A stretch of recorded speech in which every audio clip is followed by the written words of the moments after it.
Hello, good evening. എല്ലാവരും വന്നോ?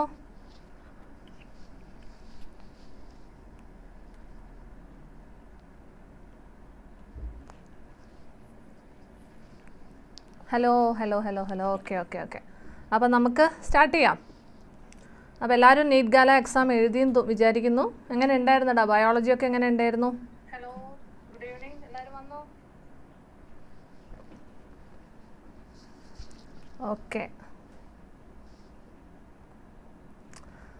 നമുക്കപ്പോൾ സ്റ്റാർട്ട് ചെയ്യാം കേട്ടോ. ബോട്ടണീൻ്റെ അത്യാവശ്യം നല്ല സിമ്പിൾ ക്വസ്റ്റ്യൻ പേപ്പറായിരുന്നു. നമ്മൾ ആഡഡ് ടോപ്പിക്സൊക്കെ ഈ നമ്മൾ മോർഫോളജിയിലുള്ള ആഡഡ് ടോപ്പിക്സൊക്കെ നമ്മൾ ഇതിൽ ക്വസ്റ്റ്യൻസ് ആഡ് ചെയ്തിട്ടുണ്ടായിരുന്നു. അപ്പോൾ എല്ലാവർക്കും സിമ്പിളാണെന്ന് വിചാരിക്കുന്നു. Okay, done. അപ്പോൾ നമുക്ക് തുടങ്ങാം കേട്ടോ. Which are the primary consumers in A grazing food chain? അപ്പോൾ ഒന്നാമത്തെ ക്വസ്റ്റ്യൻ നമ്മുടെ എക്കോസിസ്റ്റം എന്ന് പറയുന്ന ചാപ്റ്ററിലുള്ളതാണ്. പ്രൈമറി കൺസ്യൂമേഴ്സ് അല്ലേ. അപ്പോൾ നമ്മളിപ്പോൾ ഏതൊരു ഫുഡ് ചെയിൻ എടുത്താലും, ഫുഡ് ചെയിൻ എടുത്ത ഫോർ എക്സാമ്പിൾ നമ്മളെപ്പോഴും പറയുന്നൊരു food chain grass hopper, frog, snake, ഇങ്ങനെ ഒരു ഫുഡ് ചെയിൻ എടുത്താൽ എപ്പോഴും ആദ്യത്തെ പ്ലാന്റ് എപ്പോഴും ആരായിരിക്കും കൂടാ? പ്രൊഡ്യൂസേഴ്സ് ആയിരിക്കും അല്ലേ. പ്ലാന്റ് എപ്പോഴും ആരായിരിക്കും? പ്രൊഡ്യൂസേഴ്സ് ആയിരിക്കും. ബാക്കിയുള്ള എല്ലാവരെയും നമ്മൾ കൺസ്യൂമേഴ്സ് എന്നാണ് വിളിക്കുക. അതിൽ ആദ്യത്തെ കൺസ്യൂമർ ഗ്രാസ് ഹോപ്പറാണ്, അല്ലെങ്കിൽ ആദ്യത്തെ കൺസ്യൂമറാണ് പ്രൈമറി കൺസ്യൂമേഴ്സ് അല്ലേ. ആദ്യത്തെ കൺസ്യൂമർ ആരാ? പ്രൈമറി കൺസ്യൂമർ, പിന്നെ സെക്കൻഡറി കൺസ്യൂമർ, പിന്നെ ടേർഷ്യറി കൺസ്യൂമർ. ഇങ്ങനെ ഒരു ഓർഡറിലായിരിക്കും ഉണ്ടാവുക. അപ്പോൾ പ്രൈമറി കൺസ്യൂമർ ആരാന്ന് നമ്മളോട് ചോദിച്ചത്? പ്രൈമറി കൺസ്യൂമർ ഈ കേസിൽ ഗ്രാസ് ഹോപ്പർ ആണ് അല്ലേ. പ്ലാന്റിനെ തിന്നുന്ന ആളാണ് ഗ്രാസ് ഹോപ്പർ. പ്ലാന്റിനെ തിന്നുന്നവരെ നമ്മൾ എന്ത് വിളിക്കും? ഹെർബിവോസ് എന്ന് വിളിക്കും അല്ലേ. സോ ഓൾവേസ് പ്രൈമറി കൺസ്യൂമറിന് കേൾക്കുമ്പോൾ ആലോചിക്കുക ഹെർബിവോസ് ആയിരിക്കും. Answer is 2. ഓക്കെ, അപ്പോൾ എല്ലാ കേസിലും ഏതൊരു ഫുഡ് ചെയിനിലും പ്രൈമറി കൺസ്യൂമർ എപ്പോഴും പ്ലാന്റിനെ കഴിക്കുന്നവരായിരിക്കും. They are herbivores. Okay, second question. During light reaction, pH of stroma decreases, pH of lumen increases, pH of lumen decreases, pH of stroma has no effect. അപ്പോൾ നമ്മളുടെ ഫോട്ടോസിന്തസിസിൽ chemiosmotic hypothesis എന്ന് പറയുന്ന ഭാഗത്തിലുള്ള question ആണിത്. അപ്പോൾ chemiosmotic ഹൈപ്പോത്തസിസിൽ നമ്മളിതാ ഇങ്ങനെ thylakoid membrane വരയ്ക്കുന്നുണ്ട് അല്ലേ. തൈലക്കോയിഡ് മെംബ്രെയിൻ വരയ്ക്കുന്നുണ്ട്. തൈലക്കോയിഡ് മെംബ്രെയിൻ്റെ അവിടെ ഫോട്ടോസിസ്റ്റം 2 ഉണ്ട്, ETS ഉണ്ട്, പിന്നെ ഫോട്ടോസിസ്റ്റം 1 ഉണ്ട് ആണല്ലോ. ETSൽ കുറേ ആൾക്കാരുണ്ട് അല്ലേ. പ്ലാസ്റ്റോക്വിനോൺ, പിന്നെ സൈറ്റോക്രോം B6F, ഫുൾ ഡീറ്റെയിൽ ആയിട്ട് ഞാൻ വരയ്ക്കുന്നില്ല. പ്ലാസ്റ്റോസൈൻ, അങ്ങനെ കുറേ പേരുണ്ട്. അപ്പോൾ നിങ്ങൾക്കറിയാം ഇതിലൂടെയൊക്കെ ഇതിൻ്റെ ഉള്ളിലേക്ക് H+ വരുന്നുണ്ട് അല്ലേ, പ്രോട്ടോൺസ് വരുന്നുണ്ട്. നമ്മുടെ തൈലക്കോയിഡ് മെംബ്രെയിൻ്റെ ഈ ഭാഗത്തിനെ നമ്മൾ സ്ട്രോമ എന്നാണ് വിളിക്കുക അല്ലേ. ഈ ഉള്ളിലത്തെ ഭാഗത്തിനെയാണ് നമ്മൾ ല്യൂമൻ എന്ന് വിളിക്കുക. അപ്പം അതേപോലെ ല്യൂമൻ്റെ ഉള്ളിൽ വാട്ടർ സ്പ്ലിറ്റിംഗ് കോംപ്ലക്സ് ഉണ്ട് അല്ലേ. വാട്ടർ സ്പ്ലിറ്റിംഗ് കോംപ്ലക്സ് അഥവാ ഓക്സിജൻ ഇവോൾവിംഗ് കോംപ്ലക്സ് ഉണ്ട് എന്നല്ല. ഇവിടെ വാട്ടർ സ്പ്ലിറ്റ് ചെയ്യുന്നുണ്ട്. H2 സ്പ്ലിറ്റ് ചെയ്തിട്ട് ഇലക്ട്രോൺസും H+ ഒക്കെ ഉണ്ടാകുന്നുണ്ട്. ഇതൊക്കെ ഉണ്ടാകുന്നുണ്ട്. അപ്പം ഈ H+ റിലീസ് ചെയ്യുന്നത് ല്യൂമനിലേക്കാണ്. തൈലക്കോയിഡിൻ്റെ ഉള്ളിലത്തെ ല്യൂമനിലേക്കാണ് H+ റിലീസ് ചെയ്യുന്നത്. അതേപോലെ ആ സ്ട്രോമയിൽ നിന്നും H+ ഉള്ളിലേക്ക് വരുന്നുണ്ട്. അപ്പോൾ H+ കോൺസെൻട്രേഷൻ ഉള്ളിൽ ഇങ്ങനെ കൂടുകയാണ്. H+ കോൺസെൻട്രേഷൻ ഉള്ളിൽ കൂടിയാൽ നമുക്കറിയാം ല്യൂമനിലുള്ള pH എന്താവും മക്കളെ? അസിഡിറ്റി കൂടും, അഥവാ pH കുറയും. So pH in the lumen increases ആണോ ഡിക്രീസസ് ആണോ? pH of lumen decreases. So answer is 3. അപ്പം നമ്മൾ ടെക്സ്റ്റ് തന്നെ ആ കെമിയോസ്മോട്ടിക് ഹൈപ്പോത്തസിൻ്റെ അവിടെ കൊടുത്തിട്ടുണ്ട് pH ഓഫ് ലൂമൻ ഡിക്രീസസ് എന്ന് പറയുന്ന സാധനം കേട്ടോ. ഡയറക്റ്റ് ക്വസ്റ്റ്യൻ ആണ്. യെസ്. ഇൻ ജിംനോസ്പേംസ്, അപ്പോൾ പ്ലാന്റ് കിണ്ടത്തിലേക്ക് വന്നു നമ്മൾ. Gymnosperms pollen grains germinate inside the ovary. അപ്പോൾ ഓവറി എന്ന് കണ്ടാൽ തന്നെ അറിയാം ഓവറി ജിംനോസ്പേമിനില്ല. ഓവറി ആദ്യമായിട്ട് സ്റ്റാർട്ട് ചെയ്യുന്നത് ആൻജിയോസ്പേമിനാണ് അല്ലേ. അപ്പോൾ അത് തെറ്റാണ്, എന്തായാലും തെറ്റാണ്. സെക്കൻഡ് അവിടെ വെക്കട്ടെ. തേർഡ് നോക്കാമല്ലോ. The cones bearing megasporophylls are called male cones or male strobili. Megasporophyll എന്ന് വെച്ചാൽ തന്നെ അത് ഫീമെയിലാണ്. മെയിൽ കോൺ എന്ന് വെച്ചാൽ എന്താ? മൈക്രോസ്പോറോഫിൽ ബിയർ ചെയ്യുന്ന ആൾക്കാരെയാണ് നമ്മൾ മെയിൽ കോൺ എന്ന് വിളിക്കുക. അപ്പോൾ അതും തെറ്റാണ്. സെക്കൻഡ് ഓപ്ഷൻ നോക്കിക്കേ. The development of pollen grain takes place within the microsporangia. ശരിയാണ് അല്ലേ. പോളൻ ഗ്രെയിൻ ഡെവലപ്പ് ചെയ്യുന്നത് മൈക്രോസ്പൊറാഞ്ചിയത്തിൻ്റെ ഉള്ളിലാണ്. So answer is 2. B is the answer.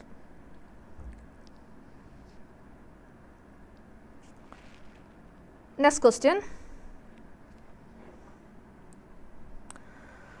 Match the column 1 with column 2. അപ്പോൾ ഇത് ഒരു ചാപ്റ്റർ അല്ല, കുറേ ചാപ്റ്റേഴ്സ് ഉണ്ടല്ലോ ഇതിൽ. നോക്കാം ബാ. സാപ്രോഫൈറ്റ്, മക്കളെ ആരെയാണ് സാപ്രോഫൈറ്റ് എന്ന് വിളിക്കുക? ഡെഡ് ഡീക്കേയിങ് മാറ്ററിൻ്റെ മുകളിൽ ജീവിക്കുന്ന അല്ലേ ബാക്ടീരിയ, ഫംഗസ്, ഇവരൊക്കെയാണ് സാപ്രോഫൈറ്റുകൾ.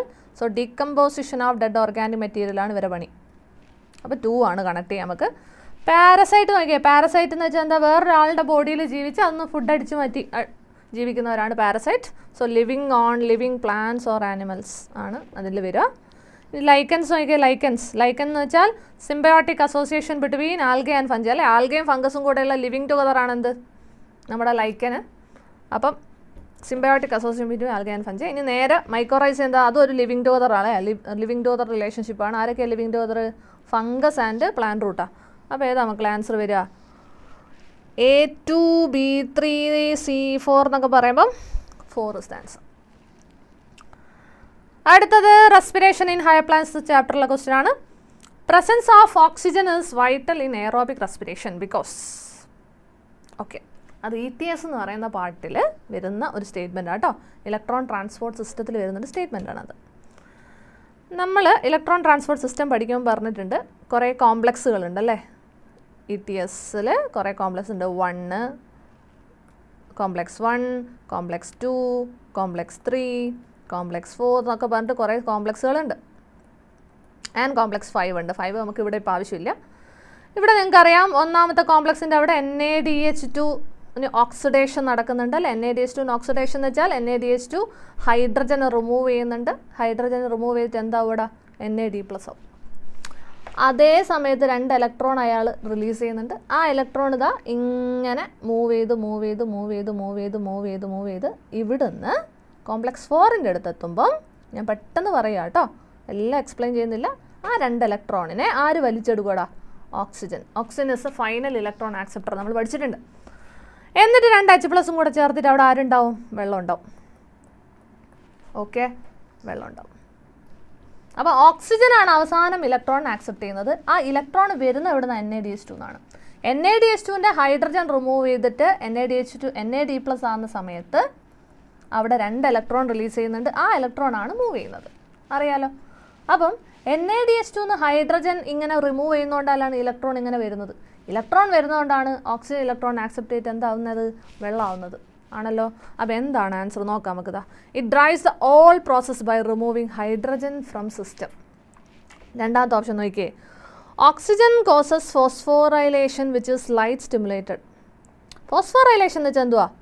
ADPയും ഇനോർഗാനിക് ഫോസ്ഫേറ്റും കൂടെ ചേർന്ന് ATP ഉണ്ടാകുന്ന പരിപാടിയാണെന്ത്? Phosphorylation. Oxygen causes phosphorylation which is light stimulated. ഒരിക്കലുമല്ല. നമ്മളിപ്പോൾ എയറോബിക് റെസ്പിറേഷൻ അല്ലേ പഠിക്കുന്നത്. റെസ്പിറേഷനിൽ ലൈറ്റിന് വലിയ ഇതൊന്നുമില്ല. ഫോട്ടോസിന്തസിസ് ആണ് നമുക്ക് വേണമെങ്കിൽ പറയായിരുന്നു. പിന്നെ oxygen directly stimulate complex 5 to generate ATP. Never അല്ല. ഓക്സിജനും ATP ഉണ്ടാക്കലും തമ്മിൽ പിന്നെ ഡയറക്റ്റ് ആയിട്ടൊരു ബന്ധമില്ല അല്ലേ. ATP ഉണ്ടാകുന്ന കോംപ്ലക്സ് 5ലാണ്. കോംപ്ലക്സ് 5ലാണ് ATP ഉണ്ടാകുന്നത്. Oxygen is initial electron acceptor. No, oxygen is a final electron acceptor. Answer ഏതാ മക്കളെ? ഞാൻ ആദ്യം പറഞ്ഞ പോലെ NADH2 ഹൈഡ്രജൻ ഇങ്ങനെ റിമൂവ് ചെയ്യുമ്പം 2 ഇലക്ട്രോൺ റിലീസ് ചെയ്യുന്നുണ്ട്. ആ 2 ഇലക്ട്രോണ് ആരെടുക്കുന്നുണ്ട്? ഓക്സിജൻ എടുക്കും. സത്യം പറഞ്ഞാൽ ഓക്സിജൻ ഇതാ കോംപ്ലക്സ് 4ൽ നിന്ന് ഓക്സിജൻ ഇങ്ങനെ വലിച്ചെടുക്കുകയാണ് ഇലക്ട്രോണിനെ. അതുകൊണ്ടാണ് ഈ പരിപാടി മൊത്തം നടക്കുന്നത്. Okay, so answer is 1 is the correct answer. Okay, yes. ഇനി 106 question. A cell undergoing reduction division എന്ന് വെച്ചാൽ എന്തുവാ? മിയോസിസ് അല്ലേ. മിയോസിസ് ആണ്. has 28 chromosome in its G1 phase. What would be the number of chromosome in the cell just after S phase? അപ്പോൾ S phase-ൽ നമുക്കറിയാം, S phase-ൽ DNA replication ആണ് നടക്കുന്നത്. S phase-ൽ DNA replication ആണ് നടക്കുന്നത്. നമ്മൾ S phase പഠിക്കാൻ പറഞ്ഞിട്ടുണ്ട്. DNA replicationും സെൻട്രോസോം ഡ്യൂപ്ലിക്കേഷനുമാണ് S phase-ൽ നടക്കുക. There is no change in number of chromosome in S phase അല്ലേ. S phase സമയത്ത് ക്രോമസോം നമ്പറിന് ഒരു വ്യത്യാസവും വരുന്നില്ല. അപ്പോൾ G1-ൽ 28 തന്നിട്ടുണ്ടെങ്കിൽ ഉറപ്പായിട്ട് S കഴിഞ്ഞാലും അത് എത്ര തന്നെയാണ്? 28 തന്നെയാണ്. So answer is 1. മിയോസിസ് ആണെന്നൊക്കെ വിചാരിച്ച് നമ്മൾ പകുതിയാണെന്നൊന്നും തെറ്റിദ്ധരിക്കരുത് കേട്ടോ. ആൻസർ എത്രയാണ്? 1 തന്നെയാണ്. The process of separation and purification of expressed protein before marketing is called. So biotechnology നമ്മൾ ലാസ്റ്റ് നമ്മൾ എന്താ പറയുക, ബാക്ടീരിയനെ വലിയൊരു ടാങ്കിലൊക്കെ കൾച്ചർ ചെയ്യുന്നുണ്ട് അല്ലേ. ബാക്ടീരിയനെ നമ്മൾ ബയോറിയാക്ടറിലൊക്കെ കൾച്ചർ ചെയ്യുന്നുണ്ട്. കൾച്ചർ ചെയ്യുന്ന സമയത്ത് നമുക്ക് അതിൽ നിന്ന് പ്രോട്ടീൻസ് അല്ലെ, ഇൻസുലിനൊക്കെയാണ്, ഇൻസുലിനൊക്കെ വേർതിരിച്ച് കിട്ടുന്നുണ്ട്. ഈ ഇൻസുലിനെ പുറത്തോട്ടേക്ക് എടുക്കുക. ഈ ഇൻസുലിൻ, ഈ ബാക്ടീരിയയും ഇൻസുലിൻ എല്ലാം കൂടെ ഒരുമിച്ചാണ് ഈ ബയോറിയാക്ടറിൽ ഉണ്ടാവുക. അപ്പം നമുക്ക് ആരെ മാത്രം മതി? ആ ഉണ്ടാക്കിയ ഇൻസുലിൻ ഞാൻ വെറുതെ ഒരു എക്സാമ്പിൾ പറഞ്ഞാണേ.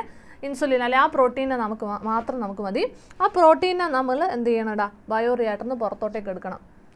ചുമ്മാ അങ്ങ് എടുത്താൽ പോരാ, സെപ്പറേറ്റ് ചെയ്യണം അല്ലേ. കുറേ ഇമ്പ്യൂരിറ്റീസൊക്കെ ഉണ്ട്, അതുമായിട്ട് സെപ്പറേറ്റ് ചെയ്യണം, പ്യൂരിഫൈ ചെയ്യണം, പ്രിസർവേറ്റീവ്സ് ആഡ് ചെയ്യണം, പിന്നെ അത് എല്ലാം ഓക്കെ ആണെങ്കിൽ അത് ടെസ്റ്റ് ചെയ്യണം, പിന്നെ മാർക്കറ്റിലേക്ക് റിലീസ് ചെയ്യണം. ഇതെല്ലാം കൂടെ വിളിക്കുന്ന പേരാണ് down stream processing. So the answer is 2. Second question 108. Cousins confirm the release of a volatile substance from ripened oranges that. Cousins എന്ന് വെച്ചാൽ HH കസിൻസ് ആട്ടോ. HH കസിൻസ് എന്തായിരുന്നു കണ്ടുപിടിച്ചേ? എത്തിലീൻ എന്ന് പറയുന്ന ഹോർമോണാണ് കണ്ടുപിടിച്ചത്. എത്തിലീനാണ് HH കസിൻസിൻ്റെ കോൺട്രിബ്യൂഷൻ അല്ലേ. എത്തിലീൻ അവർ ഇങ്ങനെ HH കസിൻ എന്ന് പറയുന്ന ഒരാളുടെ പേരാണ് മക്കളെ, ഒരാളുടെ ഒരു സയൻറ്റിസ്റ്റിൻ്റെ പേരാണ് HH കസിൻ. അദ്ദേഹമാണ് എത്തിലീൻ കണ്ടുപിടിച്ചത്. എത്തിലീൻ പഴുത്ത ഓറഞ്ചിൽ നിന്നും ഒരു ഗ്യാസ് ഇങ്ങനെ പോകുന്ന കണ്ടതാ അല്ലേ. നമ്മളൊക്കെയാണ് ഇത് കാണുകൂടാ, നമ്മളൊക്കെ ഫോണൊക്കെ നോക്കിയിരിക്കുന്നതുകൊണ്ട് നമുക്കൊന്നും ഇത് കാണാൻ പറ്റില്ല. പക്ഷെ അദ്ദേഹം അത് കണ്ടു. ആ ഗ്യാസ് അദ്ദേഹം എന്ത് ചെയ്യുന്നറിയാമോ? പഴുക്കാത്ത ബനാനേൻ്റെ കൂടെ വെച്ച് കൊടുത്തു. അപ്പോഴോ കുറച്ച് കഴിഞ്ഞ് വന്ന് നോക്കിയപ്പം ബനാന പഴുത്തു. അപ്പോൾ എന്താ ആൻസർ വരിക? Hasten the ripening of already ripen banana അല്ല, ഒരു ഓൾറെഡി ബനാന പഴുപ്പിക്കുകയല്ല അല്ലേ. Hasten the ripening of unripened banana, that is answer. So പഴുക്കാത്ത ബനാനനെ പെട്ടെന്ന് പഴുപ്പിച്ചു കേട്ടോ. So 2 is the answer. 108, 109. Read the 2 statements A and B given below and select the correct option. Embryo sac of angiosperm is a 7-celled structure.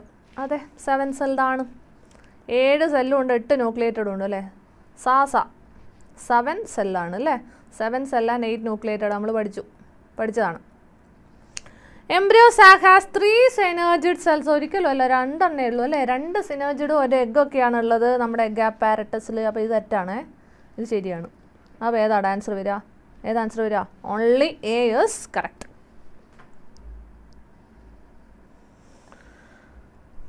One not 10 നമ്മുടെ 1ാമത്തെ chapter living വേൾഡിലെ question ആണ്. നോക്കിക്കേ, നമുക്കൊരു ടേബിൾ തന്നിട്ടുണ്ട് അല്ലേ. Living വേൾഡിൽ last ഒരു ടേബിൾ ഉണ്ട്. ആ ടേബിൾ തന്നെ അങ്ങനെ ചോദിച്ചിരിക്കുകയാണ്. മാൻ ആണെങ്കിൽ നോക്കിക്കേടാ, Hominidae, Primata, Mammalia.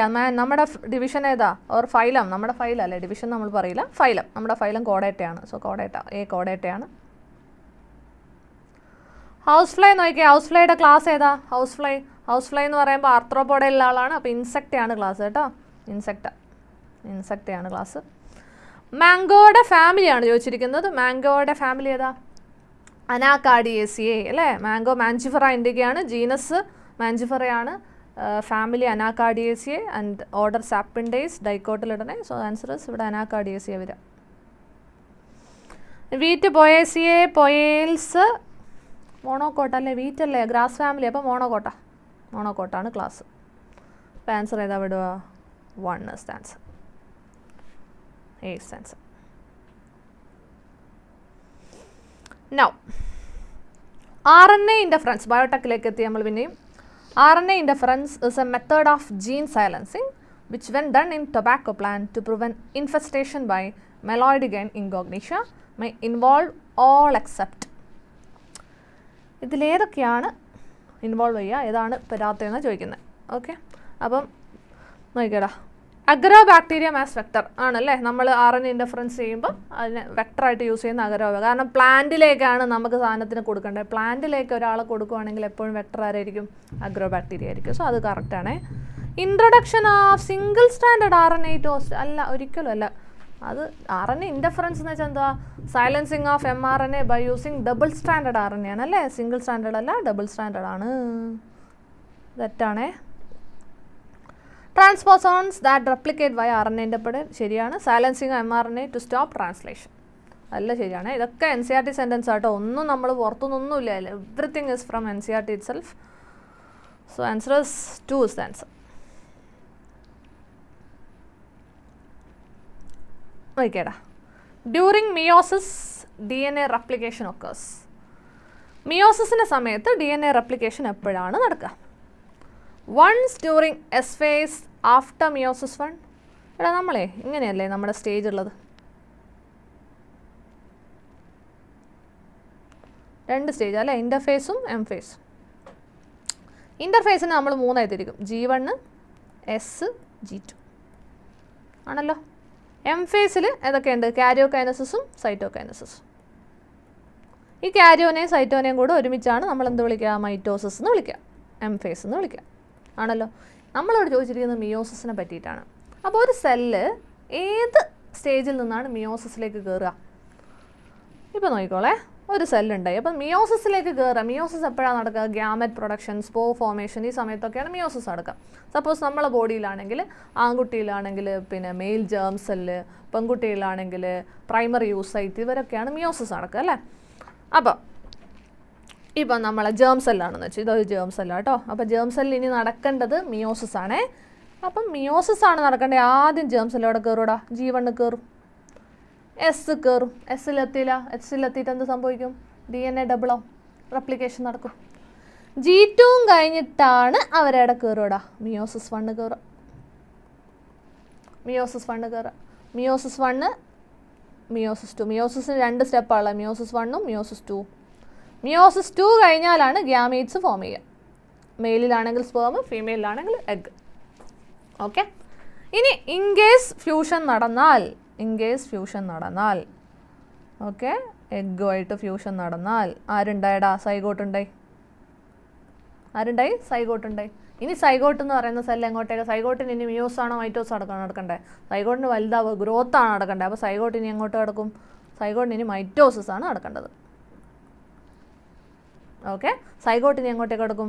G1, S, G2 mitosis, G1, S, G2 mitosis, G1, S, G2 എന്ന് പറഞ്ഞിട്ട് ഇങ്ങനെ സൈഗോട്ടിന് പിന്നെ സെൽ സൈക്കിൾ നടന്നുകൊണ്ടിരിക്കും. എഗെയിൻ ഇങ്ങനെ സൈഗോട്ട് ഇങ്ങനെ ഗ്രോ ചെയ്ത് ഒരു പുതിയ അല്ലേ നമ്മളെപ്പോലെയുള്ള ആൾക്കാരൊക്കെ ഉണ്ടായി. നമ്മളെ ബോഡിയിൽ എഗെയിൻ സെക്സ് ഓർഗനുള്ള സെല്ലുകൾക്ക് മിയോസിസ് നടക്കണം. മിയോസിസ് നടക്കണമെങ്കിൽ ആ സെല്ല് ആദ്യം എവിടെ പോടാ? G1ഉം Sഉം G2ഉം കഴിഞ്ഞിട്ട് നേരെ മിയോസിസ് 1ലേക്ക് കയറും. മൈറ്റോസിസ് കയറൂല, നേരെ മിയോസിസ് 1 പോവും, ഗ്യാമറ്റിനെ ഉണ്ടാക്കും. അങ്ങനെ. ഓക്കെ, അപ്പോൾ എന്താ നമുക്കിവിടെ ആൻസർ വരിക? Once during S phase after meiosis 1. Once during S phase after meiosis 1 അല്ല അല്ലേ, ബിഫോർ. മിയോസിസ് 1ന് മുന്നെയാണ് എസ് കയറുന്നത്. Twice during interphase and M phase. Once during S phase before meiosis 1. അത് ശരിയാണല്ലോ അല്ലേ? ആലോചിക്കുക, ഒറ്റ തവണയെ മിയോസിസിൻ്റെ മുന്നേ മിയോസിസ് 1 കഴിഞ്ഞിൽ പിന്നെ എസ് കയറുക, മിയോസിസ് 2 കഴിഞ്ഞ് അങ്ങനെയൊന്നുമില്ല. ഒറ്റ തവണയെ എസ് ഫേസ് കയറുള്ളൂ. അത് ബിഫോർ മിയോസിസ് 1 ആണ്. So answer is 3. 3 is the answer.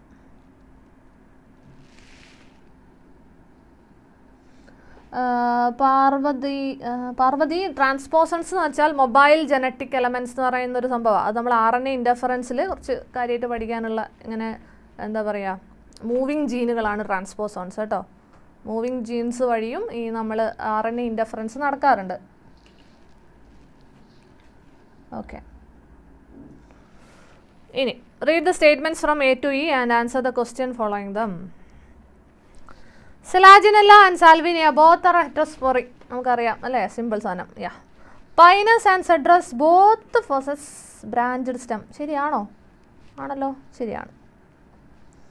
Budding in secondary protonema is observed in liverwort. ഒരിക്കലല്ല, പ്രോട്ടോണിമ എന്ന് പറയുന്ന ആരുടെ ഫീച്ചറാണ്? മോസിൻ്റെ ഫീച്ചറാണ്. Then mannitolin and laminarin are stored food in volvox. Volvox എന്ന് വെച്ചാൽ ഗ്രീൻ ആൽഗയുടെ സ്റ്റോർഡ് ഫുഡ് സ്റ്റാർച്ച് ആണ് അല്ലേ. മാനിറ്റോളിൻ ലാമിനാരിൻ ആരുടെ? ബ്രൗൺ ആൽഗയുടെ. അപ്പോൾ അതും തെറ്റാണ്. അപ്പോൾ എന്താണ്? ഒന്നുകൂടെ ഉണ്ടല്ലേ. കരാഗിനിസ് ഒബ്റ്റൈൻഡ് ഫ്രം റെഡ് ആൽഗ. കരാഗിയിൽ ഞാൻ പറഞ്ഞായിരുന്നു നിങ്ങളോട് 2 R ഉണ്ട്. ആ 2 R കണ്ടാൽ തന്നെ അത് റെഡ് ആൽഗയുടെ ആണെന്ന് ആലോചിക്കണേ. 2 R റെഡ് ആൽഗയാണ് കരാജി. So that is also right answer. How many of the above statements are not true? എത്രണ്ണം തെറ്റിയടാ? സിയും തെറ്റാ, ഡിയും തെറ്റാ, അവ 2 തെറ്റി. So answer is B. Okay ആണോ? ഓക്കെ, ഇനി identify ABCD and E in the above figure. ഇത് നമ്മുടെ ഇത് നമ്മുടെ മൈറ്റോകോൺട്രിയ അല്ലേ. നമ്മൾ മൈറ്റോകോൺട്രിയ സെൽ യൂണിറ്റ് ഓഫ് ലൈഫിലൊക്കെ പഠിക്കുന്ന ഫിഗറാണിത്. മൈറ്റോകോൺട്രിയയുടെ ABCD എന്തൊക്കെയാണ് നോക്കാമല്ലോ. വാ, എ എന്താ ആ ഉള്ളിലത്തെ സാധനം അല്ലേ, that is matrix. A is matrix അല്ലേ. ബി എന്താടാ, ബി ഔട്ടർ മെംബ്രെയിൻ ആണല്ലോ, ബി ഔട്ടർ മെംബ്രെയിൻ ആണ്. സി എവിടെ, സി എന്തുവാ, സി നമ്മുടെ ക്രിസ്റ്റ അല്ലേ. എന്താ Crysta, infoldings of inner membrane, infoldings അല്ലേ, ഇന്നർ മെംബ്രെയിൻ ഇങ്ങനെ ഫോൾഡ് ചെയ്ത സാധനമാണ് ക്രിസ്റ്റ. അപ്പോൾ സി ഇസ് ക്രിസ്റ്റ. ഡി ആരാ, ഡി ഇന്നർ മെംബ്രെയിൻ ആണ് ഡി. ദെൻ ബിൻ്റെയും ഡിൻ്റെ ഇടയിൽ അല്ലെങ്കിൽ ഔട്ടർ മെംബ്രെയിൻ്റെ ഇന്നർ മെംബ്രെയിൻ്റെ ഇടയിലുള്ള സ്പേസ് ആണ് നമ്മുടെ ഇ, അഥവാ ഇൻ്റർ മെംബ്രെയിൻ സ്പേസ് കേട്ടോ, ഇൻ്റർ മെംബ്രെയിൻ സ്പേസ്. അപ്പോൾ ആൻസർ ഏതാ വരുക? Yes, 1 is answer.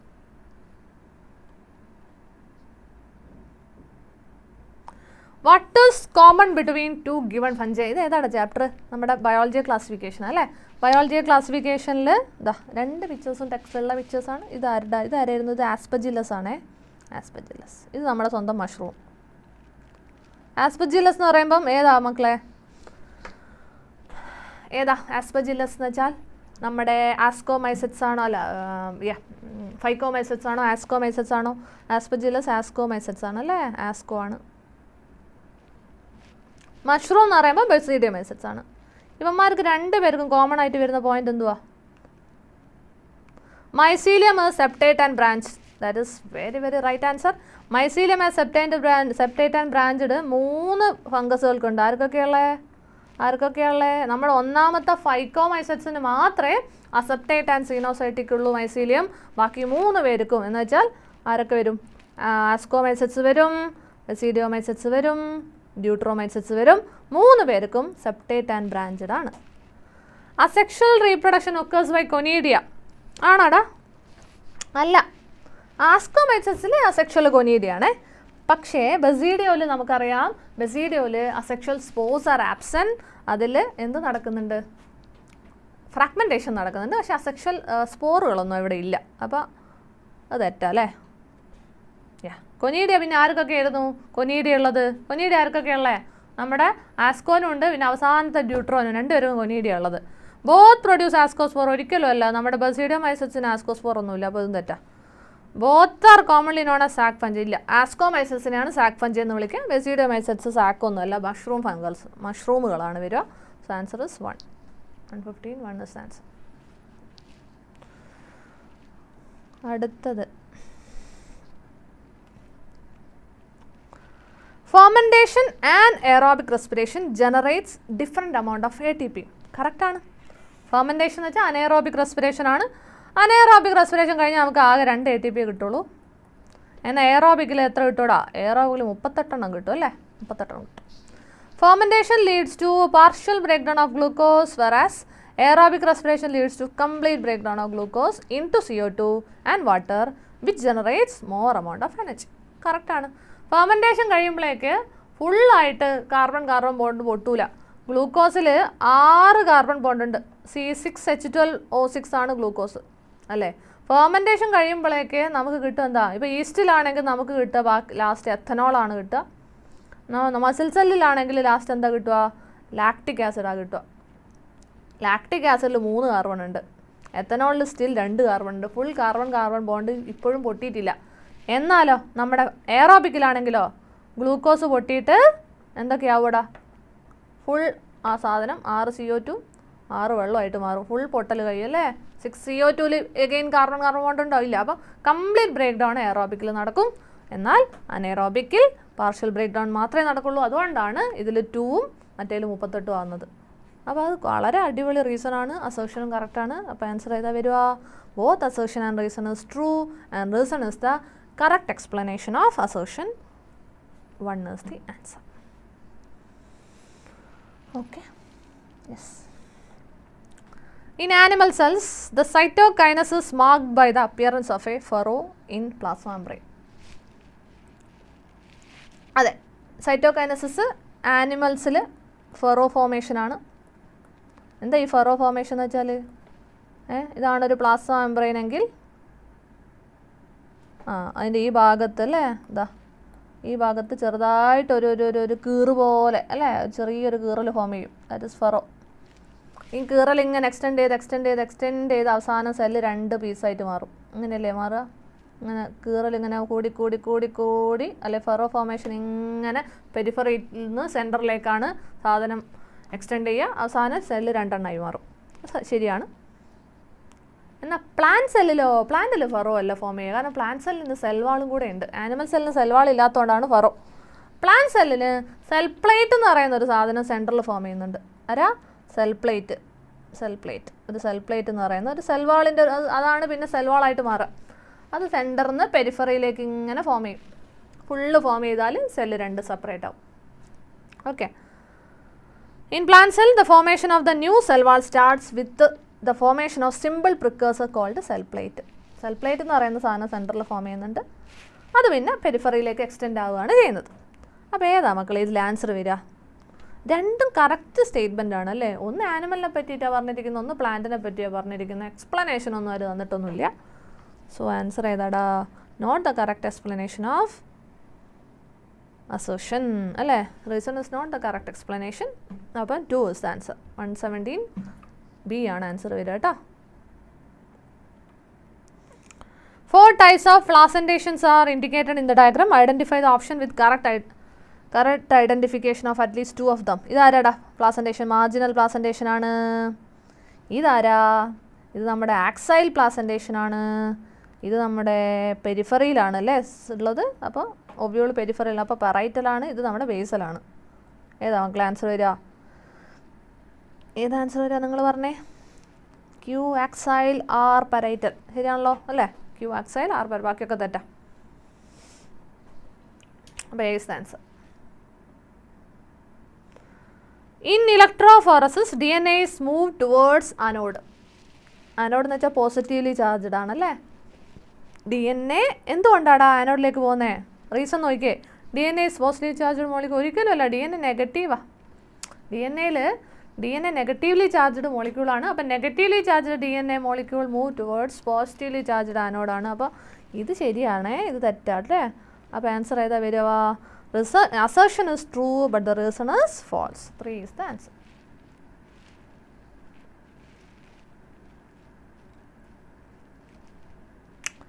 Which of the following statements is wrong for viroids?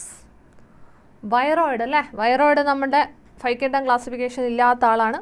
They cause infection. അതെ, നമ്മൾ പഠിച്ചിട്ടുണ്ട്. Potato spindle tuber disease cause ചെയ്യുന്നുണ്ട് അല്ലേ? വൈറോയിഡ് എന്ത്? പൊട്ടറ്റോ സ്പിൻഡിൽ ട്യൂബർ ഡിസീസ് ഉണ്ട്. There RNA is of high molecular weight. ഒരിക്കലും അല്ല, less molecular വെയിറ്റാണ്. കാരണം അവർക്ക് RNA മാത്രമേ ഉള്ളൂ, കവർ ചെയ്തിട്ട് പ്രോട്ടീൻ കോട്ട് ഇല്ല അല്ലേ? ദേ ലാക്ക് എ പ്രോട്ടീൻ കോട്ട്. ശരിയാണ്. They are smaller than virus. അത് ശരിയാണ്. അപ്പോൾ ആൻസർ ഏതാ വരിക? ഇത് മക്കളെ ഇത് വന്ന ചോദ്യം കേട്ടോ. ഒക്കെ നീറ്റിന് വന്ന ക്വസ്റ്റ്യൻ ആണ്, പ്രീവിയസ് ഇയർ ആണ്. ആൻസർ ഏതാ വരിക? 2 is the answer.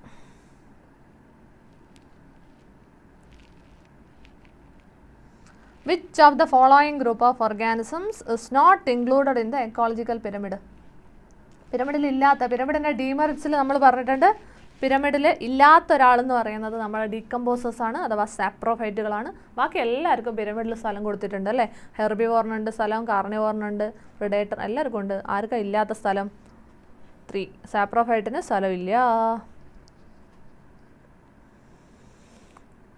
Thinning of cotton and promotion of femaleness in cucumber are physiological effects of PGR. എടാ, thinning of cotton and promotion of female flowers in cucumber നമ്മൾ ആരുടെ ഫീച്ചറായിട്ട് ഇത് പഠിച്ചേ? ഇത് എത്തിലീൻ്റെ സാധനമായിരുന്നു അല്ലേ? എത്തിലീൻ്റെ ഫീച്ചറാണ്. അപ്പോൾ എത്തിലീൻ്റെ പോയിന്റ് ഇതിൽ ഏതാ? Ethylene helps to withstand desiccation condition and it is antagonistic to GA. Gibberellic acid antagonist എന്ന് പറയുന്നത് അബ്സസിക് ആസിഡ് ആണ്. അബ്സസിക് ആസിഡ് ABA ആണ്. ABA ആണ്. Increases the market period of fruit by delaying senescence. Delay senescence ആരുടെ point ആയിരുന്നു? നമ്മുടെ രണ്ടാമത്തെ gibberellic ആസിഡിൻ്റെ പോയിന്റാണ്. അതും വരില്ല. It is synthesized in large amount in ripening fruits and tissues undergoing senescence. അത് നമ്മുടെ സ്വന്തം എത്തിലീന. പഴുപ്പുള്ള അല്ലേ? പഴുക്കുന്ന സമയത്ത് റിലീസ് ചെയ്യുന്ന ഗ്യാസാണ് എത്തിലീൻ.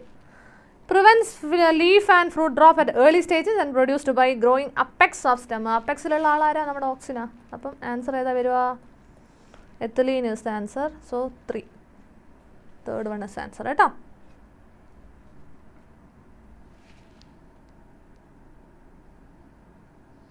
ആനോഡ് പോസിറ്റീവാണ്, DNA നെഗറ്റീവ്ലി ചാർജ്ഡ് ആണ്. Negatively charged DNA positive charged ആനോഡിലേക്ക് മൂവ് ചെയ്യും. Okay, yes. Which of the following statements are correct about pollination? Wind pollinated flowers have a single ovule in each ovary. നമ്മളത് പഠിക്കുന്നുണ്ട് അല്ലേ, ശരിയാണ്. Both wind and water pollinated flowers do not produce nectar അല്ലേ, അവർക്ക് നെക്ടറിൻ്റെ ആവശ്യമില്ല. വിൻഡും വാട്ടറിനും എന്തിനാ nectar അല്ലേ, വേണ്ട ആവശ്യമില്ല. Bees are the dominant biotic pollinating agent. ശരിയാണ്, അതും കറക്റ്റാണ്.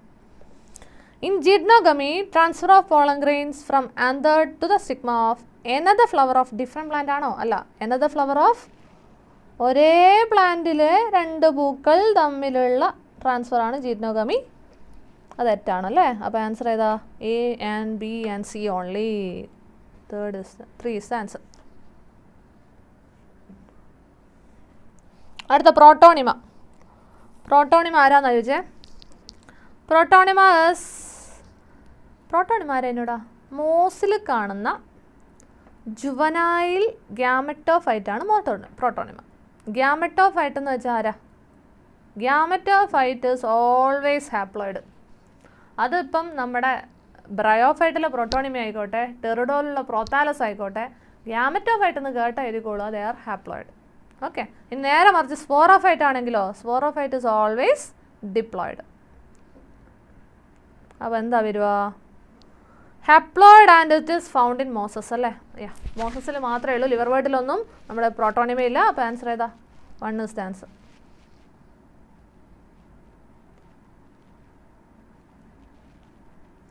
Which of the following would you choose as the safest and least cumbersome selectable marker? നമ്മൾ ബയോടെക്നോളജിയിൽ സെലക്ടബിൾ മാർക്കറിൻ്റെ അവിടെ 2 സെലക്ടബിൾ മാർക്കർ അല്ലെങ്കിൽ മാർക്കർ ജീൻസുകളായിട്ട് 2 ആൾക്കാരായിരുന്നു ഉപയോഗിക്കുക. ഒന്നുകിൽ ആൻറ്റിബയോട്ടിക് റെസിസ്റ്റൻറ്റ് ജീൻസ് അല്ലെങ്കിൽ നമ്മുടെ സ്വന്തം ആരാ? ലാക്സറ്റ് ജീൻ അല്ലേ. ഇവരെ 2 പേരെയാണ് നമ്മൾ ഉപയോഗിക്കുക. ഇതിൽ ആരെ വേണേൽ ഉപയോഗിക്കാം. പക്ഷേ ആൻറ്റിബയോട്ടിക് റെസിസ്റ്റൻറ്റ് ജീനുകൾക്ക് എക്സാമ്പിൾ ഏതൊക്കെയാണ്?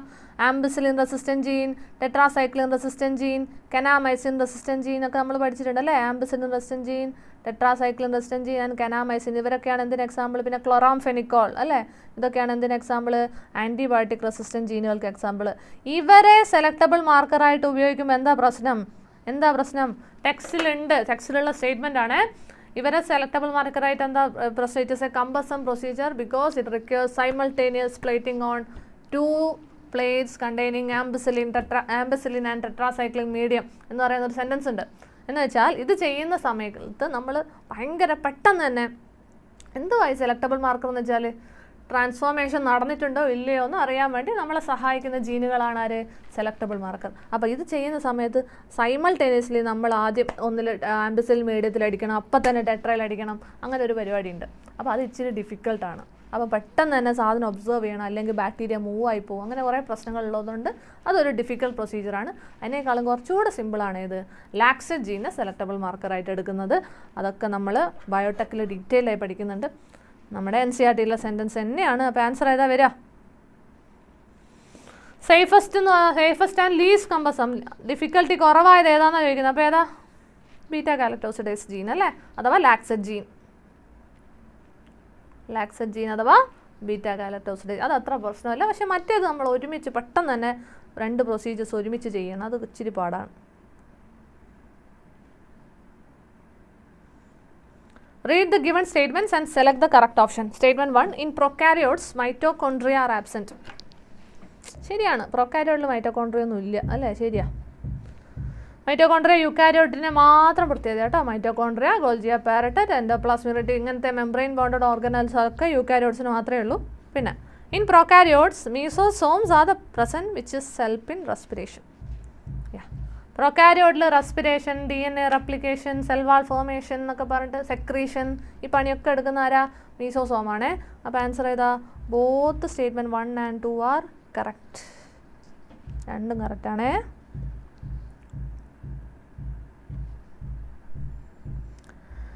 Match the stages of meiosis in column 1 to their characteristic features in column 2 and select the correct option. ഒന്നുമില്ല, മാച്ച് ദ ഫോളോയിങ് ആണ്. പാക്കറ്റീനിലാണ് ക്രോസിംഗ് ഓവർ ഉണ്ടാവുക അല്ലേ?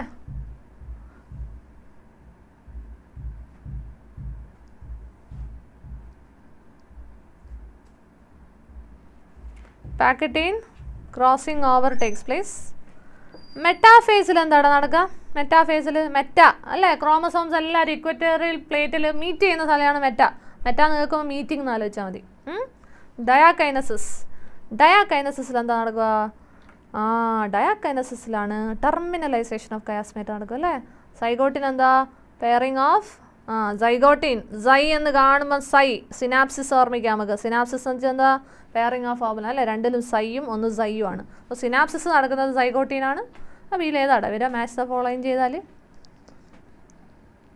A3B4 1 is the answer കേട്ടോ. 127 A ആണ് correct answer.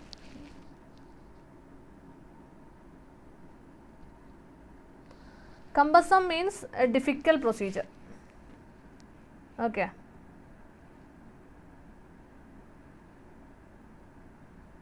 Parvati. Okay. Parvati is from Tamil Nadu. Cumbersome procedure means it is a difficult procedure because it requires simultaneous plating on two medium. I mean ampicillin and tetracycline medium, it requires simultaneous plating. That's why it is a cumbersome procedure. But laxate genus comparatively it is much easier. Okay. Read the following statement with respect to antenna molecules. Antenna ആരെന്നടാ?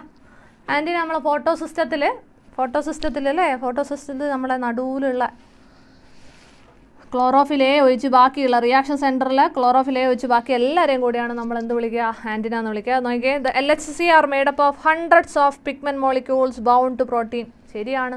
LHC light harvesting കോംപ്ലക്സിൽ എന്തുള്ള കുറേ pigment ഉണ്ട്, അത് കുറേ പ്രോട്ടീനുമായിട്ട് bound ചെയ്തിട്ടുണ്ട്. Water splitting complexes associated with PS2. അതും ശരിയാണ്. PS2 ആയിട്ടാണ് വാട്ടർ സ്പ്ലിറ്റിംഗ് കോംപ്ലക്സ് ഉള്ളത്. തമിഴ്നാട്ടിൽ നിന്ന് കുറേ പേരുണ്ടല്ലോ നമുക്ക്. റിസൾട്ടൊക്കെ പെട്ടെന്ന് അറിയും കേട്ടോ. റിസൾട്ടൊക്കെ പബ്ലിഷ് ചെയ്യും. നിങ്ങൾ ഡോപ്പയുടെ ഇൻസ്റ്റാഗ്രാമും നമ്മുടെ പേജസൊക്കെ ആയിട്ട് എപ്പോഴും കണക്റ്റഡ് ആവുക. യൂട്യൂബ് ചാനലായിട്ട് എസ്പെഷ്യലി നമ്മൾ പെട്ടെന്ന് തന്നെ റിസൾട്ടൊക്കെ പബ്ലിഷ് ചെയ്യുന്നതായിരിക്കും. അപ്പോൾ എന്താണ് ആൻസർ ഇതിൽ വരിക? Both A and B are correct അല്ലേ? both A and B are correct. Gamma are the specialized structures produced in liverwort. No, gamma is something related to Moses. Gammas are, what is gamma? Gamma is green multicellular asexual bud which develop in gamma-cups. അല്ലേ? Green ആണ്, multicellular ആണ്, asexual bud ആണ്, develop in ഗമ്മേക്കപ്സിൽ കാണുന്ന അല്ലേ? അതാ ഈ വാട്ടറൊക്കെ ഇതിൽ വീഴുന്ന സമയത്ത് ഗമ്മ തെറിച്ച് താഴെ വീഴും. ഓരോ ഗമ്മയും വലുതായിട്ട് ഓരോ പുതിയ ലിവർ വേർട്ടിനാണ്. അയ്യോ സോറിയേ, ലിവർ വേർട്ടല്ലേ? ശരിയാണ് കേട്ടോ, ശരിയാണ്. എന്തോ പറഞ്ഞു ഇതാണ്. ഗമ്മയെ ആർ ദ സ്പെഷ്യലൈസ്ഡ് പ്രൊഡ്യൂസ്. ശരിയാണ് കേട്ടോ, മോസസ് അല്ല, ഗമ്മ ലിവർ വേർട്ടിൻ്റെ ആണ്. എനിവേ ഗമ്മയുടെ റിസൊല്യൂഷൻ എന്താ? Green multi cellular asexual bud. On the basis of floral diagram, expected floral formula will be. എടാ ഇത് നമ്മുടെ ടെക്സ്റ്റിലുള്ള ബ്രാസിക്കേസി ഇല്ലേടാ? ബ്രാസിക്കേസി ആ ഫ്ലോറൽ ഡയഗ്രാം എക്സ്പ്ലെയിൻ ചെയ്യുന്ന ഭാഗത്തുള്ള സാധനമാണ്. അതിൻ്റെ ഫ്ലോറൽ ഫോമുല ഏതാണെന്നാണ് ചോദിച്ചിരിക്കുന്നത്. ഇതിലേതാ ഫ്ലോറൽ ഫോമുല വരിക?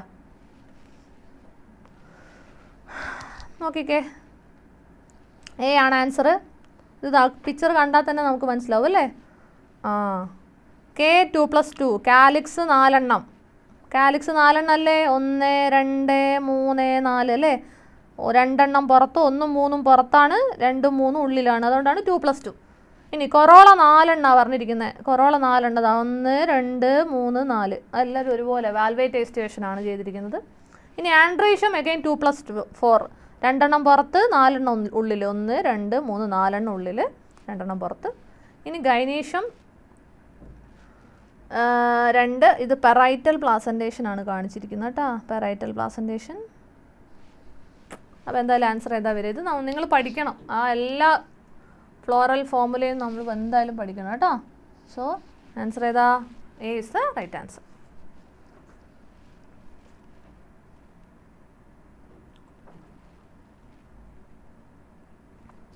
A population has more young individuals compared to older individuals.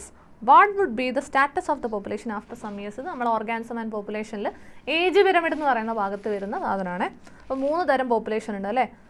എന്തൊക്കെയാണ് 3 തരം? Expanding population, declining population, stabilising population അല്ലേ? അങ്ങനെ 3 തരം പോപ്പുലേഷൻ ഉണ്ട്. അതിൽ നമ്മളോട് പറഞ്ഞിരിക്കുന്നത് യങ് ഇൻഡിവിജ്വൽസ് കൂടുതലാണ്. അപ്പോൾ താഴെയുള്ള ആൾക്കാർ യങ്ങുകാർ കൂടുതലാണ് ദാൻ ഓൾഡർ. അത് ഏതിലായിരുന്നു വരുന്നത്? നമ്മൾ എക്സ്പാൻഡിങ് പോപ്പുലേഷനിലാണ് അത് പറഞ്ഞിരിക്കുന്നത്. സോ ആൻസർ ഏതാ വരിക? C is the answer. It will increase അല്ലേ? അപ്പോൾ അത് നമുക്ക് ആലോചിച്ചാൽ തന്നെ അറിയാം. യങ് ആയ ആൾക്കാർ കൂടുതലാണെന്ന് വെച്ചാൽ റീപ്രൊഡക്റ്റീവ് പീരീഡിലുള്ള ആൾക്കാർ കൂടുതലല്ല. റീപ്രൊഡക്റ്റീവ് പീരീഡിലുള്ള ആൾക്കാർ കൂടുതലാണെങ്കിൽ കുറേ റീപ്രൊഡക്ഷൻ നടക്കും. കുറേ റീപ്രൊഡക്ഷൻ നടന്നാൽ കുറേ കുട്ടികളുണ്ടാവും. കുറേ കുട്ടികളുണ്ടാവുമെന്ന് വെച്ചാൽ പോപ്പുലേഷൻ കൂടും. So answer is 3.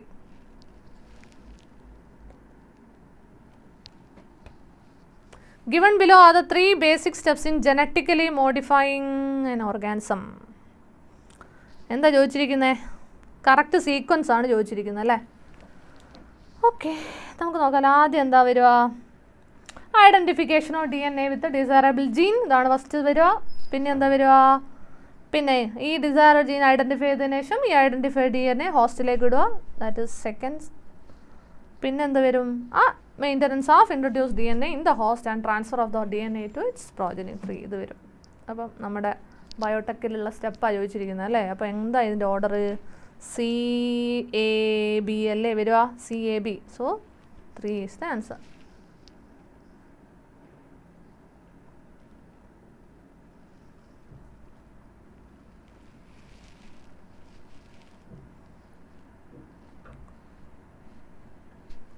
Yeast have been used for the commercial production of all except yeast.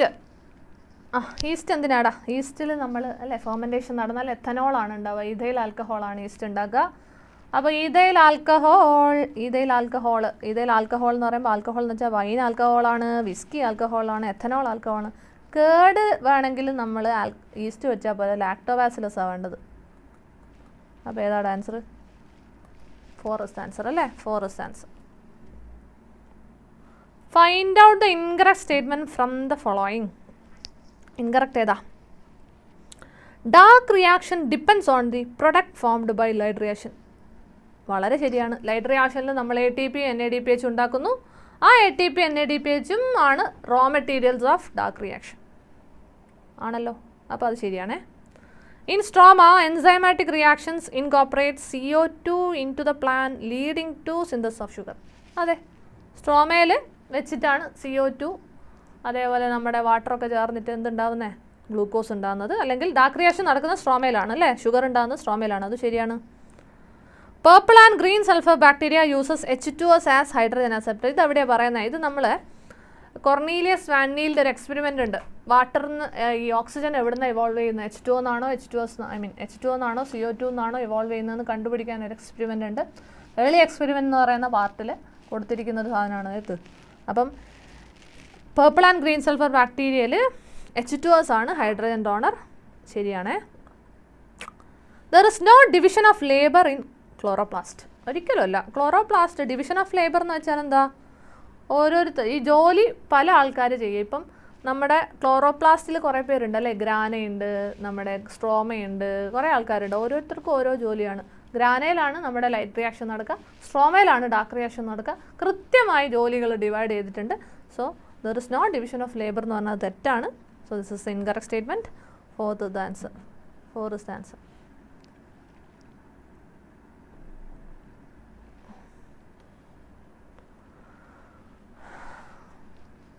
Okay.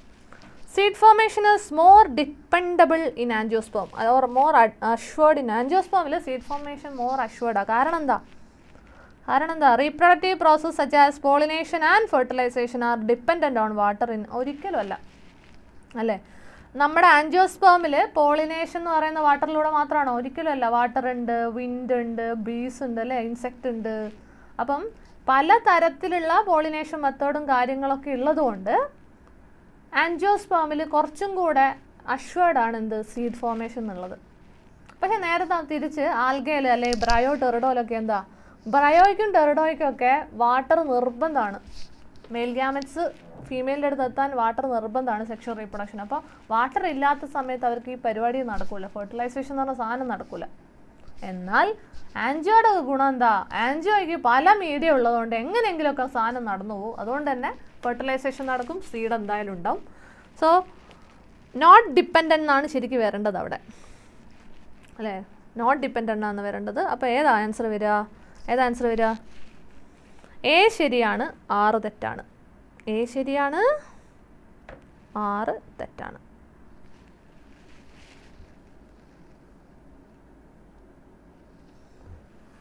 One more നീറ്റ്ഗാല exam എൻ്റെ അറിവിലില്ല. ഇനി അഥവാ ഉണ്ടെങ്കിൽ നമുക്കിനിയിപ്പോൾ ടൈം കുറഞ്ഞല്ലോടാ, കുറച്ചുകൂടെ സമയമല്ലേ ഉള്ളൂ, എക്സാം എത്തിയില്ലേ? ഓക്കെ, അപ്പം A is true but R is false.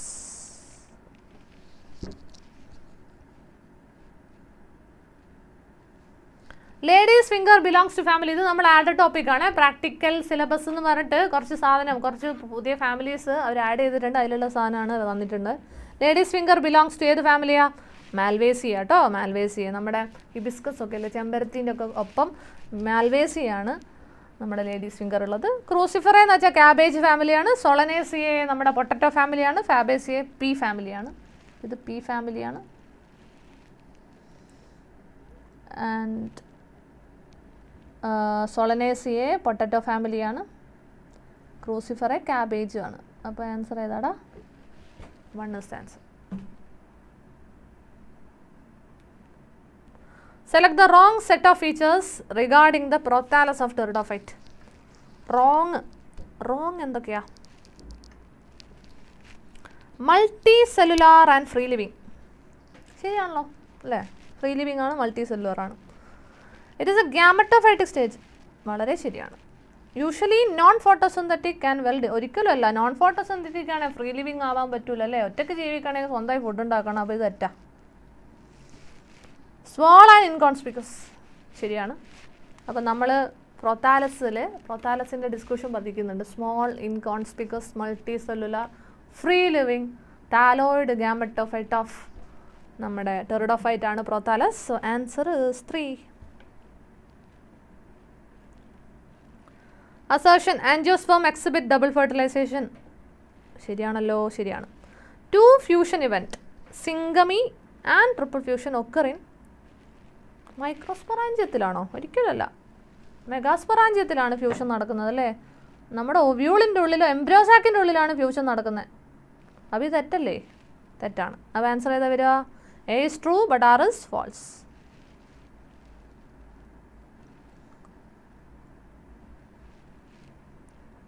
Which of the following statement is correct? Ovules are not enclosed by ovary wall in gymnosperm. ശരിയാണല്ലോ. Ovules are not, ovary wall ഇല്ല, അതുകൊണ്ടാണ് naked സീഡായി മാറിയത് അല്ലേ? Horsetail are gymnosperm. ഒരിക്കലല്ല. Horsetail എന്ന് പറയുന്നത് എവിടെയാ? ടെറിഡോ ആണ് അല്ലേ? ഹോസ്റ്റൈൽ ആൻഡ് ഫേൺ ടെറിഡോക്കാരാണേ. Selaginella heterosporous while Salvinia no, both are heterosporous. സെലാജിനല്ലയും സാൽവീനിയും ഹെട്രോസ്പോറാണ്. Stems are usually unbranched in both Cycas and Cedrus. അല്ല, സെഡ്രസിൽ ബ്രാഞ്ചഡ് ആണ്, സൈക്കസിൽ അൺബ്രാഞ്ചഡ് ആണ്. സെഡ്രസിൻ്റെ കൂടെ പൈനസിലും ബ്രാഞ്ചഡ് സ്റ്റെം ആണ് കേട്ടോ. അപ്പോൾ ആൻസർ ആയതാ വരിക? A is the answer.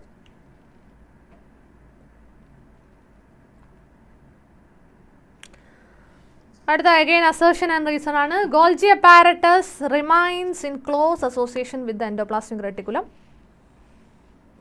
ആണോ? അങ്ങനെയാണോ? നമ്മളൊരിപ്പോൾ സെല്ല് വരച്ചാൽ ഇതിപ്പോൾ ന്യൂക്ലിയസ് ആണേ, ന്യൂക്ലിയസ് ആണ് കേട്ടോ.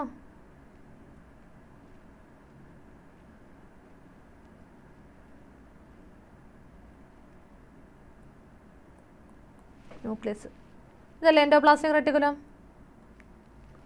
ഇതിൻ്റെ അടുത്താണ് നമ്മൾ ആരെ കാണൂടാ? ഗോൾജീനെ കാണും. എന്തിനാ അടുത്ത് കാണുന്നേ? ഇതാണേ ഗോൾജി. കാരണം എൻഡോപ്ലാസ്മിക് റെട്ടിക്കുലത്തിൻ്റെ പണി എന്താ? സിന്തസിസ് ഓഫ് ലിപ്പിഡ്സ് ആൻഡ് പ്രോട്ടീൻസാ അല്ലേ? ലിപ്പിഡും പ്രോട്ടീനൊക്കെ ഇവരിവിടുന്ന് ഇങ്ങനെ ഉണ്ടാക്കിയിടും. അത് നേരെ പോയിട്ട് പാക്ക് ചെയ്യുക, പാക്കേജിങ് നടക്കുന്ന സ്ഥലമാണ് ഇത് ഗോൾജി. അപ്പോൾ നോക്കിക്കേ, the material to be packaged in the form of vesicle from the endoplasmic reticulum fuse with the cis phase of Golgi apparatus and move towards maturing phase. അപ്പം ഗോൾജിയുടെ ഈ കോൺവെക്സ് ഫേസിനെയാണ് സിസ് face എന്ന് വിളിക്കുക, ഈ കോൺകേവ് ഫേസിനാണ് മെച്ചുറിങ് ഫേസ് അഥവാ trans face എന്ന് വിളിക്കുക. അപ്പം എൻഡോപ്ലാസ്റ്റിക് റെറ്റിക്കുലത്തിൽ നിന്ന് റിലീസ് ചെയ്ത സാധനം നേരെ സിസ് ഫേസിലേക്ക് പോകും. അതിലൂടെ കയറി ട്രാൻസിലൂടെ ഇറങ്ങുമ്പോഴേക്ക് അയാൾ എന്തായിട്ടുണ്ടാവും, ഇവിടെ പാക്ക് ചെയ്ത് മോഡിഫൈ ചെയ്ത് അടിപൊളിയായിട്ടുണ്ടാവും. അപ്പോൾ അത് ശരിയല്ലേ? ശരിയാണോ? ശരിയാണ്. Both assertion and reason is true and reason is the correct explanation of assertion. രണ്ട് ശരിയാണ് കേട്ടോ. അടുത്തത്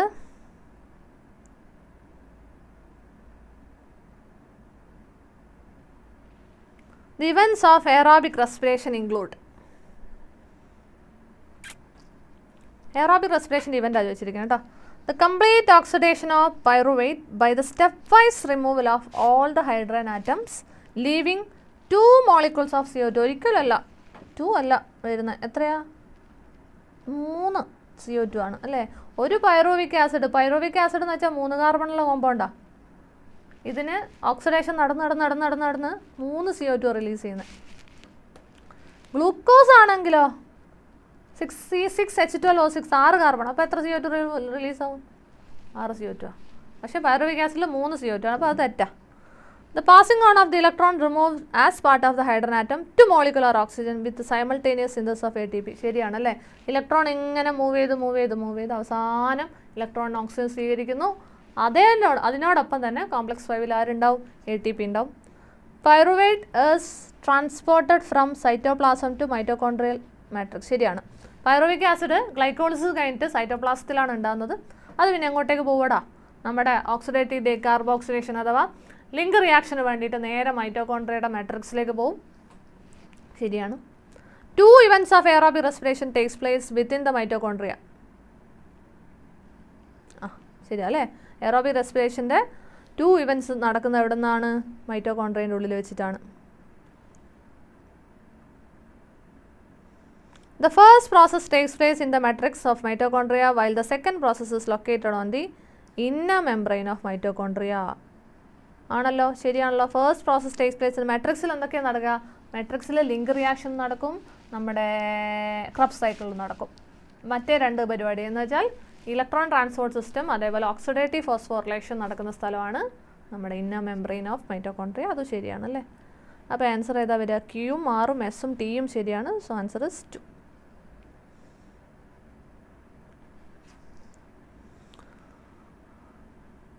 Read the following statements carefully. Increased agricultural yields have been partly due to the use of better management practices and use of agrochemicals, but mainly due to the use of improved crop varieties. മക്കളെ ഇതില്ലേ application of ബയോടെക്നോളജിയിൽ ആദ്യത്തെ second പേജില്ലേ അതിൽ green റെവല്യൂഷൻ്റെ താഴെ വരുന്നൊരു സ്റ്റേറ്റ്മെൻറ്റാണ്. അപ്പോൾ ഇത് സത്യം പറഞ്ഞാൽ സ്റ്റേറ്റ്മെൻറ്റ് എങ്ങനെയുള്ളത് നേരെ ഒന്ന് തിരിച്ചിട്ടുണ്ട്. Partly due to improved use of improved crop varieties ആണ് വരേണ്ടത്. അതേപോലെ മെയിൻലി ഡ്യൂ ടു എന്ന് പറയേണ്ടത് ബെറ്റർ മാനേജ്മെൻറ്റ് പ്രാക്ടീസുമാണ് വരേണ്ടത്. അപ്പോൾ അത് അങ്ങോട്ടും ഇങ്ങോട്ടും ട്വിസ്റ്റ് ചെയ്തിട്ടാണ് നമുക്ക് ഇതിൽ തന്നിരിക്കുന്നത്. അപ്പോൾ ഇത് തെറ്റാണ്. GMO increased reliance on chemical pesticides by producing pesticide resistance. ഒരിക്കലും അല്ല. GMO നമ്മൾ ഉണ്ടാക്കുന്നത് തന്നെ ഈ കെമിക്കൽ പെസ്റ്റിസൈഡിൻ്റെ ഒക്കെ യൂസ് കുറയ്ക്കാൻ വേണ്ടിയിട്ടാണ്. അപ്പോൾ അതും തെറ്റാ. അപ്പോൾ രണ്ടും തെറ്റല്ലേ. അപ്പോൾ ആൻസർ ഏതാ വരിക? ആൻസർ ചെയ്ത് വരും ബി അല്ലേ. Both statements are incorrect. Select the incorrect statement from the following. Cellular respiration is related to the energy released. ആണല്ലോ, ആണ്. Energy released in cellular respiration used for ATP synthesis. ശരിയാണ്. Only green plants and cyanobacteria can prepare their own food by the process of photosynthesis. വളരെ ശരിയാണ്. all plant cell tissues and organs can perform. ഒരിക്കലുമല്ല. Again respiration in higher പ്ലാന്റ്സിൽ intro പോർഷനിൽ പറഞ്ഞിരിക്കുന്ന ഒരു sentence ആണ് കേട്ടോ. Not all plant cells. എല്ലാ പ്ലാന്റ് സെല്ലോ ടിഷ്യൂ ഓർഗനോ ഒന്നും ഫോട്ടോസിന്തസിസ് ചെയ്യൂല. കാരണം ഏത് സെല്ല് മാത്രമേ ചെയ്യത്തുള്ളൂ? ക്ലോറോപ്ലാസ്റ്റ് ഉള്ള സെല്ലുകളെ ചെയ്യുള്ളൂ. അതും ക്ലോറോപ്ലാസ്റ്റ് ഉള്ള സെല്ലുകൾ എവിടെ ഉണ്ടാവുക? സൂപ്പർഫിഷ്യൽ ലെയേഴ്സിലേ ഉണ്ടാവുള്ളൂ. അപ്പോൾ സൂപ്പർഫിഷ്യൽ ലെയേഴ്സിലുള്ള ക്ലോറോപ്ലാസ്റ്റ് ഉള്ള സെല്ലുകൾ മാത്രമേ എന്ത് ചെയ്യത്തുള്ളൂടാ? ഫോട്ടോസിന്തസിസ് ചെയ്യുള്ളൂ. അപ്പോൾ ആൻസർ ഏതാ? 4 is the answer അല്ലേ? അത് തെറ്റാണ്. അപ്പോൾ അതാണ് answer. Out of the following how many features belong to monocot root ആട്ടോ. റൂട്ടാണേ. റൂട്ടാവുമ്പം ഉറപ്പായിട്ടും റേഡിയലാണ്. ശരിയാണ്. മോണോകോട്ടല്ലേ? മോണോകോട്ടാകുമ്പോൾ ഒരിക്കലും ഓപ്പൺ അല്ലല്ലോ. ഓപ്പൺ അല്ല. തെറ്റാ. ഓപ്പൺ വാസ്കുലർ ബണ്ടിൽ റൂട്ടിൽ വരൂല. സോ ഇത് തെറ്റാണേ. എൻഡോഡെർമിസ് ആബ്സെൻറ്റോ? നെവർ. എൻഡോഡെർമിസ് പ്രസൻ്റ് ആണ് അല്ലേ? എൻഡോഡെർമിസ് ആർക്കൊക്കെയുള്ളത്? ഡൈക്കോട്ട് റൂട്ടിനുണ്ട്, മോണോകോട്ട് റൂട്ടിനുണ്ട്, ഡൈക്കോട്ട് സ്റ്റെമ്മിനും ഉണ്ട്. മോണോകോട്ട് സ്റ്റെം ഒഴിച്ച് ഈ 3 എൻഡോഡെർമിസ് ഉണ്ട്. അപ്പോൾ അതും തെറ്റാ. പിത്ത് ഡെവലപ്ഡ് ആണ്. അതെ, ഡെവലപ്ഡ് പിത്താണ് അല്ലേ? വെൽ ഡെവലപ്ഡ് പിത്താണ് മോണോകോട്ട് റൂട്ടിന്. എന്നാൽ ഡൈക്കോട്ട് റൂട്ടിന് പിത്ത് ചെറുതായിരിക്കും. Polyarch condition. എന്താ polyarch condition? Vascular bundle more than 6 ആണല്ലേ? വാസ്കുലാർ ബണ്ടിൽസ് സൈലം ഫ്ലോയും 6 കൂടുതലുണ്ട്. അതാണ് പോളിയാർച്ച് കണ്ടീഷൻ. അപ്പോൾ 1, 4, 5 മോണോകോട്ട് റൂട്ടിൻ്റെയാണ്. അപ്പോൾ എത്ര ആൻസർ വരിക? C is the answer. C is the answer. The lipid molecules present in plasma membrane have polar heads and non-polar tails. അതെ. Which option represent the correct arrangement of lipids in lipid bilayer? മക്കളെ, നമ്മളിത് fluid mosaic മോഡലിന് ഒരു picture text കൊടുത്തിട്ടുണ്ട്. അതിൽ നമ്മൾ പഠിക്കുന്നുണ്ട്. ഇങ്ങനെയാണ് സത്യം പറഞ്ഞാൽ ഇതിനെ കാണാനുണ്ടാവുക. ഇതാണ് hydrophilic head or polar head.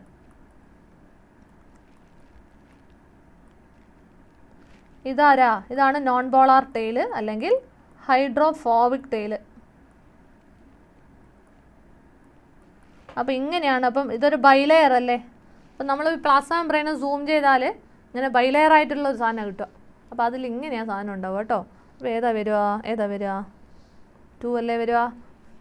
ഹൈഡ്രോഫിലിക്ക് പുറത്തും ഹൈഡ്രോഫോബിക് ഉള്ളിലുമാണ് വരിക. 2 is the answer. Inflorescence of Asteraceae. Asteraceae എന്ന് വെച്ചാൽ സൺഫ്ലവറിൻ്റെ ഫാമിലിയാണ്. സൺഫ്ലവറിൻ്റെ ഫാമിലിയുടെ ഇൻഫ്ലോറസൻസ് ഏതാ വരിക? Umbel, hypanthodium, capitulum and corymb. പലതരത്തിലുള്ള ഇൻഫ്ലോറസൻസ് ഉണ്ട്. അതിൽ ക്യാപിറ്റുലം എന്ന് വെച്ചാൽ നമ്മുടെ സൺഫ്ലവർ ഉണ്ടോ? ഇങ്ങനെയാണ് ഉണ്ടാവുക. അതിൻ്റെ പൂക്കൾ ഇങ്ങനെ പൂക്കൾ കാണിക്കും. ഈ ഇൻഫ്ലോറസൻസിനെയാണ് നമ്മൾ ക്യാപിറ്റുലം. ഇത് ആഡഡ് ടോപ്പിക്കാണേ മക്കളെ. ക്യാപിറ്റുലം എന്ന് വിളിക്കാം. Thank you Fatima. Thank you for your comment. അപ്പോൾ ഇതാരാ കാണിക്കുക? അത് നമ്മുടെ സൺഫ്ലവറിൻ്റെ ഫാമിലി. ഇതിനെ ക്യാപിറ്റുലം എന്ന് കേട്ടോ വിളിക്കുക. ക്യാപിറ്റുലം. വേറെയും പലതരത്തിലുള്ള ഇൻഫ്ലോറസൻസ് ഉണ്ട്. അപ്പോൾ ഇങ്ങനെയൊക്കെ കണ്ടോ? ഇങ്ങനെയൊക്കെയാണ് പൂക്കളെങ്കിൽ ഇങ്ങനെയുള്ള പൂക്കളുള്ളവുണ്ട്. അതേപോലെ ഇങ്ങനെ പൂക്കളുള്ള പ്ലാന്റുകളുണ്ട്. അതേപോലെ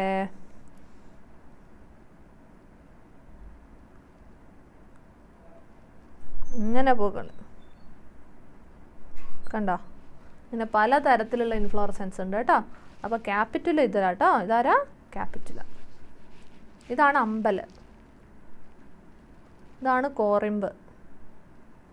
ഇതാണ് ഹൈപ്പാന്തോഡിയം. അപ്പം നമ്മുടെ ആൻസർ ഏതാ? 2 is the answer. Select the incorrect statement from the following. Dark reaction is more sensitive to temperature. അതെ, കാരണം ഡാർക്ക് റിയാക്ഷൻ എൻസൈമാറ്റിക് ആണ്. റുബിസ്കോയും പെപ്കേസും ഒക്കെ വരുന്നുണ്ട്. ടെമ്പറേച്ചർ ഉണ്ടെങ്കിൽ, ഒപ്റ്റിമം ടെമ്പറേച്ചർ ഉണ്ടെങ്കിൽ എൻസൈം ആക്റ്റീവ് ആവുള്ളൂ. So they are more sensitive to temperature. ശരിയാണ്. Light reaction is less sensitive to temperature. അത് ശരിയാണല്ലേ? കാരണം ലൈറ്റ് റിയാക്ഷനിൽ എൻസൈം ഒന്നുമില്ല അല്ലേ? നമുക്ക് ലൈറ്റും ഇലക്ട്രോൺ ട്രാൻസ്പോർട്ടും കാര്യങ്ങളൊക്കെ, അവിടെ എൻസൈം ഒന്നുമില്ല. C4 plant respond to higher temperature and C3 plants have lower optimum temperature. ശരിയാണല്ലോ അല്ലേ? C4 പ്ലാന്റിൻ്റെ ഒപ്റ്റിമം ടെമ്പറേച്ചർ ഒരു 30 to 40 ഡിഗ്രി സെൽഷ്യസ് ഒക്കെയാണ്. എന്നാൽ C3 ആണ്. കാരണം C4 എവിടെയാണ് കാണുക? ഡ്രൈ ട്രോപ്പിക്കൽ റീജിയൻസിലൊക്കെ കാണുന്ന പ്ലാന്റാണ് C4 അല്ലേ?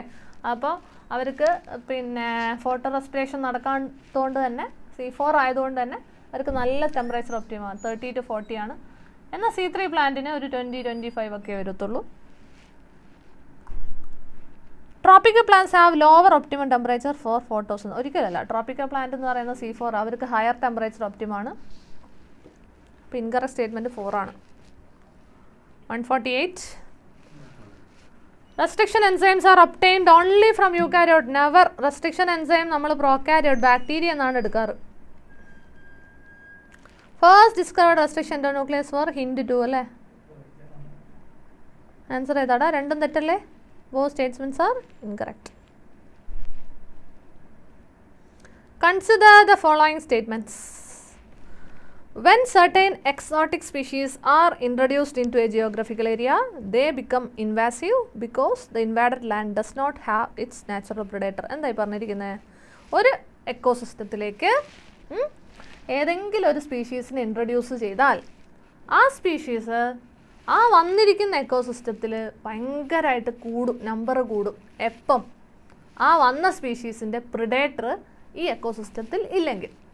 ഇനി നേരെ മറിച്ച് ഈ എക്കോസിസ്റ്റത്തിൽ അതിൻ്റെ പ്രിഡേറ്റർ ഉണ്ടെങ്കിൽ ഒരിക്കലും നമ്പർ ഒരു ഓവറായി കൂടാൻ പറ്റും, ഇൻവേസീവ് ആവത്തില്ല, നമ്പർ കൂടില്ല. ശരിയാണ്. Competition is best defined as a process in which the fitness of one species is significantly lower in the presence of another species അല്ലേ? രണ്ടുപേർക്കും നെഗറ്റീവ് ആകുന്ന ഒരു ഇൻട്രാക്ഷനാണ് കോമ്പറ്റീഷൻ. അപ്പോൾ ഒരാളുടെ പ്രസൻസിൽ മറ്റൊരാളുടെ ഫിറ്റ്നസ് എന്താവും ഇവിടെ കുറയും. Biological control methods adopted in agricultural pest control are based on the ability of the predator to regulate the prey population. നമ്മൾ അഗ്രികൾച്ചറിൽ പെസ്റ്റിനെ കൺട്രോൾ ചെയ്യാൻ വേണ്ടിയിട്ട് നമ്മൾ അല്ലേ, കീടങ്ങൾ നമ്മൾ കൃഷിയൊക്കെ ചെയ്യുമ്പോൾ വരുന്ന കീടത്തിനെ കൺട്രോൾ ചെയ്യാൻ അതിൻ്റെ പ്രിഡേറ്റർ തന്നെ ആ ഒരു സ്ഥലത്തുണ്ടെങ്കിൽ നമുക്ക് സുഖമാണ് അല്ലേ? നമുക്ക് വേറെ ഒരു കീടനാശിനിയൊന്നും ഉപയോഗിക്കേണ്ട. നാച്ചുറലി പ്രിഡേറ്റർ തന്നെ ആരെ കൊല്ലൂടാ? പെസ്റ്റിനെ കൊല്ലും. അപ്പോൾ എല്ലാം ശരിയാണല്ലോ. സോ ആൻസർ ഏതാ? 1, 2 and 3.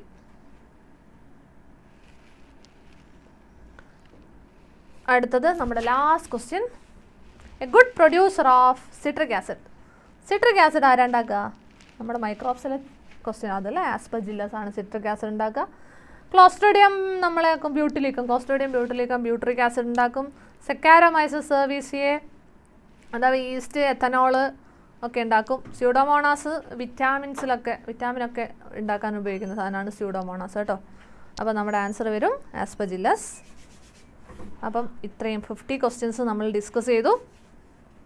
എൻ്റെ ഒരു അഭിപ്രായത്തിൽ സിമ്പിൾ ക്വസ്റ്റ്യൻസ് ആയിരുന്നു. നിങ്ങൾക്ക് എങ്ങനെ ഉണ്ടെന്ന് അറിയില്ല. ഓക്കെ, അപ്പോൾ അടുത്തത് ഫിസിക്സാണ് ഡിസ്കഷൻ നടക്കുക. Okay, thank you.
Hi hello മക്കളെ, എങ്ങനെയുണ്ടായിരുന്നു എക്സാമിനേഷൻ? നീറ്റ്ഗാല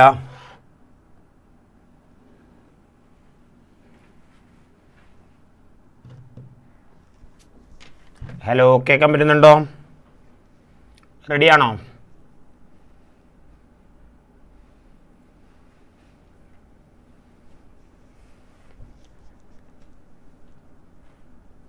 എങ്ങനെയുണ്ടായിരുന്നു പരീക്ഷ? എങ്ങനെയുണ്ടായിരുന്നു മക്കളെ? ഹലോ, ഹായ് അശ്വിൻ, ഹലോ, എല്ലാവർക്കും ഹായ്. പറ, എങ്ങനെയുണ്ടായിരുന്നു ഇന്നത്തെ പരീക്ഷ? എങ്ങനെയുണ്ടായിരുന്നു? ഫിസിക്സിൻ്റെ പാർട്ട് എങ്ങനെയുണ്ടായിരുന്നു മക്കളെ?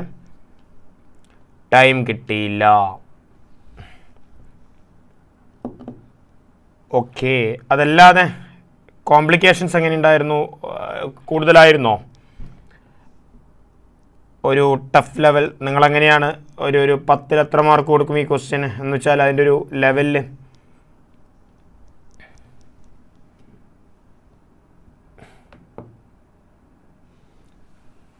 ഹായ് മക്കളെ, പറ, എങ്ങനെയുണ്ടായിരുന്നു? നമുക്ക് എന്തായാലും ഒന്ന് നോക്കാം അല്ലേ? നമുക്ക് ഈ ക്വസ്റ്റ്യൻസ് ഒന്ന് ചെയ്തു നോക്കാം. അപ്പോൾ ചിലതൊക്കെ നിങ്ങൾ അയ്യോ അങ്ങനെ ചെയ്താൽ മതിയായിരുന്നു എന്നൊക്കെ തോന്നും. അപ്പോൾ കുഴപ്പമുണ്ടാവില്ല. അടുത്ത പരീക്ഷ വരുന്ന സമയത്ത് അല്ലെങ്കിൽ മെയിൻ നീറ്റ് എക്സാമിനേഷന് നിങ്ങൾക്ക് ഇന്ന് വരുത്തിയ എല്ലാ തെറ്റുകളും മാറ്റിക്കൊണ്ടായിരിക്കണം എക്സാമിനേഷൻ എഴുതേണ്ടത്. അപ്പോൾ നമുക്ക് തുടങ്ങാം. ആദ്യത്തെ ക്വസ്റ്റ്യനിലേക്ക് പോകുന്നു. ഇവിടെ ശരിക്കും റെസിസ്റ്റൻസ്, കപ്പാസിറ്റൻസ്, പൊട്ടൻഷ്യൽ ഡിഫറൻസ് ഉണ്ട്. അങ്ങനെയാണെങ്കിൽ CV² ആറിൻ്റെ ഡയമെൻഷൻസ് അല്ലെങ്കിൽ ആർക്ക് ഈക്വൽ ആണ് ഈ ഡയമെൻഷൻസ് എന്നാണ് ചോദിച്ചിട്ടുള്ളത്.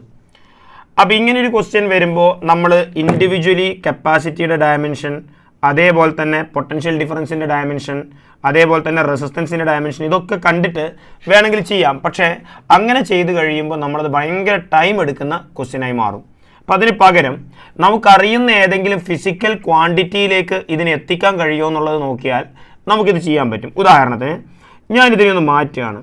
CV² R എന്ന് പറയുമ്പോൾ അല്ലെങ്കിൽ C²V² Rനെ ഞാൻ മെല്ലെ ഒന്ന് മാറ്റുകയാണ് മക്കളെ. ഈ C²ൻ്റെ ഒരു C ഞാൻ എടുക്കുന്നു, V²ൻ്റെ V² ഞാൻ എടുക്കുന്നു. അപ്പോൾ എത്ര C അവിടെ ബാക്കിയുണ്ട്? C അവിടെ ബാക്കിയുണ്ട്. എഗെയിൻ ഒരു R ഉണ്ട്, ഈ R കൂടി ഒന്നിച്ച് വെക്കുന്നു. അപ്പോൾ RC ഒന്നിച്ച് വന്നു, CV² ഒന്നിച്ച് വന്നു. നിങ്ങൾക്കറിയാം കപ്പാസിറ്ററിൽ സ്റ്റോർ ചെയ്യുന്ന എനർജിയാണ് ഹാഫ് CV². അപ്പോൾ CV² എന്ന് പറയുന്നതിൻ്റെ ഡയമെൻഷണൽ ഫോർമുല എനർജിയുടെ ഡയമെൻഷണൽ ഫോർമുലയാണ്. ഇതേപോലെ റെസിസ്റ്റൻസ് ഇൻറ്റു കപ്പാസിറ്റൻസ് എൻ്റെ മക്കൾ ഓർത്ത് വെക്കണം. ഓൾട്ടർനേറ്റിംഗ് കറൻസ് അല്ലെങ്കിൽ ഇലക്ട്രോമാഗ്നറ്റിക് ഇൻഡക്ഷൻ ഈ ചാപ്റ്ററിൽ പഠിക്കുന്നതാണ്. റെസിസ്റ്റൻസ് ഇൻറ്റു കപ്പാസിറ്റൻസ് എന്ന് പറയുന്നത് ടൈം കോൺസ്റ്റൻ്റ് ആണ്. അപ്പോൾ ടൈം കോൺസ്റ്റൻ്റ് ആകുന്ന സമയത്ത് അതിനെ ക്യാപിറ്റൽ T നമുക്ക് എഴുതാൻ പറ്റും. അപ്പോൾ എനർജി ഇൻറ്റു ടൈം എന്ന രീതിയിൽ നമുക്കിതിനെ വേണമെങ്കിൽ മാറ്റാൻ പറ്റും.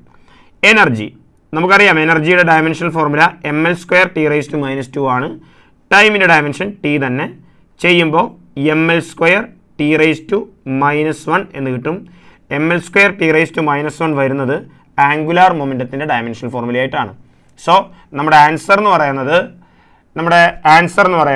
mL² T⁻⁻1 ആണ്. ഡയമെൻഷണൽ അനാലിസിസ് ആണ്.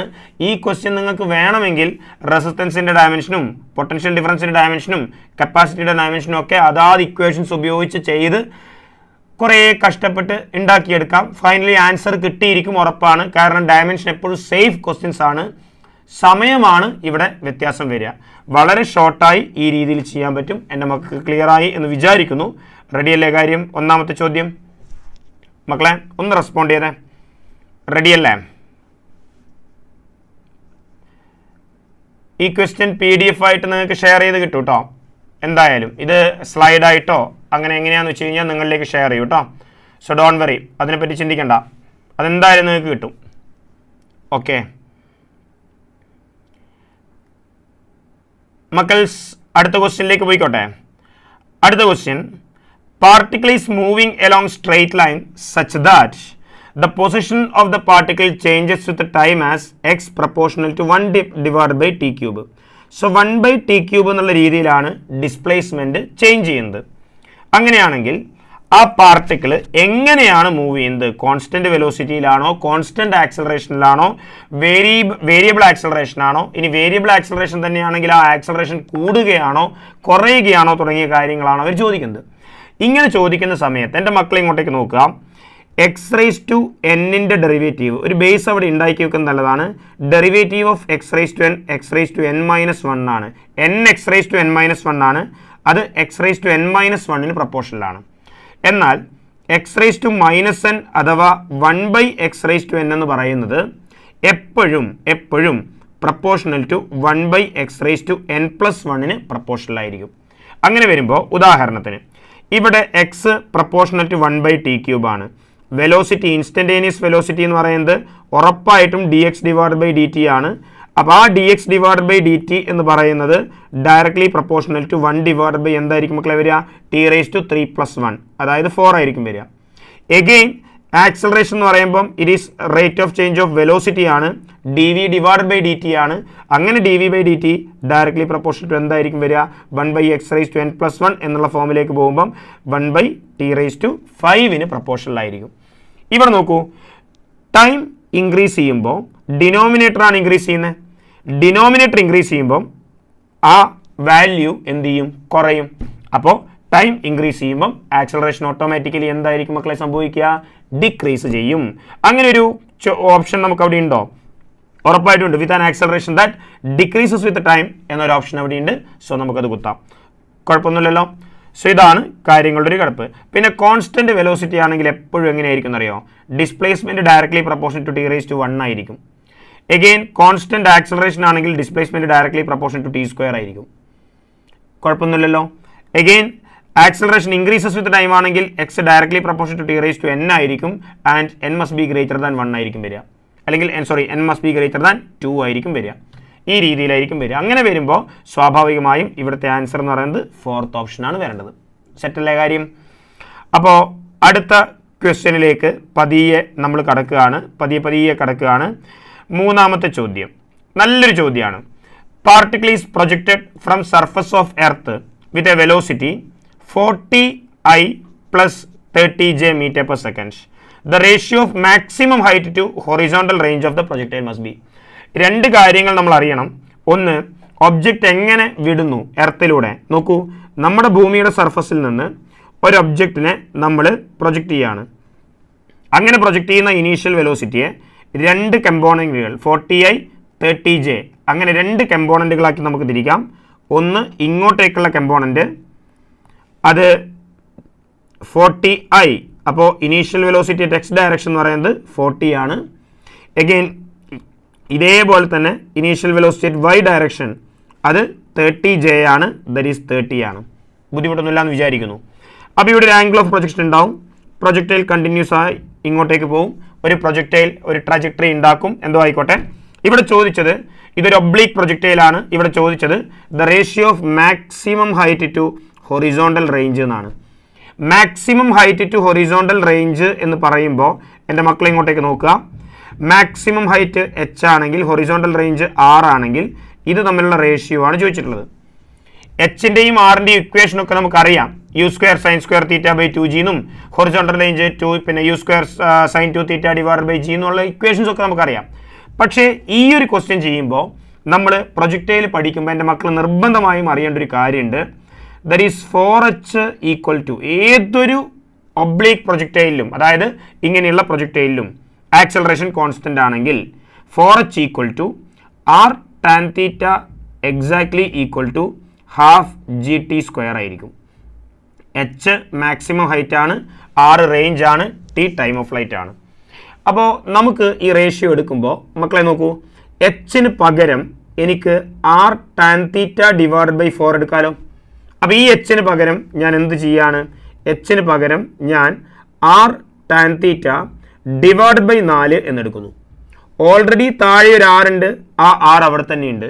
സോ ആറും ക്യാൻസൽ ചെയ്ത് കഴിഞ്ഞാൽ അവിടുത്തെ ഹൈറ്റ് /r എന്ന് പറയുന്നത് tan θ/4 എന്നുള്ള റേഷ്യോ ആയി മാറും. ഇനി ആ തീറ്റ കണ്ടുപിടിക്കണം.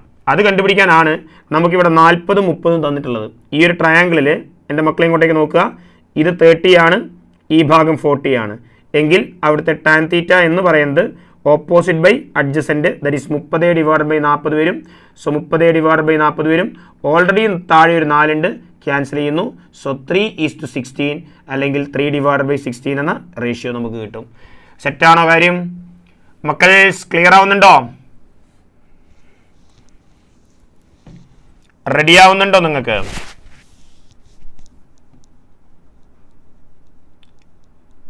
എല്ലാവരും വരട്ടെ. ലൈവിൽ ഇത്ര ആൾക്കാരൊന്നും പോരല്ലോ.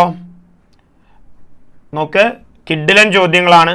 ഇപ്പം ശരിക്കും പറഞ്ഞാൽ ഈ ഒരു എക്സാമിനേഷന് നിങ്ങൾക്ക് നന്നായിട്ട് പെർഫോം ചെയ്യാൻ പറ്റിയാൽ നിങ്ങൾക്ക് നീറ്റ് സുഖമായിട്ട് പെർഫോം ചെയ്യാൻ പറ്റും. ഇനി അടുത്ത വർഷത്തേക്ക് റിപ്പീറ്റ് ഒക്കെ ചെയ്യുന്ന കുട്ടികളുണ്ടെങ്കിൽ അടുത്ത വർഷം ഈ ഒരു ക്വസ്റ്റ്യൻ പേപ്പർ ചെയ്ത് നോക്കിയിട്ട് നിങ്ങൾക്ക് നിങ്ങളെ വിലയിരുത്താൻ പറ്റുന്നൊരു ടൈപ്പ് ഓഫ് ക്വസ്റ്റ്യൻസ് ആണ് ഇപ്പോൾ വന്നിട്ടുള്ളത്. അപ്പോൾ ഇതാണ് നമ്മുടെ ആൻസർ വരുന്നത്. 3/16 ആണ്. എൻ്റെ മക്കൾ നന്നായിട്ട് ഇങ്ങോട്ടേക്ക് നോക്കുക. റെഡി. അടുത്ത ചോദ്യം സ്ക്രൂ ഗേജിൻ്റെ ക്വസ്റ്റ്യൻ ആണ്. പ്രാക്ടിക്കൽസ് എന്ന് ക്വസ്റ്റ്യൻ ഉണ്ടാവും നിങ്ങൾക്കറിയാം. സ്ക്രൂ ഗേജിൻ്റെ ഇവിടെ ഡയറക്റ്റ് ക്വസ്റ്റ്യൻ ആണ്. ഇതൊരു ഡയറക്റ്റ് ക്വസ്റ്റ്യൻ ആണ്. ലെവൽ 1 എന്നൊക്കെ പറയാം. 1 പിച്ച് സ്കെയിൽ ഡിവിഷൻ 1 മില്ലിമീറ്റർ ആണ്. Number of division of circular scale 50 ആണ്. ഒറ്റയടിക്ക് അവിടുന്ന് ലീസ്റ്റ് കൗണ്ട് കിട്ടും ഇല്ലേ? Number of pitch division divided by circular scale division 50. So 1 millimetre divided by 50 ആണ് ഇവിടുത്തെ ലീസ്റ്റ് കൗണ്ട് വരുന്നത്. അങ്ങനെയാണെങ്കിൽ ഒരു സ്ക്രൂ ഗേജിൻ്റെ റീഡിങ് എന്ന് പറയുന്നത് എൻ്റെ മക്കൾ പഠിച്ചിട്ടുണ്ട്.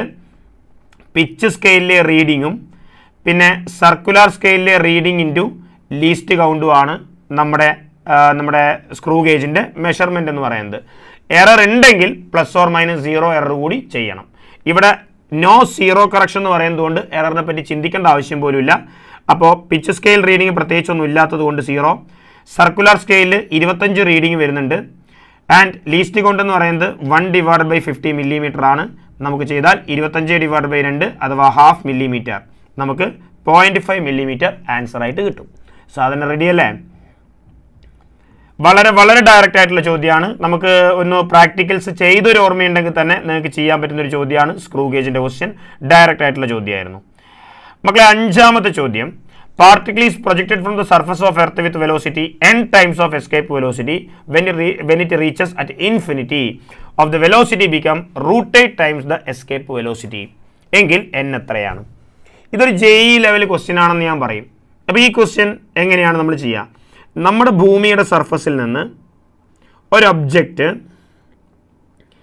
എസ്കേപ്പ് വെലോസിറ്റിയിലല്ല എറിഞ്ഞത്. എന്ത് വെലോസിറ്റിയിലാണ്? n ടൈംസ് ദ എസ്കേപ്പ് വെലോസിറ്റിയിലാണ് എറിഞ്ഞത്. എസ്കേപ്പ് വെലോസിറ്റിയിൽ എറിഞ്ഞാൽ ജസ്റ്റ് ഇൻഫിനിറ്റി വരെ എത്തുന്നു മാത്രമേ ഉള്ളൂ. ഇൻഫിനിറ്റിയിലേക്ക് ജസ്റ്റ് എത്തുന്നേ ഉള്ളൂ. എന്നാൽ n times escape velocity, escape വെലോസിറ്റിനേക്കാൾ കൂടിക്കഴിഞ്ഞാലോ ഉറപ്പായിട്ടും ആ വെലോസിറ്റി കുറഞ്ഞ് ഇവിടെ എത്തുമ്പോൾ 0 ആവില്ല, ഒരു വെലോസിറ്റി ഉണ്ടാവും. അപ്പോൾ ഈ പോയിന്റിൽ ഒരു വെലോസിറ്റി ഉണ്ട്.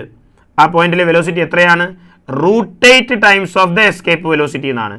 അതായത് √8 ടൈംസ് ഓഫ് എസ്കേപ്പ് വെലോസിറ്റി. എങ്കിൽ n എത്രയാണ്? ഇങ്ങനൊരു ചോദ്യം വരുമ്പോൾ മക്കളെ എപ്പോഴും ചെയ്യാൻ പറ്റുന്നൊരു കാര്യം, ഗ്രാവിറ്റേഷനിൽ നമ്മുടെ എയർ ഫ്രിക്ഷൻസ് ഒന്നും യാതൊരു തരത്തിലും കൺസിഡർ ചെയ്യാത്തത് കൊണ്ട് law of conservation of energy ഇവിടെ വാലിഡ് ആണ്.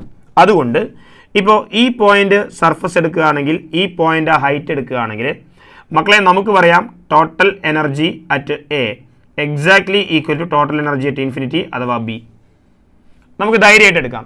ഇതേപോലെയാണ് എസ്കേപ്പ് വെലോസിറ്റി ഡിറൈവ് ചെയ്യുന്നത് പോലും. അങ്ങനെയാണെങ്കിൽ എയിലുള്ള ടോട്ടൽ എനർജി എന്ന് പറയുന്നത് എന്തൊക്കെയാണ്? ഒന്ന് അതിൻ്റെ കൈനറ്റിക് എനർജിയാണ്. Kinetic energy 12m into velocity square ആണ്. ബട്ട് ആ വെലോസിറ്റി എന്ന് പറയുന്നത് NVE ആണ്. അതുകൊണ്ട് NVEയുടെ സ്ക്വയർ എന്ന് പറയുമ്പോൾ n² VE² എന്ന് വരും. പ്ലസ് പൊട്ടൻഷ്യൽ എനർജി ഉണ്ട്. എയിൽ പൊട്ടൻഷ്യൽ എനർജി ഉണ്ട്. സർഫസിലാണുള്ളത് ഭൂമിയുടെ. അതുകൊണ്ട് പൊട്ടൻഷ്യൽ എനർജി എത്ര വരും? ഭൂമിയുടെ potential energy -GMM divide by R ആണ്. ഒരു ഒബ്ജക്റ്റ് സ്മോൾ m അവിടെ വെക്കുകയാണെങ്കിൽ. അപ്പോൾ പൊട്ടൻഷ്യൽ എനർജി എവിടെയുണ്ട്? ബിയിലേക്ക് എത്തുമ്പോൾ പൊട്ടൻഷ്യൽ എനർജി 0 ആകും. കൈനറ്റിക് എനർജി മാത്രമേ ഉണ്ടാവുള്ളൂ. That is 12m into velocity square. എത്രയാണ് പുതിയ velocity? √8 VE the whole square ആണ് വരിക.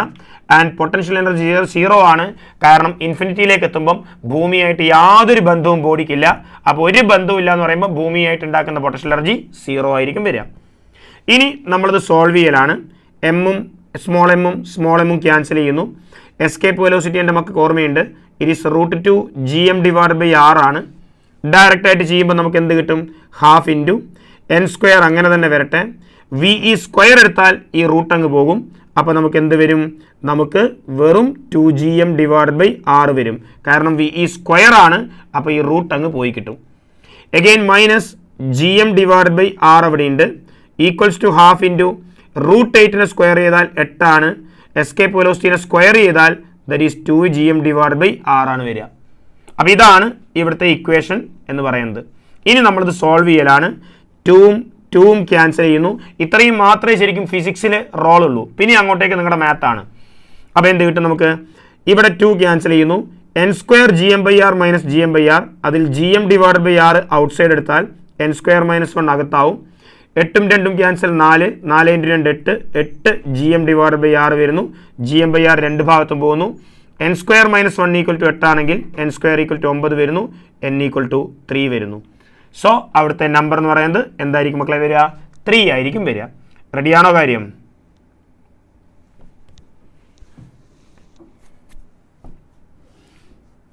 റെഡി.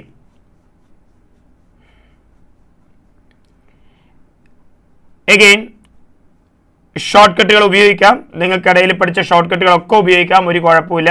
ഷോർട്ട് കട്ടുകൾ പക്ഷേ പുതിയ ഫ്രഷേഴ്സ് ആയിട്ടുള്ള കുട്ടികൾക്ക് ഉറപ്പായിട്ടും ഒരു കുഴപ്പമില്ല. ഷോർട്ട് കട്ടുകൾ ഉപയോഗിച്ച് കഴിഞ്ഞാൽ, പക്ഷേ ഞാൻ പറയുന്നത് റിപ്പീറ്റേഴ്സ് ആയിട്ടുള്ള കുട്ടികളാണെങ്കിൽ ഉറപ്പായിട്ടും അത് ഷോർട്ട് കട്ടുകളൊക്കെ ഉണ്ടെങ്കിൽ ഉപയോഗിക്കാം. ഫ്രഷേഴ്സ് ആയിട്ടുള്ള കുട്ടികൾ ഫണ്ടമെൻ്റൽ ഇക്വേഷൻസ് നന്നായിട്ട് പഠിക്കുന്നതാണ് ഏറ്റവും നല്ലത്. കാരണം എക്സാമിനേഷൻ ഒന്ന് മാറ്റി പിടിക്കുമ്പോൾ സ്വാഭാവികമായിട്ടും ഷോർട്ട് കട്ട് നമുക്ക് എപ്പോഴും ഹെൽപ്പ് ചെയ്യണമെന്നില്ല. എന്നാലും ചില ഇക്വേഷൻസ് പഠിക്കുന്നത് നല്ലതൊക്കെ തന്നെയാണ് മക്കളെ. എനിവേ 6ാമത്തെ ചോദ്യത്തിലേക്ക് പോവാണ്. As the temperature increases Young's models of metallic wire.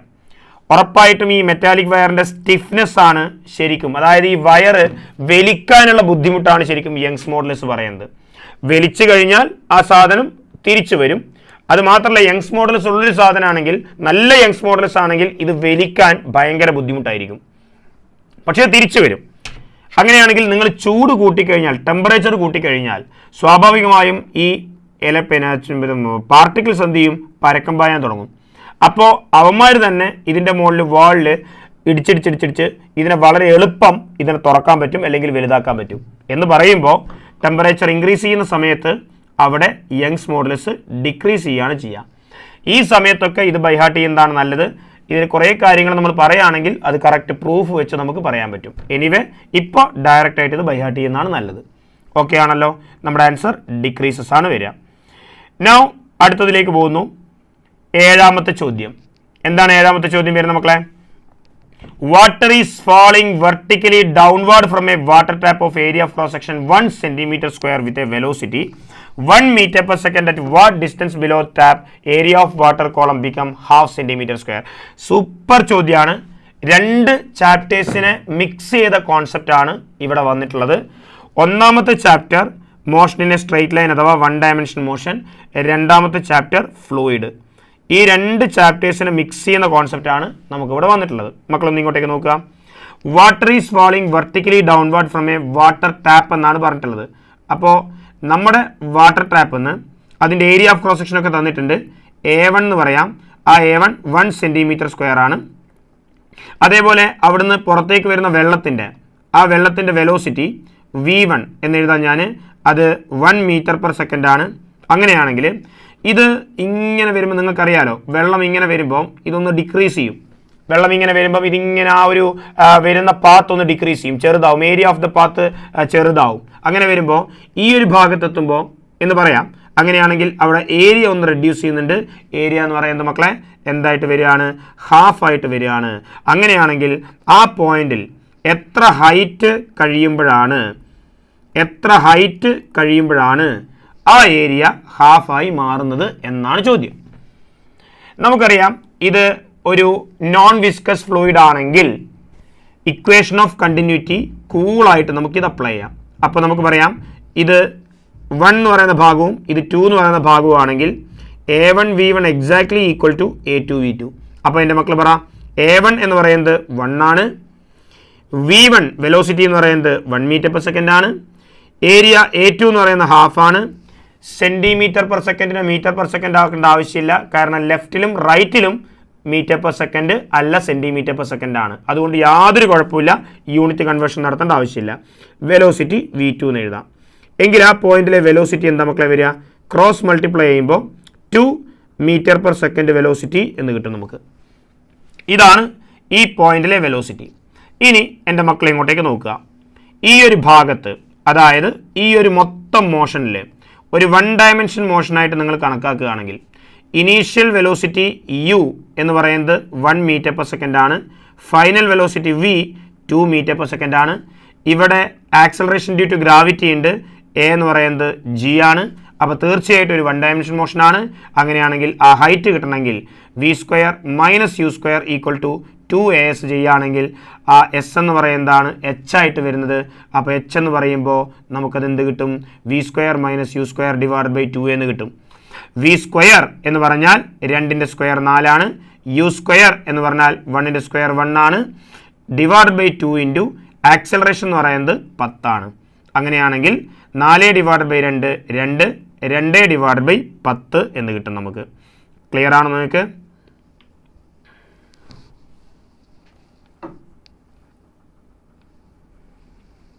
Ready.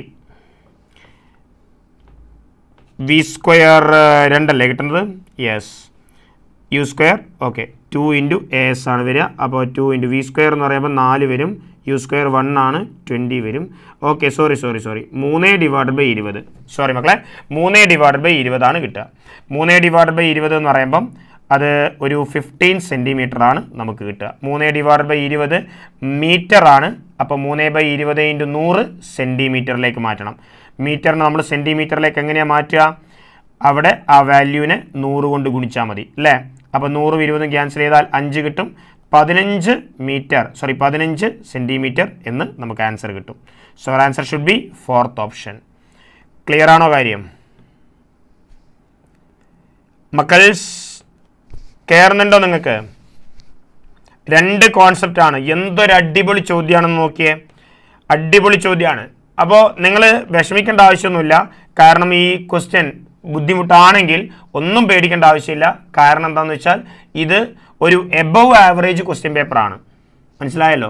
അപ്പോൾ ഇങ്ങനെയുള്ള ഒരു ക്വസ്റ്റ്യൻ പേപ്പർ ആണെങ്കിൽ എല്ലാവരും ഈ ക്വസ്റ്റ്യൻ പേപ്പർ ഇങ്ങനെ തന്നെ അറ്റൻഡ് ചെയ്യുള്ളൂ. അപ്പോൾ ഏറ്റവും ഈസി ആയിട്ടുള്ള ബയോളജിയും കെമിസ്ട്രിയും നന്നായിട്ട് അറ്റൻഡ് ചെയ്തിട്ട് ഫിസിക്സിൽ അറ്റൻഡ് ചെയ്യുന്ന ക്വസ്റ്റ്യൻസിൻ്റെ എണ്ണം കുറയും, പക്ഷേ ആക്യുറസി മാക്സിമം കൂടും. So don't worry. അപ്പോൾ ഇത്രയും ക്വസ്റ്റ്യൻസ് ക്ലിയർ ആണെന്ന് വിചാരിക്കുന്നു. ആൻഡ് 8ാമത്തെ ചോദ്യത്തിലേക്ക് പോവാണ്. എന്താണ് ഈ 8ാമത്തെ ചോദ്യം പറയുന്നത്? 8ാമത്തെ ചോദ്യം പറയുന്നത് എ സ്റ്റോൺ ഓഫ് മാസ്, മക്കളെ നോക്കൂ, a stone of mass tied at the end of an inextensible string of length L and rotated in a circular path in the vertical plane with end of the string as the centre of circle. എന്ന് വെച്ചാൽ ഒരു vertical circular മോഷനാണ് ഇവിടെ നടത്തിക്കൊണ്ടിരിക്കുന്നത്. T1 and T2 are the tensions of the string when the stone is at a lower and uppermost points. അപ്പോൾ 1 എന്ന് പറയുന്ന കണ്ടീഷനിൽ particle ഇവിടെയാണുള്ളത്. അപ്പോൾ ആ കയറിൻ്റെ മുകളിൽ ആക്ട് ചെയ്യുന്ന ടെൻഷനാണ് T1. അതിങ്ങനെ വെർട്ടിക്കൽ സർക്കിൾ കറങ്ങിക്കൊണ്ടിരിക്കുന്ന സമയത്ത് 2ാമത്തെ സിറ്റുവേഷനിൽ എന്താ സംഭവിക്കുന്നത്? പാർട്ടിക്കിൾ ഇതിൻ്റെ ടോപ്പിലാണുള്ളത്. മനസ്സിലാവുന്നുണ്ടല്ലോ? ടോപ്പിലാണുള്ളത്. അങ്ങനെയാണെങ്കിൽ ഇവിടുത്തെ ടെൻഷൻ ഇങ്ങോട്ടേക്കാണ് വരിക. റെഡിയാണല്ലോ? T2. ഇനി ഈ T1 എന്ന് പറയുന്നത് നിങ്ങൾ ഒരുപക്ഷെ ബൈഹാർട്ടൊക്കെ പഠിച്ചിട്ടുണ്ടാവും. ആ ടെൻഷൻ എന്ന് പറയുന്നത് മിനിമം ടെൻഷൻ എന്ന് പറയുന്നത് 6 mg ആണ്. അത് അറിയില്ല എന്നുണ്ടെങ്കിൽ കുഴപ്പങ്ങളൊന്നുമില്ല. ഇങ്ങോട്ടേക്ക് അതിന് വെയിറ്റ് mg ഉണ്ടാവും. ഇതേപോലെ ഈ പാർട്ടിക്കിളിനെ സംബന്ധിച്ചിടത്തോളം അവിടെ സെൻട്രിഫ്യൂഗൽ ഫോഴ്സ് mv² / r ഉണ്ടാവും. സ്യൂഡോ ഫോഴ്സ് എന്ന് പറയുന്നൊരു കോൺസെപ്റ്റാണ് ഞാനിവിടെ ഉപയോഗിച്ചത്. റേഡിയസ് L ആയതുകൊണ്ട് ഇവിടെ mv² / L ആണ് ഉണ്ടാവുക. അപ്പോൾ ഒരു ബൗണ്ടറി കണ്ടീഷൻ ഞാൻ സബ്സ്റ്റിറ്റ്യൂട്ട് ചെയ്യുമ്പോൾ T1 must be greater than or equal to എന്ന് പറയുമ്പോൾ ഞാൻ T1 ഈക്വൽ ടു എന്ന് കാണിക്കുന്നു. സോ T1 ഈക്വൽ ടു നമുക്ക് എന്ത് പറയാം? മേലേക്കുള്ള ടോട്ടൽ ഫോഴ്സ് ഈക്വൽ ടു താഴേക്കുള്ള ടോട്ടൽ ഫോഴ്സ് mv² / L. എന്നാൽ ഒരു ഒബ്ജക്റ്റ് പൂർണ്ണമായും ആ സർക്കിൾ കറങ്ങി തിരിച്ചു വരണമെങ്കിൽ അതിൻ്റെ വെലോസിറ്റി എന്ന് പറയുന്നത് √5 gr എങ്കിലും ഉണ്ടാവണം. ഇവിടുത്തെ റേഡിയസ് L ആണ്.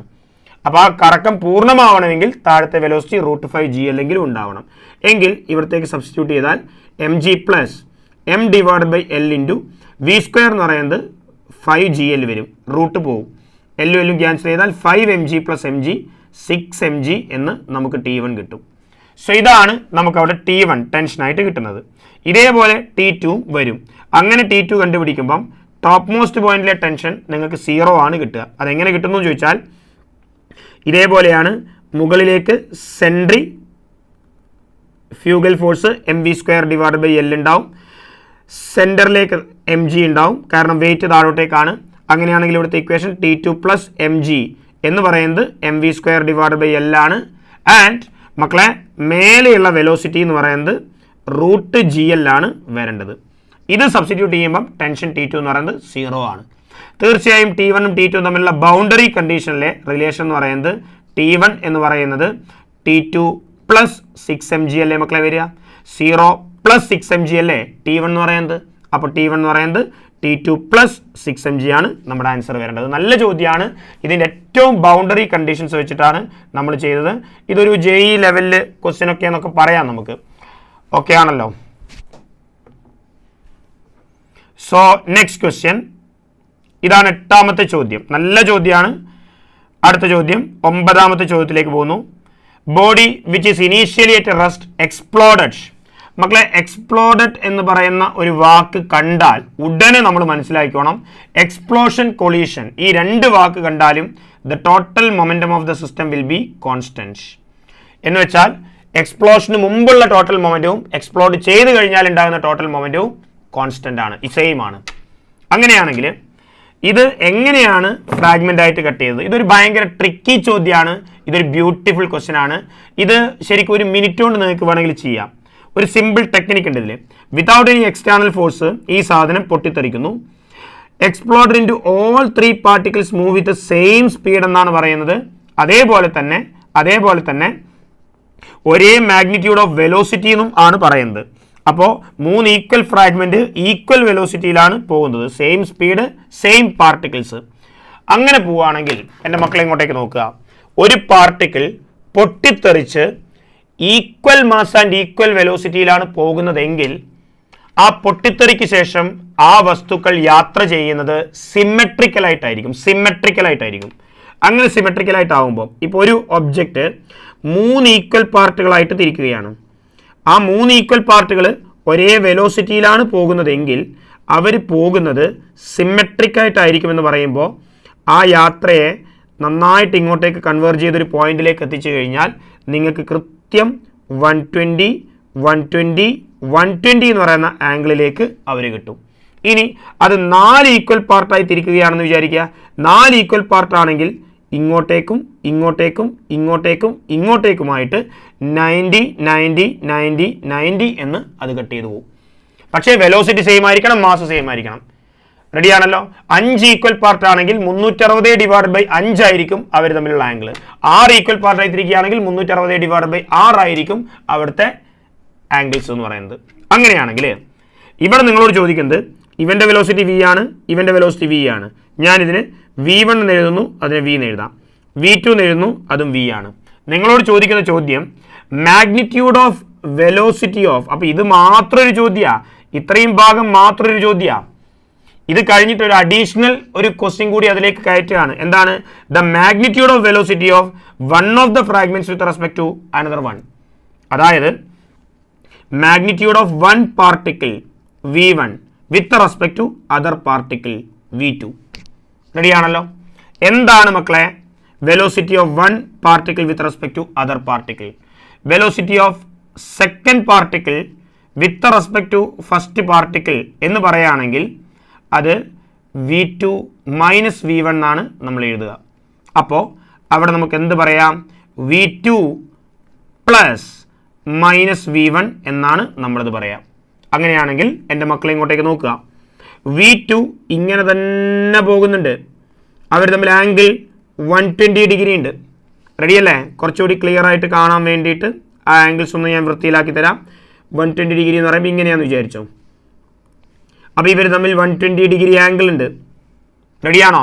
അപ്പോൾ ഇതാണ് വെക്റ്റർ v1 എന്ന് പറയുന്നത്. അപ്പോൾ എൻ്റെ മക്കളെ ഇങ്ങോട്ടേക്ക് നോക്കിയേ. Velocity of 2 with respect to 1 എന്ന് പറയുന്നത് v2 + -v1 ആണ്. v2 + -v1 എന്ന് പറയുമ്പോൾ ഉറപ്പായിട്ടും ഇത് v1 ആണെങ്കിൽ -v1 മക്കളെ ഇങ്ങോട്ടേക്കാണ് പോവുക. അപ്പോൾ ഇത് -v1 എന്ന് എഴുതാം. അപ്പോൾ അവർ തമ്മിൽ എന്തായിരിക്കും ആംഗിൾ വരിക? 60 ഡിഗ്രി ആയിരിക്കും വരിക. അങ്ങനെയാണെങ്കിൽ ഈ V2ഉം ഈ -V1ഉം തമ്മിലുണ്ടാകുന്ന റിസൾട്ടൻ്റ് ആണ് ഇതിൻ്റെ ആൻസർ ആയിട്ട് വരിക. അപ്പോൾ എന്തായിരിക്കും നിങ്ങൾക്ക് കിട്ടുക? V2ഉം -V1ഉം തമ്മിലുള്ള റിസൾട്ടൻ്റ് അത് എത്ര ആംഗിൾ വരിക? 60 ഡിഗ്രി. ഈ ഭാഗം ഞാനൊന്ന് ഇങ്ങോട്ടേക്ക് മാറ്റി വരച്ചതാണ്. അങ്ങനെയാണെങ്കിൽ എൻ്റെ മക്കളെ ഇങ്ങോട്ടേക്ക് നോക്കുക. ഇതിനെ മാറ്റി വരയ്ക്കുമ്പം ഇതും V ആണ്, ഇതും V ആണ്. ഈ ആംഗിൾ 60 ഡിഗ്രിയാണ്. 60 ഡിഗ്രിയിൽ ഒരേ മാഗ്നിറ്റ്യൂഡുള്ള രണ്ട് വെക്ടേഴ്സ് സം ചെയ്ത് കഴിഞ്ഞാൽ നിങ്ങൾക്ക് കിട്ടുന്ന റിസൾട്ടൻ്റ് വെലോസിറ്റി എന്ന് പറയുന്നത് √3v ആയിരിക്കും. So our answer should B √3v ആണ്. നല്ല ചോദ്യം എന്ന് പറഞ്ഞാൽ അടിപൊളി ചോദ്യത്തിൻ്റെ കാറ്റഗറിയിലേക്ക് വരുന്നൊരു ക്വസ്റ്റ്യൻ ആണ്. ഓക്കെ ആണല്ലോ? പൊള്ളി ക്വസ്റ്റ്യൻ ആണിത്, അടിപൊളി ചോദ്യമാണ്. 9ാമത്തെ ചോദ്യം. ആ ഐഡിയ മനസ്സിലായില്ലേ നിങ്ങൾക്ക്? ഈക്വൽ ഫ്രാഗ്മെന്റുകളായി തിരിക്കുകയാണെങ്കിൽ അത് എത്ര എണ്ണമാണ് ഉള്ളത് 360 ഡിവൈഡ് ബൈ ആ എണ്ണം പറഞ്ഞാൽ അവർ തമ്മിലുണ്ടാകുന്ന ആംഗിൾ നമുക്ക് കിട്ടും. അത് വെച്ചിട്ട് നമുക്ക് സോൾവ് ചെയ്യാൻ പറ്റും. 10ാമത്തെ ചോദ്യം. മക്കൾസ് ഇങ്ങോട്ടേക്ക് നോക്കുക. Maximum amount of ice at 0 degree Celsius that can melt by 100 gram of water at 80 degree Celsius. Thermal പ്രോപ്പർട്ടീസിലെ ചോദ്യമാണ്. വലിയൊരു ഐസ് ബ്ലോക്ക് ഉണ്ടെന്ന് നിങ്ങൾ വിചാരിക്കുക. ഇത് ഐസ് ബ്ലോക്കാണ്. ഈ ഐസ് ബ്ലോക്കിലേക്ക് കുറച്ച് വെള്ളം ഒഴിക്കുകയാണ്. ആ വെള്ളം ഒഴിക്കുമ്പോൾ ശ്രദ്ധിക്കേണ്ട കാര്യം അതിൻ്റെ ഇനീഷ്യൽ ടെമ്പറേച്ചർ എന്ന് പറയുന്നത് 80 ഡിഗ്രി സെൽഷ്യസ് ആണ്. റെഡി അല്ലേ? കുറേ ഐസ് ഉണ്ടെങ്കിൽ അതിൻ്റെ ഫൈനൽ ടെമ്പറേച്ചർ എന്തായി മാറും? 0 ഡിഗ്രി സെൽഷ്യസ് ആയി മാറും. അതായത് 80 ഡിഗ്രി സെൽഷ്യസിലുള്ള ഐസിൻ്റെ എനർജി പൂർണ്ണമായും എന്തിലേക്ക് മാറും? ഐസിലേക്ക്. 80 ഡിഗ്രിയിലുള്ള വെള്ളത്തിൻ്റെ എനർജി മുഴുവനായി ഐസിലേക്ക് ഇറങ്ങിപ്പോവും.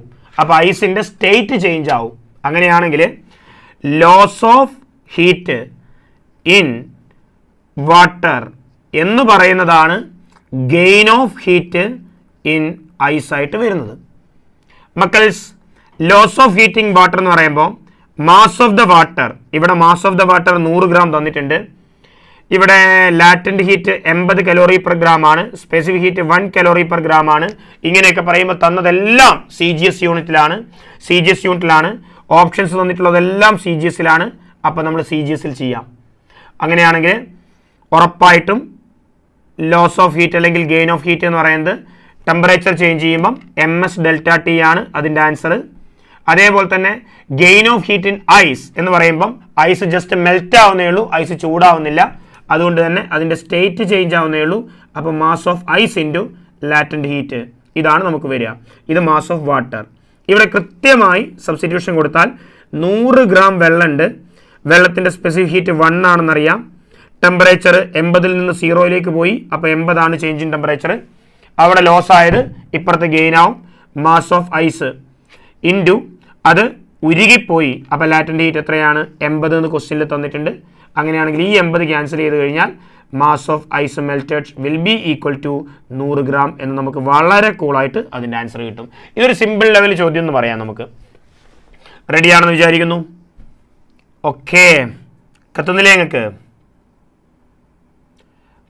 പോയിന്റ് ക്ലിയർ ആണ്. ഉഷാറായിട്ടിരിക്കട്ടെ മക്കളെ, നന്നായിട്ട് റെസ്പോണ്ട് ചെയ്യും, മാക്സിമം ഷെയർ ചെയ്യും. ഓക്കെ, 11ാമത്തെ ചോദ്യം. 1 mole of A diatomic ideal gas undergoes cyclic process ABCA as shown in the figure. ഇതൊരു തെർമോഡൈനാമിക്സിലെ ചോദ്യമാണ്. ഇതൊരു സൈക്ലിക് പ്രോസസ് ആണ്. എയിൽ നിന്ന് തുടങ്ങുകയാണെങ്കിൽ ഇത് ക്ലോക്ക് വൈസ് സൈക്കിളാണ്. അങ്ങനെയാണെങ്കിൽ ഇവർ ചോദ്യം ചോദിച്ചിരിക്കുന്നത് ചൂസ് ദ കറക്റ്റ് സ്റ്റേറ്റ്മെന്റ് എന്ന് പറയുമ്പം ആരുടെ സ്റ്റേറ്റ്മെന്റ് ആണ് നമുക്ക് നോക്കാം. എല്ലാത്തിലും ഇന്റേണൽ എനർജി ചേഞ്ച് എന്ന വാക്കുകൾ മാത്രമേ നമുക്ക് കാണാനുള്ളൂ. അപ്പോൾ ഇന്റേണൽ എനർജി ചേഞ്ച് എന്ന് പറയുമ്പോൾ എൻ്റെ മക്കൾ ശ്രദ്ധിക്കേണ്ട കാര്യം, ഇന്റേണൽ എനർജി ചേഞ്ച് എങ്ങനെ കാണാം? ഒരു തെർമോഡൈനാമിക് പ്രോസസ്സിലെ ഇന്റേണൽ എനർജി ചേഞ്ച് നമുക്ക് എങ്ങനെ കാണാം? ഇത് number of mall into specific heat capacity under constant volume into ΔT ആണ് internal energy change in A gas എന്ന് പറയുന്നത്, ഇൻ എ തെർമോഡൈനാമിക് പ്രോസസ് എന്ന് പറയുന്നത്. അങ്ങനെയാണെങ്കിൽ ഈ specific heat under constant volume ഇവിടെ ക്വസ്റ്റ്യനിൽ എവിടെയും തന്നിട്ടില്ല. പക്ഷേ ക്വസ്റ്റ്യനിൽ നമ്മളോട് പറയുന്നത് 1 മോൾ ഡയാറ്റോമിക് ഗ്യാസ് ആണ്. അപ്പോൾ N എന്ന് പറയുന്നത് 1 ആണെന്ന് നമുക്ക് ഒറ്റയടിക്ക് കിട്ടി. ഡയാറ്റോമിക് ഗ്യാസ് ആണെന്ന് പറയുമ്പോൾ അവിടെ ഗാമയെ പറ്റിയൊരു ഐഡിയ ഉണ്ട്. ഗാമ 1.4 ആണ്. ഡയറ്റോമിക് ഗ്യാസിന്റെ ഗാമ 1.4 ആണ്. മോണോ അറ്റോമിക് ആണെങ്കിൽ 1.67 ആണ്. പോളി ആണെങ്കിൽ 1.33 ആണ്. Undergo cyclic process. The process B C is adiabatic. അങ്ങനെയാണെങ്കിൽ ഈ കർവ് അഡിയബാറ്റിക് ആണ്. അതൊരു കുട്ടിക്ക് ചിലപ്പോൾ ഡൗട്ട് അടിച്ചേക്കാം എന്നുള്ള രീതിയിലായിട്ടാണ് അങ്ങനെ അഡിയബാറ്റിക് ആണെന്ന് പറയുന്നത്. അങ്ങനെയാണെങ്കിൽ ഇവിടെ തന്നിരിക്കുന്നതിൽ എന്താണ് ശരി? മക്കളെ N C V delta T എല്ലാത്തിൻ്റെയും ചേഞ്ച് ഇൻ ഇന്റേണൽ എനർജിയാണ് നമുക്ക് കാണേണ്ടത്. മക്കളെ സി വിയെ പറ്റി ഒരു ഐഡിയയും തന്നിട്ടില്ലെങ്കിൽ ആ സി വിയെ നമുക്ക് ഗാമയുടെ ടേമിലേക്ക് മാറ്റാം. അതിൻ്റെ equation R divided by gamma -1 ആണ് specific heat under constant volume എന്ന് പറയുന്നത്. ഇത് ഇതിലേക്ക് ഇട്ട് കൊടുത്താൽ എൻ ഇൻറ്റു സി വിക്ക് പകരം R divided by gamma -1 into delta T എന്ന് പറയാം. അങ്ങനെയാണെങ്കിൽ എൻ്റെ മക്കൾക്ക് പറയാം എൻ എന്ന് പറയുന്നത് 1 മോളാണ്. ആർ ക്വസ്റ്റ്യനിലെല്ലാം ഓപ്ഷനിലെല്ലാം ആറിൻ്റെ ടേമിലാണ് എഴുതിയിട്ടുള്ളത്. അതുകൊണ്ട് ആറിൻ്റെ ടേമിൽ കണ്ടാൽ മതി.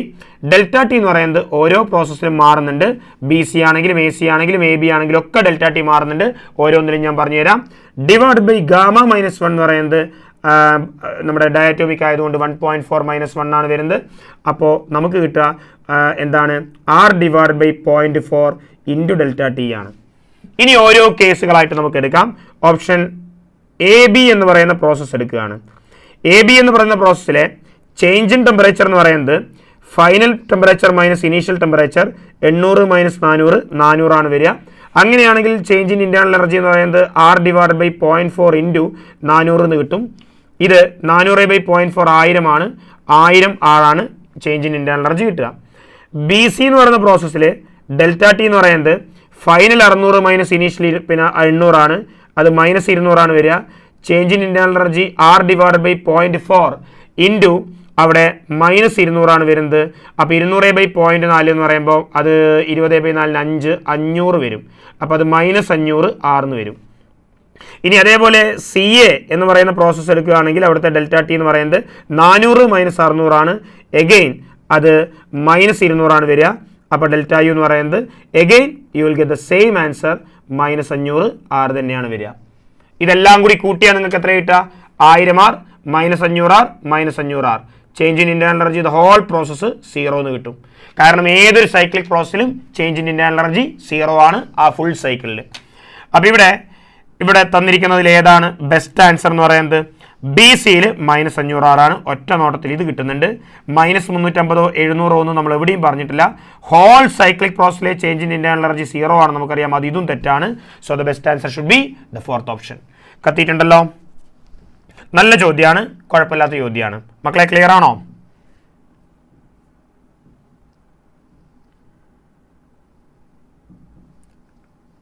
Ready.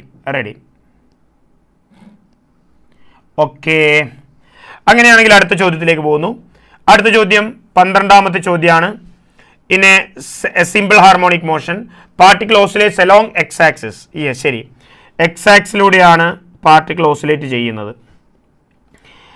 At t = 0 particle starts from mean position. അപ്പോൾ ടൈം 0 ആണെങ്കിൽ എക്സ് 0 ആണ്.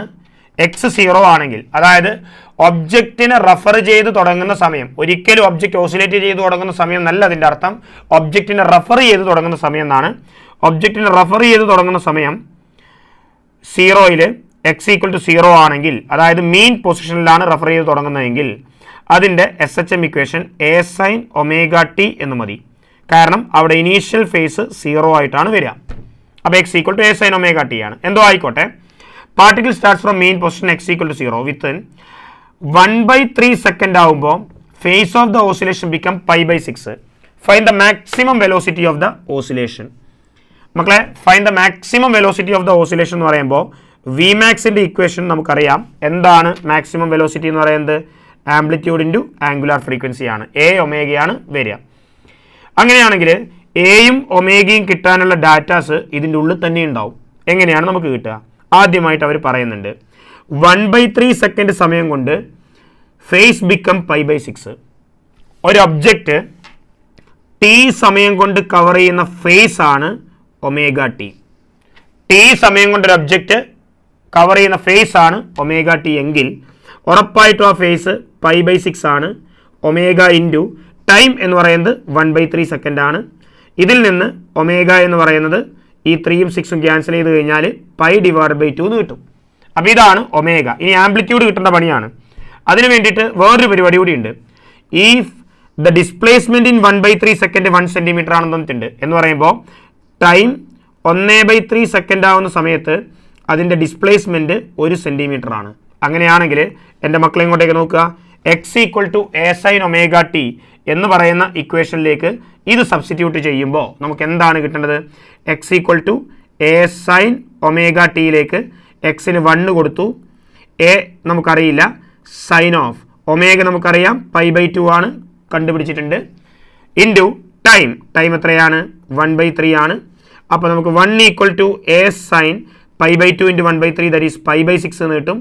സൈൻ π/6 1/2 ആണ്, ദറ്റ് ഈസ് സൈൻ π/6 1/2 ആണ്. So A into 1/2 a/2 equal to 1 കിട്ടും ആൻഡ് ആംപ്ലിറ്റ്യൂഡ് ബിക്കം 2. അങ്ങനെയാണെങ്കിൽ മാക്സിമം വെലോസിറ്റി എ ഒമേഗയിൽ എ 2 എന്ന് കൊടുക്കാം മക്കളെ, ഒമേഗ π/2 എന്ന് കിട്ടും. 2 ക്യാൻസൽ ചെയ്ത് കഴിഞ്ഞാൽ you will get answer pi. So this will be the answer. അങ്ങനെയാണെങ്കിൽ ഇവിടെ ആൻസർ കൊടുത്തിട്ടുണ്ടോ? സെൻറ്റിമീറ്റർ പെർ സെക്കൻഡിലാണ്, പൈ സെൻറ്റിമീറ്റർ പെർ സെക്കൻഡ്, എല്ലാം സെൻറ്റിമീറ്റർ പെർ സെക്കൻഡിലായതുകൊണ്ട് തന്നെ ഞാനൊന്നും മീറ്ററിലേക്ക് കൺവേർട്ട് ചെയ്തിട്ടില്ല. എപ്പോഴും ഓപ്ഷൻ ഒന്ന് വായിച്ച് നോക്കുക, ഓപ്ഷനിലെ യൂണിറ്റ് നിങ്ങൾ നോക്കുക, എന്നിട്ട് വേണം തീരുമാനിക്കാൻ കൺവേർട്ട് ചെയ്യണോ ചെയ്യേണ്ടത് എന്നുള്ള കാര്യം. റെഡിയാണല്ലോ മക്കളെ? 12 ക്വസ്റ്റ്യൻസ് ക്ലിയർ ആണല്ലോ? ഓക്കെ ആണ്. 13ാമത്തെ ചോദ്യം. Car starts from rest with a constant acceleration 4 metre per second. Object അല്ലെങ്കിൽ കാറ് ഇനീഷ്യൽ വെലോസിറ്റി 0-ലാണ് തുടങ്ങുന്നത്. അത് ആക്സലറേറ്റ് ചെയ്യുന്ന 4 മീറ്റർ പെർ സെക്കൻഡ് സ്ക്വയറിലേക്കാണ്. അപ്പോൾ initial acceleration a is equal to 4 metre per second square ആണ്. Attains a maximum velocity. അപ്പോൾ ഉറപ്പാണ് ഒരു കാർ ഓടി മാക്സിമം വെലോസിറ്റിയിൽ എത്തുന്നുണ്ടെങ്കിൽ അതിൻ്റെ അർത്ഥം പിന്നെ അത് കുറക്കുന്നുണ്ട് വെലോസിറ്റി, അല്ലെങ്കിൽ കോൺസ്റ്റന്റ് വെലോസിറ്റിയിലാണ് പോകുന്നത്. അപ്പോൾ അത് മാക്സിമം വെലോസിറ്റിയിലെത്തി, വി മാക്സ്. ആ വി മാക്സ് എന്ന് പറയുന്നത് 2 മീറ്റർ പെർ സെക്കൻഡ് സ്ക്വയറിലേക്കാണ് എത്തിയിട്ടുള്ളത്. Sorry attains a maximum velocity എന്നാണ് പറഞ്ഞത്. Okay, attains a maximum velocity. ഞാനിതിന് വി എന്ന് കൊടുക്കുന്നു. പിന്നീട് ഇത് retards at a rate of 2 metre per second square. ഇത് റിട്ടാർഡ് ചെയ്യാണ്. അങ്ങനെ റിട്ടാർഡ് ചെയ്യുമ്പം അതിൻ്റെ റിട്ടാർഡേഷൻ എന്ന് പറയുന്നത് എത്രയാണ്? 2 മീറ്റർ പെർ സെക്കൻഡ് സ്ക്വയർ ആണ്. അത് നമുക്ക് മൈനസ് കൊടുക്കാൻ വേണമെങ്കിൽ. And finally comes to rest എന്ന് പറയുമ്പോൾ ഫൈനൽ വെലോസിറ്റി ബിക്കം 0. അങ്ങനെയാണെങ്കിൽ ഈ ആകെ സമയം 12 സെക്കൻഡാണ് യാത്ര ചെയ്യുന്നത്. അപ്പോൾ ഇവിടെ ഈ റെഡ് കളറിൽ വരച്ച ജേണി ഒരു T1 സമയവും ബ്ലാക്ക് കളറിൽ വരച്ച ജേണി റിട്ടാർഡേഷൻ T2 സമയവും ആണെങ്കിൽ മൊത്തം സമയം T1 പ്ലസ് T2 അവർ പറയുന്നത് 12 സെക്കൻഡാണ്. ആകെ യാത്ര ചെയ്യുന്നത് 12 സെക്കൻഡാണെന്നാണ് പറയുന്നത്. സിറ്റുവേഷനിലേക്ക് ഇട്ട് കൊടുക്കാം. നമുക്ക് വേണ്ടത് എന്താണ് മാക്സിമം വെലോസിറ്റി എന്നാണ്. അപ്പോൾ ഈ വി ആണ് നമുക്ക് കിട്ടേണ്ടത്. ആദ്യമായിട്ട് നമ്മൾ എ മുതൽ ബി വരെയുള്ള യാത്ര എടുക്കുക. എ മുതൽ ബി വരെയുള്ള യാത്രയിൽ final velocity V is equal to U plus A T ഇട്ട് കൊടുക്കുകയാണെങ്കിൽ ഫൈനൽ വെലോസിറ്റിയാണ് ആ മാക്സിമം വെലോസിറ്റി. യു 0 ആക്സലറേഷൻ എന്ന് പറയുന്നത് 4 ആണ്. 4 T1 എന്ന് കിട്ടും. കുഴപ്പമില്ലല്ലോ. അപ്പോൾ ഇതാണ് ഒന്നാമത്തെ ഇക്വേഷൻ വരുന്നത്. ഇനി ബി സി എന്ന് പറയുന്ന ഒരു ജേണി എടുത്തു. ഇത് ബി സി. ആ ബി സി എന്ന് പറയുന്ന ജേണിയിൽ റിട്ടാർഡേഷൻ ആണ്. അങ്ങനെയാണെങ്കിൽ ആ റിട്ടാർഡേഷനിലെ ഫൈനൽ വെലോസിറ്റിയും യു പ്ലസ് എ ടി ഞാൻ ഇട്ട് കൊടുക്കുകയാണെങ്കിൽ അവിടുത്തെ ഫൈനൽ വെലോസിറ്റി 0 ഈക്വൽ ടു അവിടുത്തെ ഇനീഷ്യൽ വെലോസിറ്റി ബി സി എന്ന് പറയുന്ന യാത്രയിലെ ഇനീഷ്യൽ വെലോസിറ്റി വി ആണ്. ആക്സലറേഷൻ -2 ആണ്. ടൈം T2 ആണ്. ഓക്കെ ആണല്ലോ മക്കളെ? അങ്ങനെയാണെങ്കിൽ നമുക്ക് എന്ത് പറയാൻ പറ്റും? Okay, 4T1 equal to V. അങ്ങനെയാണെങ്കിൽ നമുക്ക് എന്ത് പറയാൻ പറ്റും മക്കളെ? ഇവിടെ v minus 2T2 equal to 0 എന്ന് കിട്ടും. 2T2 ഈക്വൽ ടു വി എന്ന് കിട്ടും. പക്ഷേ ഈ വി എന്ന് പറയുന്നത് ആര് തന്നെയാണ്? ഈ വി എന്ന് പറയുന്നത് 4T1 തന്നെയാണ്. അങ്ങനെ പറയുമ്പോൾ 2T2 equal to 4T1 equal to V എന്ന് എഴുതാം. കാരണം 4T1 വി ആണ്, 2T2 വി ആണ്. എങ്കിൽ നമുക്ക് 2T2 ഈക്വൽ ടു 4T1 എഴുതാം, T2 ഈക്വൽ ടു 2T1 എഴുതാം. അങ്ങനെയാണെങ്കിൽ T1 പകരം T1 കൊടുക്കുന്നു, T2 പകരം 2T1 കൊടുക്കുന്നു. That is equal to 12. അപ്പോൾ 3T1 equal to 12, T1 equal to 4 second എന്ന് കിട്ടും. അത് 4 സെക്കൻഡ് കിട്ടിക്കഴിഞ്ഞാൽ നമുക്ക് എന്ത് പറയാം? Maximum velocity. മാക്സിമം വെലോസിറ്റി നമുക്കറിയാം. എന്താണ് മാക്സിമം വെലോസിറ്റി? എൻ്റെ മക്കൾ നോക്ക്, 4T1 ആണ്. That is 4T1. That is 4 into T1 നമുക്ക് 4 കിട്ടിയിട്ടുണ്ട്. That is 16 metre per second is the maximum velocity. ഇതിപ്പോൾ എനിക്ക് തോന്നിയ മെത്തേഡാണ്. അതല്ലാണ്ട് നമ്മളിപ്പം ABBC എന്നല്ലാണ്ട് നമുക്ക് വേണമെങ്കിൽ ഇത് T എന്നെടുക്കാം, ഇത് 12 - T എന്നെടുക്കാം, എന്നിട്ട് വേണമെങ്കിൽ ക്വസ്റ്റ്യൻ ചെയ്യാം. അതൊക്കെ നിങ്ങളുടെ ഇഷ്ടം. ആ സമയത്ത് എന്ത് തോന്നുന്നോ ആ രീതിയിൽ ചെയ്യാം. ആ സമയത്ത് നിങ്ങൾ ഇതെടുക്കണോ അതെടുക്കണോ എന്നൊന്നും കൺഫ്യൂഷൻ അടിക്കേണ്ട കാര്യമില്ല. അന്നേരം നിങ്ങൾക്ക് എന്ത് തോന്നിയോ 1 ഡയമെൻഷൻ മോഷനിൽ അന്നേരത്തെ ആ ഒരു മെത്തേഡാണ് നിങ്ങൾ ഫോളോ ചെയ്യേണ്ടത്. മക്കളെ, ഇതും ഒരു കുഴപ്പമില്ലാത്തൊരു ചോദ്യമാണ്. 14ാമത്തെ ചോദ്യം എന്താണ്? 14ാമത്തെ ചോദ്യം, gamma is the adiabatic constant, R is the universal gas constant, then specific heat capacity at constant പ്രഷറിന്റെ സ്പെസിഫിക് ഹീറ്റ് കപ്പാസിറ്റി എത്രയാണെന്നാണ് ചോദ്യം. മക്കളെ, CV നമുക്കറിയാം R ഡിവൈഡഡ് ബൈ ഗാമ -1 ആണ്. പക്ഷെ CP എന്താണെന്ന് നമുക്കറിയില്ല. അതിനു വേണ്ടിയിട്ട് നമ്മൾ മേയേഴ്സ് റിലേഷൻ എന്ന് പറയുന്ന റിലേഷൻ എടുക്കുക. CP - CV = R. നമുക്കറിയാലോ, മറന്നുപോയാൽ. ഇതൊക്കെ ബൈഹാർട്ട് ചെയ്യുന്നതിലും തെറ്റൊന്നുമില്ല കേട്ടോ. CP - CV = R. ഇനി നമുക്കറിയാം CP ഡിവൈഡ് ബൈ CV ഗാമയാണ്, അഡിയബാറ്റിക് കോഎഫിഷ്യൻ്റ് ആണ്. എങ്കിൽ നമുക്ക് ആ CVയെ അങ്ങ് റീപ്ലേസ് ചെയ്യാം. കാരണം CPൻ്റെ വാല്യൂ അല്ലേ കിട്ടേണ്ടത് ആറിൻ്റെ ടേമിൽ. അപ്പോൾ CVയെ നമുക്കൊന്ന് റീപ്ലേസ് ചെയ്യാം. CV എന്ന് പറയുന്നത് CP ഡിവൈഡഡ് ബൈ ഗാമ എന്ന് എഴുതാം. അങ്ങനെ വരുമ്പോൾ എൻ്റെ മക്കൾ നോക്കിയേ, CP മൈനസ് CVക്ക് പകരം CP divided by gamma = R എന്ന് കിട്ടിയില്ലേ? ഇങ്ങനെ വന്നാൽ CP രണ്ട് ഭാഗത്തുനിന്ന് പുറത്തെടുക്കും. 1 - 1 ഡിവൈഡഡ് ബൈ ഗാമ = R എന്ന് കിട്ടും. Implies CP into cross multiply ചെയ്താൽ gamma -1 divide by gamma = R എന്ന് കിട്ടും. ഇത് വീണ്ടും =ൻ്റെ ഇപ്പുറത്തേക്ക് വന്നാൽ R ഇൻറ്റു ഈ ഗാമ ഇങ്ങോട്ടേക്ക് വന്നാൽ R ഗാമ, ഇത് ഇങ്ങോട്ടേക്ക് പോയാൽ gamma -1. So R gamma divide by gamma -1 is the answer. ഇത് ബൈഹാർട്ട് പഠിക്കുന്നതിന് തെറ്റില്ല, പക്ഷെ മറന്നുപോയാൽ ഇങ്ങനെ ചെയ്താൽ മതി. ഓക്കെ ആണല്ലോ പിള്ളേഴ്സ്? കാര്യങ്ങൾ ക്ലിയർ ആവുന്നുണ്ടോ? കാര്യങ്ങൾ കത്തുന്നുണ്ടോ? ക്വസ്റ്റ്യൻ ചെയ്യുന്ന മനസ്സിലാവുന്നുണ്ടോ? റെസ്പോണ്ട് ചെയ്യും മക്കളെ. ഡൺ, നല്ല റെസ്പോൺസ് ഉണ്ട്. ഓക്കെ, അടുത്തത് torque produced by centripetal force is 0. Of course that's correct answer. ഒരു ഹിഞ്ച് അല്ലെങ്കിൽ ഒരു ലിവർ ഇവിടെ ഇങ്ങനെ കണക്ട് ചെയ്തിട്ടുണ്ടെന്ന് വിചാരിക്കുക. ഈ സാധനത്തിന്, ഈ ഹിഞ്ചിന് കണക്ട് ചെയ്തിട്ടുണ്ടെന്ന് വിചാരിക്കുക. ഈ സാധനത്തിന് ഞാൻ ഇങ്ങോട്ടേക്കും മാറ്റുകയാണെന്ന് വിചാരിക്കുക, അല്ലെങ്കിൽ ഇങ്ങോട്ടേക്ക് റൊട്ടേറ്റ് ചെയ്യുകയാണെന്ന് വിചാരിക്കുക.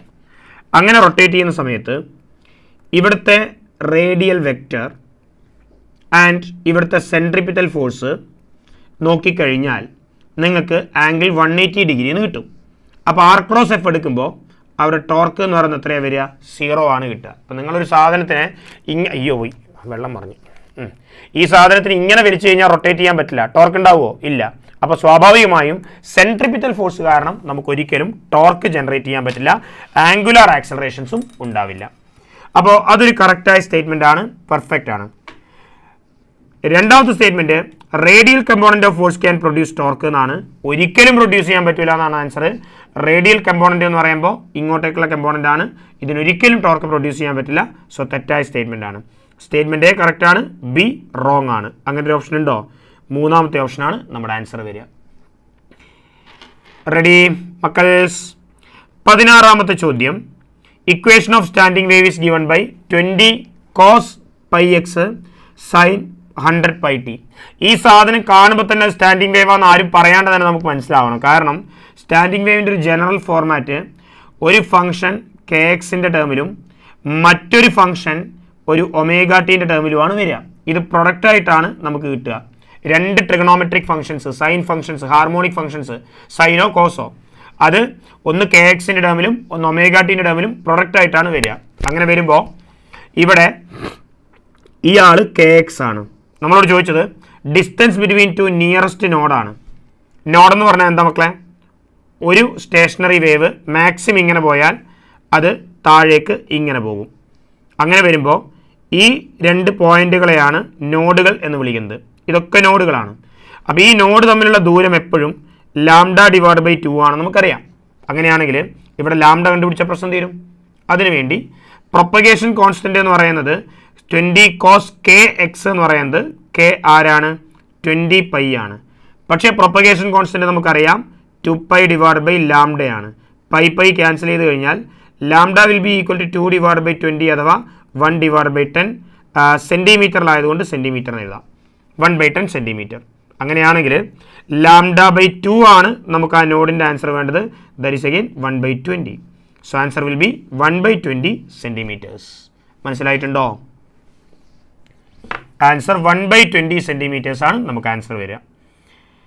17ാമത്തെ ചോദ്യം. 2 electric dipole consist of charges -q plus q having same dipole moment p. Okay, അങ്ങനെയാണെങ്കിൽ C1 C2 ആണ് സെൻറ്റേഴ്സ് ഓഫ് ദ ഡൈപോളുകൾ. അപ്പോൾ ഇതും സെൻറ്ററാണ്, ഇതും സെൻറ്ററുകളാണ്. ഇതും സെൻറ്ററാണ്. അപ്പോൾ നമുക്ക് എന്താ വേണ്ടത്? Are very very greater than dipole length ആണെങ്കിൽ ഈ പോയിന്റിലുണ്ടാകുന്ന എയിലുണ്ടാകുന്ന ഇലക്ട്രിക് ഫീൽഡ് എന്താണെന്നാണ് വേണ്ടത്. മക്കളെ, ആദ്യമായിട്ട് നിങ്ങൾ മനസ്സിലാക്കുക, ഈ കേസ് എടുക്കുക. ഇത് -q plus q ഉള്ള ഒന്നാമത്തെ ഡൈപോളാണ്. ഈ ഡൈപോളിൻ്റെ ആക്സിയൽ പോയിന്റിലാണ് എ ഉള്ളത്. അപ്പോൾ ആക്സിയൽ പോയിന്റ് എന്ന് പറയുമ്പോൾ ഇവിടെ നിന്ന് ഇങ്ങോട്ടേക്ക് ആക്സിയൽ പോയിന്റ് ആണ്. ആക്സിയൽ പോയിന്റിലെ electric field effectively nearby charge ഉണ്ടാക്കുന്ന ഇലക്ട്രിക് ഫീൽഡിൻ്റെ ഡയറക്ഷൻ ആയിരിക്കും എന്ന് പറയുമ്പോൾ ഇങ്ങോട്ടേക്കായിരിക്കും ഇലക്ട്രിക് ഫീൽഡ് ഉണ്ടാക്കുക. അപ്പോൾ ഇങ്ങോട്ടേക്കാണ് ഇലക്ട്രിക് ഫീൽഡ് ഉണ്ടാവുക. E1 എന്ന് എഴുതാം. ആ E1 നമുക്ക് എല്ലാവർക്കും അറിയാം. ആക്സിയൽ ലൈനിൽ ഉണ്ടാക്കുന്ന ഇലക്ട്രിക് ഫീൽഡ് എത്രയാ? 1/4πε0 2p ഡിവൈഡ് ബൈ r³ അറിയാലോ നമുക്ക്. ഇനി ഇവിടെ ഈ സാധനത്തിൻ്റെ പെർപെൻഡിക്കുലറായ പോയിന്റാണിത്. അപ്പോൾ ഇവിടെ ഒരു ഡൈപോൾ ഉണ്ടെങ്കിൽ ആ ഡൈപോളിൻ്റെ പെർപെൻഡിക്കുലർ പോയിന്റാണിത്. അങ്ങനെ വരുമ്പോൾ ആ പെർപെൻഡിക്കുലർ പോയിന്റ് വരുമ്പം ഈ -q ഈ +q ആണെങ്കിൽ ഇതുണ്ടാക്കുന്ന ഇലക്ട്രിക് ഫീൽഡ് ഇതിൻ്റെ ഡൈപോളിൻ്റെ അതേ ഡയറക്ഷനിൽ തന്നെയായിരിക്കും. ഡൈപോൾ മൊമെൻറ്റിൻ്റെ അതേ ഡയറക്ഷനാണ് ഇക്വറ്റോറിയൽ ലൈനിലെ ഇലക്ട്രിക് ഫീൽഡിൻ്റെ ഡയറക്ഷൻ. അങ്ങനെ പറയുമ്പോൾ ഡൈപോൾ മൊമെൻറ്റിൻ്റെ അതേ ഡയറക്ഷനാണ് ഇലക്ട്രിക് ഫീൽഡിൻ്റെ ഡയറക്ഷൻ E2 എന്ന് എഴുതാം. ശ്രദ്ധിക്കുക, ആക്സിയൽ ലൈനിലാണെങ്കിൽ ഇലക്ട്രിക് ഫീൽഡിൻ്റെ ഡയറക്ഷനും അതായത് ഡൈപോൾ മൊമെൻറ്റിൻ്റെ ഡയറക്ഷനും എഫക്റ്റീവ് ഇലക്ട്രിക് ഫീൽഡിൻ്റെ ഡയറക്ഷനും സെയിം ആയിരിക്കും വരിക. ഇക്വറ്റോറിയൽ ലൈൻ ആണെങ്കിൽ ഡൈപോൾ മൊമെൻറ്റിൻ്റെ ഡയറക്ഷൻ നെഗറ്റീവ് ടു പോസിറ്റീവ് ആണ്, എന്നാൽ ഇലക്ട്രിക് ഫീൽഡിൻ്റെ ഡയറക്ഷൻ എങ്ങോട്ടേക്ക് തന്നെ ആയിരിക്കും വരിക? നോക്കട്ടെ, നെഗറ്റീവ് പോസിറ്റീവ് സോറി ഓപ്പോസിറ്റ് ഡയറക്ഷനാണ് വരിക. ഓപ്പോസിറ്റ് ഡയറക്ഷൻ എന്ന് പറയുമ്പം താഴെ പോസിറ്റീവ് ആണെങ്കിൽ ഇങ്ങോട്ടേക്കാണ് ഡയറക്ഷൻ വരിക. മാറിപ്പോയതാണ് E2. അപ്പോൾ ഇവിടുത്തെ E2 എന്ന് പറയുന്നത് എന്തായിരിക്കും വരിക? 1/4πε0 p ഡിവൈഡ് ബൈ r³ ആണ്. ചിന്തിക്കുക, ആക്സിയൽ ലൈനിലാണെങ്കിൽ ഇലക്ട്രിക് ഫീൽഡ് എപ്പോഴും അതിൻ്റെ ഡൈപോൾ മൊമെൻറ്റിൻ്റെ ഡയറക്ഷനിലായിരിക്കും വരിക. ഇക്വറ്റോറിയൽ ആണെങ്കിൽ ഇക്വറ്റോറിയൽ ലൈനിലെ ഡൈപോൾ മൊമെൻറ്റിൻ്റെ ഓപ്പോസിറ്റ് ആണ് ഇലക്ട്രിക് ഫീൽഡ് ഡയറക്ഷൻ വരിക. ഇനി ഇതിന് നമുക്ക് ഈ സാധനത്തിന് E2നെ എനിക്ക് E എന്ന് വിളിച്ചാൽ ഈ E1നെ എനിക്ക് 2E എന്ന് വിളിക്കാമല്ലോ. അപ്പോൾ ഇത് പെർപെൻഡിക്കുലർ ടു ഈച്ച് അതർ ആണെങ്കിൽ എഫക്റ്റീവ് ഇലക്ട്രിക് ഫീൽഡ് ഇങ്ങോട്ടേക്കാണ് വരിക. That effective electric field will be equal to √ഓഫ് എന്തായിരിക്കും വരിക? E1² + E2². ഇത് ചെയ്താൽ നിങ്ങൾക്ക് എന്ത് കിട്ടും മക്കളെ? √ഓഫ് E1² എന്ന് പറയുമ്പോൾ 2E² ആണ്. 2E² 4E² ആണ്. പ്ലസ് E² വരും. ദാറ്റ് ഈസ് 5E² അഥവാ √5E എന്ന് വരും. √5E എന്ന് പറയുമ്പം √5 × KP ഡിവൈഡ് ബൈ r³ എന്ന് വരും. ആ രീതിയിലൊരു ഓപ്ഷൻ ഇവിടെ ഉണ്ട്, കൃത്യമായിട്ടുണ്ട്. 1/4πε0 √5p divide by r³. Option is C. കത്തിയിട്ടുണ്ടോ നിങ്ങൾക്ക്? ഇതാണ് 17ാമത്തെ ചോദ്യം. 17ാമത്തെ ചോദ്യം. എഗെയിൻ അടുത്ത ചോദ്യത്തിലേക്ക് പോവാണ്. അടുത്ത ചോദ്യം മക്കളെ ഇങ്ങോട്ടേക്ക് നോക്കുക. ട്രിക്കി ചോദ്യം എന്ന് പറഞ്ഞാൽ എക്സാക്ട്ലി ട്രിക്കി ചോദ്യമാണ്. In the circuit shown in the figure charge stored in the capacitor C1 will be. ഒരു കപ്പാസിറ്ററിൽ മാക്സിമം ചാർജ് സ്റ്റോർ ചെയ്യുന്ന സമയത്ത് പരമാവധി ചാർജ് സ്റ്റോർ ചെയ്ത് കഴിഞ്ഞാൽ ഡയറക്റ്റ് കറണ്ടാണ് ഇവിടെ ഓപ്പറേറ്റ് ചെയ്യുന്നതെങ്കിൽ പിന്നെ കറണ്ട് ഫ്ലോ നടക്കൂല. കറണ്ട് ഫ്ലോ നടക്കുന്നില്ലെങ്കിൽ ഉറപ്പായിട്ടും നമുക്ക് ഇതിലേക്കൂടി ഒന്നും കറണ്ട് ഫ്ലോ നടക്കുന്നില്ലെങ്കിൽ വളരെ കൂളായിട്ട് നമുക്കിതിൻ്റെ സ്റ്റഡി സ്റ്റേറ്റ് കണ്ടീഷൻ എടുക്കാം. അതായത് മക്കളെ എല്ലാവരും ഇങ്ങോട്ടേക്ക് ശ്രദ്ധിക്കാം. ഈ പോയിന്റിൽ ഉണ്ടാകുന്ന പൊട്ടൻഷ്യൽ ഡിഫറൻസ് 2 വോൾട്ട് ആണ്. അതേ പൊട്ടൻഷ്യൽ ഡിഫറൻസ് ആണ് ഇവിടെയും ഉണ്ടാവുക, കാരണം പാരലലാണ്. അതുകൊണ്ട് തന്നെ ഇതേ പോയിന്റിൽ ഇതിനിടയിൽ കറണ്ടുകളൊന്നും ഫ്ലോ ചെയ്യാത്തത് കൊണ്ട് ഈ പോയിന്റിൽ ഉണ്ടാകുന്ന പൊട്ടൻഷ്യൽ ഡിഫറൻസ് സെയിം ആണ്. ഈ പോയിന്റിൽ ഉണ്ടാകുന്ന പൊട്ടൻഷ്യൽ ഡിഫറൻസ് സെയിം തന്നെയായിരിക്കും വരിക, കാരണം ഇന്റർമീഡിയറ്റ് ആയിട്ട് ഇവിടുത്തെ കൂടി കറണ്ട് ഒന്നും ഫ്ലോ ചെയ്യുന്നുണ്ടാവില്ല.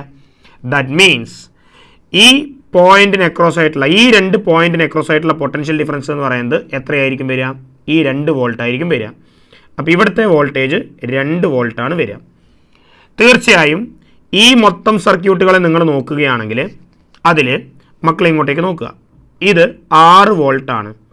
ആ 6 വോൾട്ടിൽ ഈ ഭാഗത്ത് 2 വോൾട്ട് പോയി കഴിഞ്ഞു. അവിടെ എന്തുണ്ട് എന്നുള്ളതിൽ യാതൊരു കാര്യമില്ല, ആ ഭാഗത്ത് 2 വോൾട്ട് പോയി കഴിഞ്ഞു. അങ്ങനെയാണെങ്കിൽ ഈ ഭാഗത്തൊരു കപ്പാസിറ്റർ ഉണ്ട്, ആ black colour capacitor C1, അതെത്രയാണ്? 10 microfarad ആണ്. അപ്പോൾ ഇവിടെ 6 വോൾട്ട് ഉണ്ട്, ഇവിടെ 2 വോൾട്ട് അവിടെ ഡ്രോപ്പായി പോയി. ദാറ്റ് മീൻസ് ഇവിടുന്ന് കിട്ടിയതൊക്കെ തന്നെയാണ്, എനിവേ അത് ബാലൻസ്ഡ് ആയി. അപ്പോൾ ഈ 6ൽ നിന്ന് ഈ 2 വോൾട്ട് ബാലൻസ്ഡ് ആയാൽ ബാക്കിയുള്ള 4 വോൾട്ട്, ടോട്ടൽ 6ൽ നിന്ന് ഈ റൈറ്റ് സൈഡിലെ 2 വോൾട്ട് ബാലൻസ്ഡ് ആയാൽ കഴിച്ച 4 വോൾട്ടാണ് ഇതിന് കിട്ടുക. അപ്പോൾ ഈ ഭാഗത്ത് കിട്ടുന്ന വോൾട്ടേജ് 4 വോൾട്ടാണ്. അപ്പോൾ അവിടുത്തെ ചാർജ് എന്തായിരിക്കും വരിക? Q=CV ആണെന്ന് നമുക്കറിയാം. ആ കപ്പാസിറ്റർ എന്ന് പറയുന്നത് 10 മൈക്രോ ഫാരഡ് ആണ്. വോൾട്ടേജ് എന്ന് പറയുന്നത് അവിടെ കിട്ടിയത് 4 വോൾട്ടാണ്. സോ നിങ്ങൾക്ക് കിട്ടുക 40 മൈക്രോ കൂളംബാണ്. യൂണിറ്റ് തന്നതിൽ ചെറിയൊരു തെറ്റ് പറ്റിയിട്ടുണ്ട്, കാര്യമാക്കേണ്ട. So answer should be 40 micro coulomb. നല്ല ട്രിക്കി ചോദ്യമാണ്, അതല്ലെങ്കിൽ നമ്മൾ കുറച്ചിരുന്ന് ചെയ്യേണ്ടി വരും. റെഡിയാണെന്ന് വിചാരിക്കുന്നു. 19ാമത്തെ ചോദ്യത്തിലേക്ക് പോവാണ്. 19ാമത്തെ ചോദ്യം, in the above circuit VA and VB are the potentials at A and B respectively. എന്തെങ്കിൽ VA മൈനസ് VB എത്രയാണ്? അതായത് ഈ പോയിന്റിലുള്ള പൊട്ടൻഷ്യൽ ഡിഫറൻസും എന്താണ്, എയും ബിയും തമ്മിലുള്ള പൊട്ടൻഷ്യൽ ഡിഫറൻസ് എത്രയാണ് എന്നാണ് ചോദ്യം. എൻ്റെ മക്കളെ ഇങ്ങോട്ടേക്ക് നോക്കുക, ഈ പോയിന്റിലൊരു പൊട്ടൻഷ്യൽ V ഉണ്ട് എന്ന് വിചാരിക്കുക. അങ്ങനെയാണെങ്കിൽ ഈ 6 ആംപിയർ കറണ്ട് 2 പാർട്ടായിട്ട് ബ്രാഞ്ചായിട്ട് മുറിയും. എങ്ങനെ മുറിയും നോക്കൂ. മുകളിലെ ആകെ റെസിസ്റ്റൻസ് 1+2 3 ആണ്. താഴത്തെ ആകെ റെസിസ്റ്റൻസ് സീരീസ് ആണ്, അത് 5+6 ഓം ആണ്. 3ഉം 6ഉം എങ്ങനെ കറണ്ടിനെ ഡിസ്ട്രിബ്യൂട്ട് ചെയ്യും? നമുക്കറിയാം കറണ്ട് ഡിവിഷൻ റൂൾ എന്ന് പറയുന്ന റൂൾ ഉണ്ട് മക്കളെ. ഇത് I1 എന്ന് പറയുന്ന കറണ്ടാണ്, ഈ കറണ്ട് I ആണെങ്കിൽ ഈ I1 കണ്ടുപിടിക്കാനുള്ള മാർഗം ടോട്ടൽ കറണ്ട് ഇൻറ്റു ഈ I1 പോകാത്ത ബ്രാഞ്ചിലൂടെയുള്ള റെസിസ്റ്റൻസ് ഡിവൈഡഡ് ബൈ ഇത് R2 എന്ന് എഴുതാം, ഇത് R1 എന്ന് എഴുതാം. ടോട്ടൽ റെസിസ്റ്റൻസ് R1+R2 ആണ്. അപ്പോൾ അങ്ങനെ വരുമ്പോൾ I1 എന്ന് പറയുന്നത് എന്ത് കിട്ടും നമുക്ക്? ടോട്ടൽ കറണ്ട് RA ഇൻറ്റു ഈ I1 പോകാത്ത branch 6 divide by total resistance 6+9. 6 36/9 4 ampere current വരും. അപ്പോൾ മുകളിലേക്ക് കൂടി 4 ആംപിയർ പോകും. 6 ആംപിയറിലെ 4 ആംപിയർ മുകളിലേക്ക് കൂടി പോയാൽ കഴിച്ച് ബാക്കി 2 ആംപിയർ ഇങ്ങോട്ടേക്ക് വരും. അങ്ങനെ വരുമ്പോൾ മക്കളെ ഇങ്ങോട്ടേക്ക് നോക്കുക, ഈ V പൊട്ടൻഷ്യലിൽ നിന്ന് ഈ 4 ആംപിയർ 1 ഓമിലേക്ക് കൂടി പോകുമ്പം 4 × 1 4 വോൾട്ട് അവിടെ ഡ്രോപ്പ് ചെയ്യും. അപ്പോൾ ടോട്ടൽ V പൊട്ടൻഷ്യൽ ഉണ്ടായിരുന്നു ഈ പോയിന്റിൽ, എയിൽ, ഈ പോയിന്റിൽ. ഇതിൽ നിന്ന് 4 വോൾട്ട് അവിടെ ഡ്രോപ്പ് ആയാൽ ഇവിടെ കിട്ടുന്ന പൊട്ടൻഷ്യൽ എന്തായിരിക്കും? VA എന്ന് പറയുന്നത് ടോട്ടൽ പൊട്ടൻഷ്യലിൽ നിന്ന് 4 വോൾട്ട് അവിടെ കുറഞ്ഞു. ഇതേപോലെ ഈ V പൊട്ടൻഷ്യലിൽ നിന്ന് 2 ആംപിയർ ഇങ്ങോട്ടേക്ക് വരുമ്പോൾ ഇവിടെ 2 × 5 ഈ 5 10 വോൾട്ട് അവിടെ ഡ്രോപ്പ് ചെയ്തു. അങ്ങനെയാണെങ്കിൽ ഇവിടുത്തെ VB എന്ന് പറയുന്നത് ടോട്ടൽ പൊട്ടൻഷ്യൽ Vയിൽ നിന്ന് ഒരു 10 വോൾട്ട് ഡ്രോപ്പ് ചെയ്തു. നിങ്ങളോട് ചോദിച്ചത് VA മൈനസ് VB എത്രയാണെന്നാണ്. VA എന്ന് പറയുന്നത് V-4 ആണ്, മൈനസ് VB എന്ന് പറയുന്നത് V-10 ആണ്. ഉറപ്പായിട്ടും V-4 മൈനസ് V പ്ലസ് 10 എന്ന് കിട്ടും. അങ്ങനെയാണെങ്കിൽ V-V ക്യാൻസൽ, 10 - 4 6 വോൾട്ട് നമുക്ക് ആൻസർ ആയിട്ട് കിട്ടും. ഇതൊരു നല്ല ചോദ്യമാണ്, ഇതും എക്സാമിന് ചോദിച്ചേക്കാവുന്ന ചോദ്യമാണ്. നോട്ട് ചെയ്യുക, ഈ മോഡൽ ക്വസ്റ്റ്യൻ നിങ്ങൾ നന്നായിട്ട് ചെയ്യണം. റെഡിയാണല്ലോ? ഓക്കെ, 18ാമത്തെ ക്വസ്റ്റ്യൻ ഒന്നുകൂടി പറഞ്ഞു തരുമോ എന്ന് ചോദിച്ചിട്ടുണ്ട്. മോനെക്കുട്ട ഇങ്ങോട്ടേക്ക് നോക്കുക. ഇതിന് നമ്മളൊന്ന് റീഅറേഞ്ച് ചെയ്ത് വേണമെങ്കിൽ വരക്കാം. ഇതിനൊന്ന് റീഅറേഞ്ച് ചെയ്ത് വേണമെങ്കിൽ നമുക്ക് വരക്കാം. ഇത് റീഅറേഞ്ച് ചെയ്ത് വരയ്ക്കുമ്പോൾ ശ്രദ്ധിക്കുക, ഇവിടുത്തെ ഈ 2 വോൾട്ട് സെല്ല്, ആ 2 വോൾട്ട് സെല്ലിന് പാരലലാണ് C4. അതേപോലെ തന്നെ അതിന് പാരലലാണ് C3. കാരണം എല്ലാവരും തുടങ്ങുന്നത് ഒരേ പോയിന്റിലാണ് മക്കളെ, എല്ലാവരും തുടങ്ങുന്നത് ഒരേ പോയിന്റിലാണ്, അവസാനിക്കുന്നത് ഒരേ പോയിന്റിലാണ് C3. അതിനും പാരലാണ് നമ്മുടെ ഈ C2 എന്ന് പറയുന്ന ആൾ. റെഡിയാണല്ലോ? അപ്പോൾ ഈ 2 വോൾട്ട് C2 വരെ കിട്ടുന്നുണ്ട്. ഈ C4നും കിട്ടുന്നുണ്ട്, C3ക്കും കിട്ടുന്നുണ്ട്, C2നും കിട്ടുന്നുണ്ട്. ദാറ്റ് മീൻസ് C2 എന്ന് പറയുന്ന കപ്പാസിറ്ററിനെ മാത്രം നോക്കുകയാണെങ്കിൽ അവിടെ 2 വോൾട്ട് കിട്ടി. അതായത് ഈ കപ്പാസിറ്റർ ഇവനെ മാത്രം നോക്കുകയാണെങ്കിൽ 2 വോൾട്ട് കിട്ടി. ഇവിടെ ഓൾറെഡി ഒരു കപ്പാസിറ്റർ ആരുണ്ട്, C1 ഉണ്ട്. ഇവിടെ 6 വോൾട്ടാണ് ഉള്ളത്. മോനെ 6 വോൾട്ടിൽ 2 വോൾട്ട് ഇവിടെ യൂസ് ചെയ്ത് കഴിഞ്ഞു. ഈ ഭാഗത്ത് 6 വോൾട്ടിൽ 2 വോൾട്ട് യൂസ് ചെയ്ത് കഴിഞ്ഞു. കഴിച്ച് ബാക്കി എത്ര വോൾട്ട് ഇവിടെയുണ്ട്, 4 വോൾട്ട് ഇവിടെയുണ്ട്. അങ്ങനെയാണെങ്കിൽ ഈ C1 കിട്ടുന്ന വോൾട്ടേജ് 4 വോൾട്ടാണ്. സോ Q = എന്ത് കൊടുത്താൽ മതി, CV. C 10 മൈക്രോഫാരഡ് ആണ്, വോൾട്ടേജ് 4 ആണ്. ഇങ്ങനെയാണ് നമ്മൾ ചെയ്യുക. റെഡിയാണല്ലോ. Again 20ാമത്തെ ചോദ്യം. Charged particle is projected in space. There exists both electric and magnetic field. Then the change in kinetic energy of the particle in the space is due to. ശ്രദ്ധിക്കുക മക്കളെ, kinetic എനർജിയെ change ചെയ്യാൻ കഴിയുന്ന ഏക ആള് electric field മാത്രമാണ്. Magnetic ഫീൽഡിന് ഒരിക്കലും kinetic energy അഥവാ വെലോസിറ്റി അഥവാ ടോട്ടൽ എനർജിയെ മാറ്റാനുള്ള കഴിവില്ല. Magnetic field uniform magnetic field ആണെങ്കിൽ ഒരിക്കലും മാഗ്നറ്റിക് ഫീൽഡ് കൈനറ്റിക് എനർജിയെ കൂട്ടുകയോ കുറക്കുകയില്ല. പക്ഷേ മാഗ്നറ്റിക് ഫീൽഡിന് എന്ത് സാധിക്കും, മാഗ്നറ്റിക് ഫീൽഡിനെ ഡീവിയേറ്റ് ചെയ്യാൻ സാധിക്കും, പാത്ത് ഡിഫറൻസ് ഉണ്ടാക്കാൻ, അതായത് യാത്രയെ ഒന്ന് മാറ്റാൻ വേണ്ടി പറ്റും. കാരണം അതിന് ഫോഴ്സ് കൊടുക്കാനുള്ള കഴിവുണ്ട്. റെഡിയാണല്ലോ. മാഗ്നറ്റിക് ഫീൽഡിന് ഫോഴ്സ് കൊടുക്കാനുള്ള കഴിവുണ്ട്, അതുകൊണ്ട് തന്നെ പാത്ത് ഡീവിയേറ്റ് ചെയ്യും. എന്നാൽ ഇലക്ട്രിക് ഫീൽഡിന് ഫോഴ്സും എനർജിയും പ്രൊവൈഡ് ചെയ്യാനുള്ള കഴിവുണ്ട്, അതുകൊണ്ട് അത് പാത്ത് മാത്രമല്ല ഡീവിയേറ്റ് ചെയ്യിക്കുക, കൈനറ്റിക് എനർജിയും പിന്നെ മാറ്റും, പൊട്ടൻഷ്യൽ എനർജിയും മാറ്റും. അപ്പോൾ അതുകൊണ്ട് തന്നെ ഇലക്ട്രിക് ഫീൽഡാണ് തീർച്ചയായിട്ടും കൈനറ്റിക് എനർജിയെ മാറ്റുന്നത്. 21ാമത്തെ ചോദ്യം എഗെയിൻ ഒരു മിക്സഡ് കോൺസെപ്റ്റ് ക്വസ്റ്റ്യൻ ആണ്. Refractive index of the substance 3/2 ആണ്. യെസ്, റിഫ്രാക്റ്റീവ് ഇൻഡെക്സ് N 3/2 തന്നിട്ടുണ്ട്. ഡൈ ഇലക്ട്രിക് കോൺസ്റ്റന്റ് അഥവാ റിലേറ്റീവ് പെർമിറ്റിവിറ്റി 8 ആണെന്ന് തന്നിട്ടുണ്ട്. മാഗ്നറ്റിക് സസെപ്റ്റബിലിറ്റി ആണ് ചോദിച്ചിട്ടുള്ളത്. ഇലക്ട്രോ മാഗ്നറ്റിക് വേവ് അതേപോലെ തന്നെ മാഗ്നറ്റിസം, ഈ 2 ചാപ്റ്ററിനെ മിക്സ് ചെയ്തിട്ടുള്ള കാര്യമാണ്. ആദ്യമായിട്ട് എൻ്റെ മക്കൾ മനസ്സിലാക്കുക, റിഫ്രാക്റ്റീവ് ഇൻഡെക്സും εr-ഉം μr-ഉം തമ്മിലുള്ള റിലേഷൻ ഇതാണ്. εr relative permeability and refractive index relation ഇതാണ് വരിക. ഇതിൽ നിന്ന് μr കണ്ടുപിടിച്ചിട്ട് സസെപ്റ്റബിലിറ്റി കണ്ടുപിടിക്കണം. എങ്ങനെ? സസെപ്റ്റബിലിറ്റി നമുക്കറിയാം. എങ്ങനെയാണ് നമുക്ക് കണ്ടുപിടിക്കാൻ പറ്റുക? റിലേറ്റീവ് പെർമിബിലിറ്റി μr എന്ന് പറയുന്നത് 1+ സസെപ്റ്റബിലിറ്റി ആണ്. അതിൽ നിന്ന് μr-ഉം 1-ഉം നമുക്കറിയാമെങ്കിൽ x നമുക്ക് കിട്ടും, സസെപ്റ്റബിലിറ്റി കിട്ടും. n എന്ന് പറയുന്നത് 3/2 ആണ്. റൂട്ട് ഓഫ് εr 8 ആണ്. μr നമുക്കറിയില്ല, സ്ക്വയർ ചെയ്യുക 2 ഭാഗത്തും. അപ്പോൾ 4/9 = 8 μr എന്ന് വരും. അങ്ങനെയാണെങ്കിൽ μr എന്ന് പറയുന്ന മക്കളെ 4/9 8 72 എന്ന് വരും. റെഡിയാണല്ലോ. അതായത് 1/18 എന്ന് വരും. 18 4 72 ആണ്. അപ്പോൾ 1/18 ആണ് വരിക.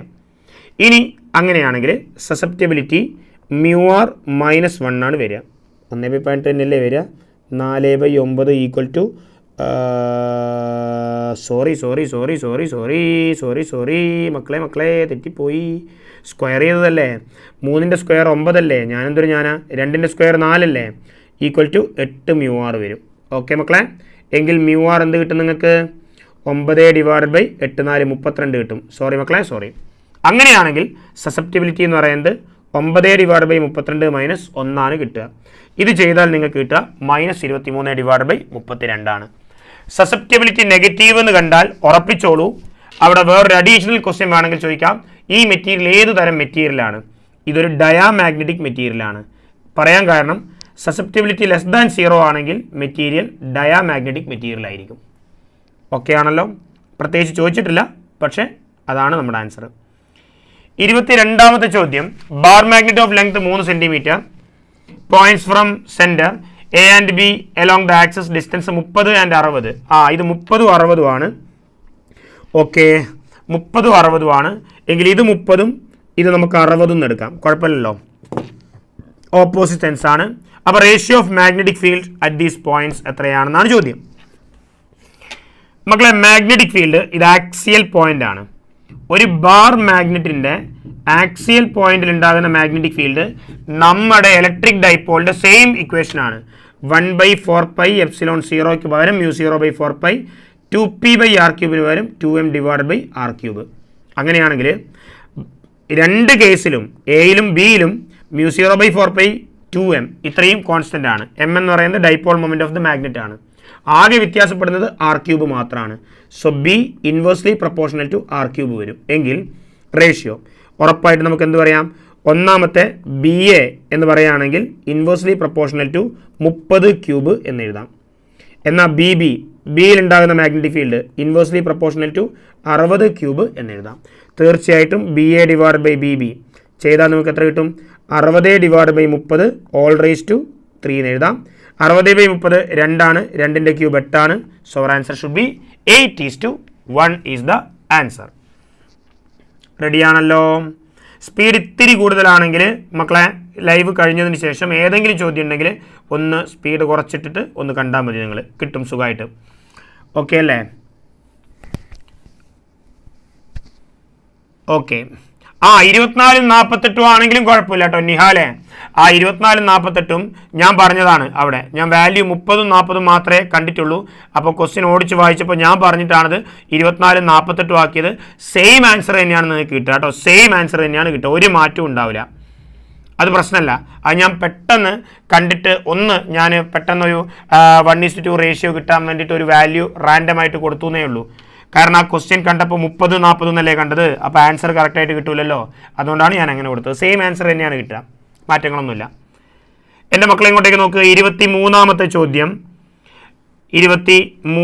ചോദ്യം. Circular coil of radius 10 centimetre is placed in a magnetic field of intensity. അപ്പോൾ ഒരു സർക്കുലർ കോയിൽ മാഗ്നറ്റിക് ഫീൽഡിൽ വെക്കുന്നുണ്ട്. Which changes with time according to the equation B equal to something തന്നിട്ടുണ്ട്. Magnetic field makes an angle 60 degree with axis of the loop. ലൂപ്പിൻ്റെ axis എന്ന് പറയുന്നത് ഇതാണ്, അതായത് ഏരിയൻ്റെ ഡയറക്ഷൻ തന്നെ. അത് മാഗ്നറ്റിക് ഫീൽഡുമായിട്ട് 60 ഡിഗ്രി ഉണ്ടാക്കുന്നുണ്ട് എങ്കിൽ ഇ എം എഫ് പ്രൊഡ്യൂസ്ഡ് എത്രയാണ് വരിക? 3 സെക്കൻഡിൽ. ഉറപ്പായിട്ട് induced E M F -d∅/dt ആണ് ഫാരഡേസ് ലോ പ്രകാരം. ഇവിടെ എല്ലാം പോസിറ്റീവ് തന്നെ, അതുകൊണ്ട് മാഗ്നിറ്റ്യൂഡ് മതി, d∅/dt എടുത്താൽ മതി. d/dt ഓഫ് ഫ്ലക്സ് എന്ന് പറയുന്നത് ബി എ കോസ് തീറ്റയാണ്, കോസ് 60 വരും. ഒരു സർക്കുലർ കോയിലുണ്ട്, അപ്പോൾ അങ്ങനെയാണെങ്കിൽ ഏരിയ കോൺസ്റ്റൻ്റ് ആണ്, പുറത്തേക്ക് എടുക്കാം. സോ ഏരിയ എ കോസ് 60 1/2 ആയതുകൊണ്ട് അതും പുറത്തേക്ക് എടുക്കാം. അപ്പോൾ A constant cos 60 1/2, so a/2 ആയിട്ട് പുറത്തേക്ക് പോയി. ബാക്കി dB/dt മാത്രം കിട്ടും. ഇനി ഡയറക്റ്റ് ആയിട്ട് അങ്ങ് ഇട്ട് കൊടുക്കാം. എ എന്ന് പറയുന്നത് πr² ആണ്, ദറ്റ് ഈസ് π × r². എൻ്റെ മക്കളെ റേഡിയസ് 10 സെൻറ്റിമീറ്റർ ആണ്.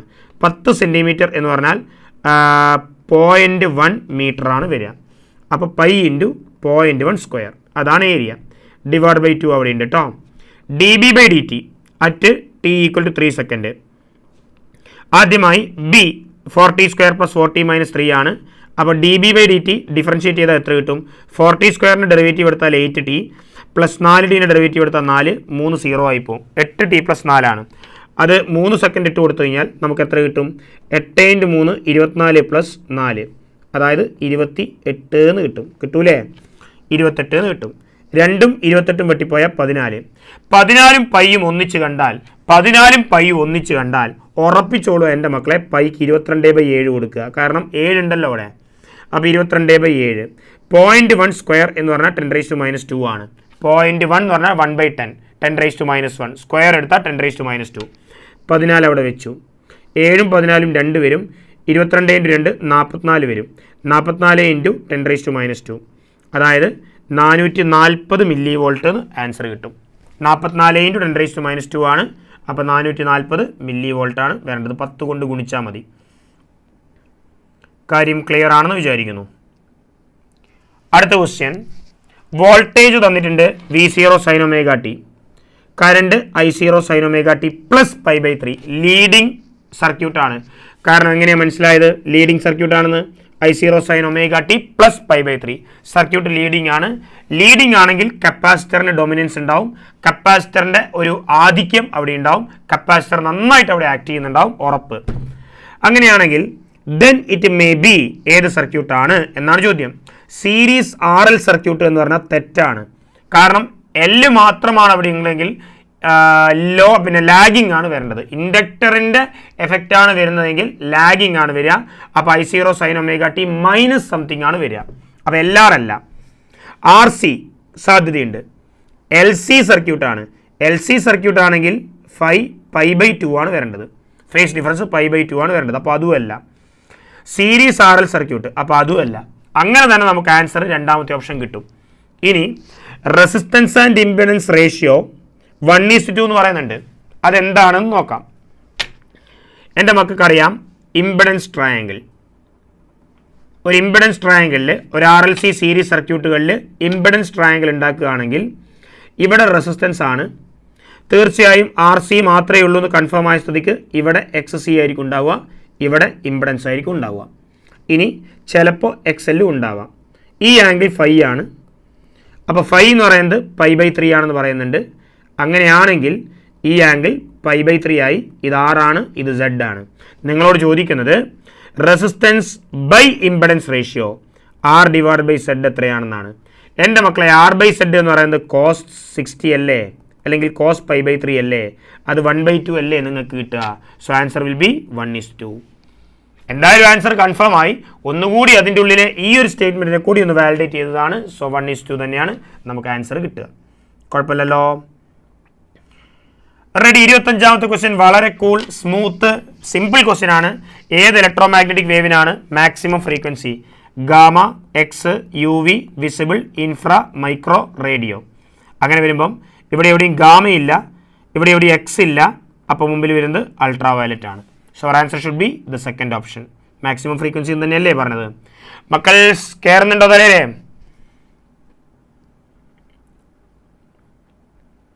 റെഡി ഉഷാറല്ലേ? അടുത്ത ചോദ്യം എൻ്റെ മക്കളെ ഇങ്ങോട്ടേക്ക് നോക്ക്.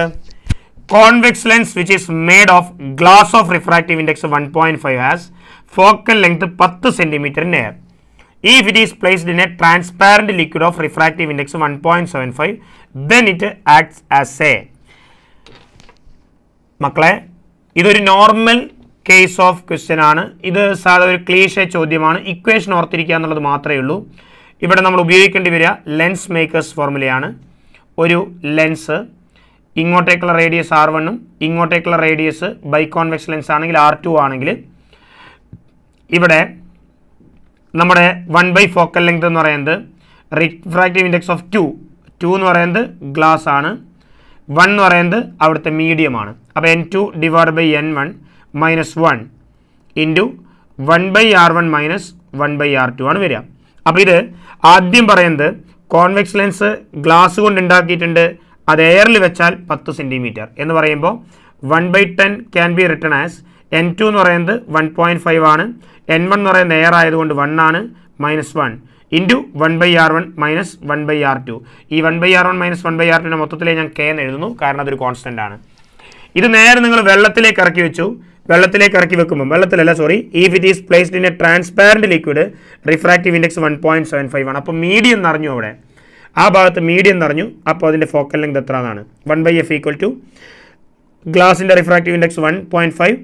ഇവിടെ എയറിന് പകരം ഈ 1ന് പകരം ആരെ മാറ്റുകയാണ്? മാറ്റുന്നത് ഈ ഒരു സാധനത്തിനെയാണ്. അപ്പോൾ 1.75 - 1 ഇൻറ്റു ആ 1/R1 - 1/R2.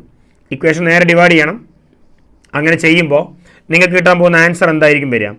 ഇവിടെ 1/10 = 1.5 - 1.5 ഇൻറ്റു K എന്ന് കിട്ടും. രണ്ടാമത്തെ ഭാഗത്ത് 1/f = 1.5 ഇങ്ങോട്ടേക്ക് ക്രോസ് മൾട്ടിപ്ലൈ ചെയ്താൽ 1.5 - 1.75 / 1.75 എന്ന് കിട്ടും. അത് -0.25 / 1.75 എന്ന് കിട്ടും. റെഡിയല്ലേ കാര്യം? 25/150 നെഗറ്റീവ് ഓഫ് 1/7 K എന്ന് കിട്ടും നമുക്ക്. കാരണം 0.25 / 1.75 എന്ന് പറയുന്നത് 1/7 ആണ് വരിക. 25/175 1/7 K എന്നാണ് വരിക.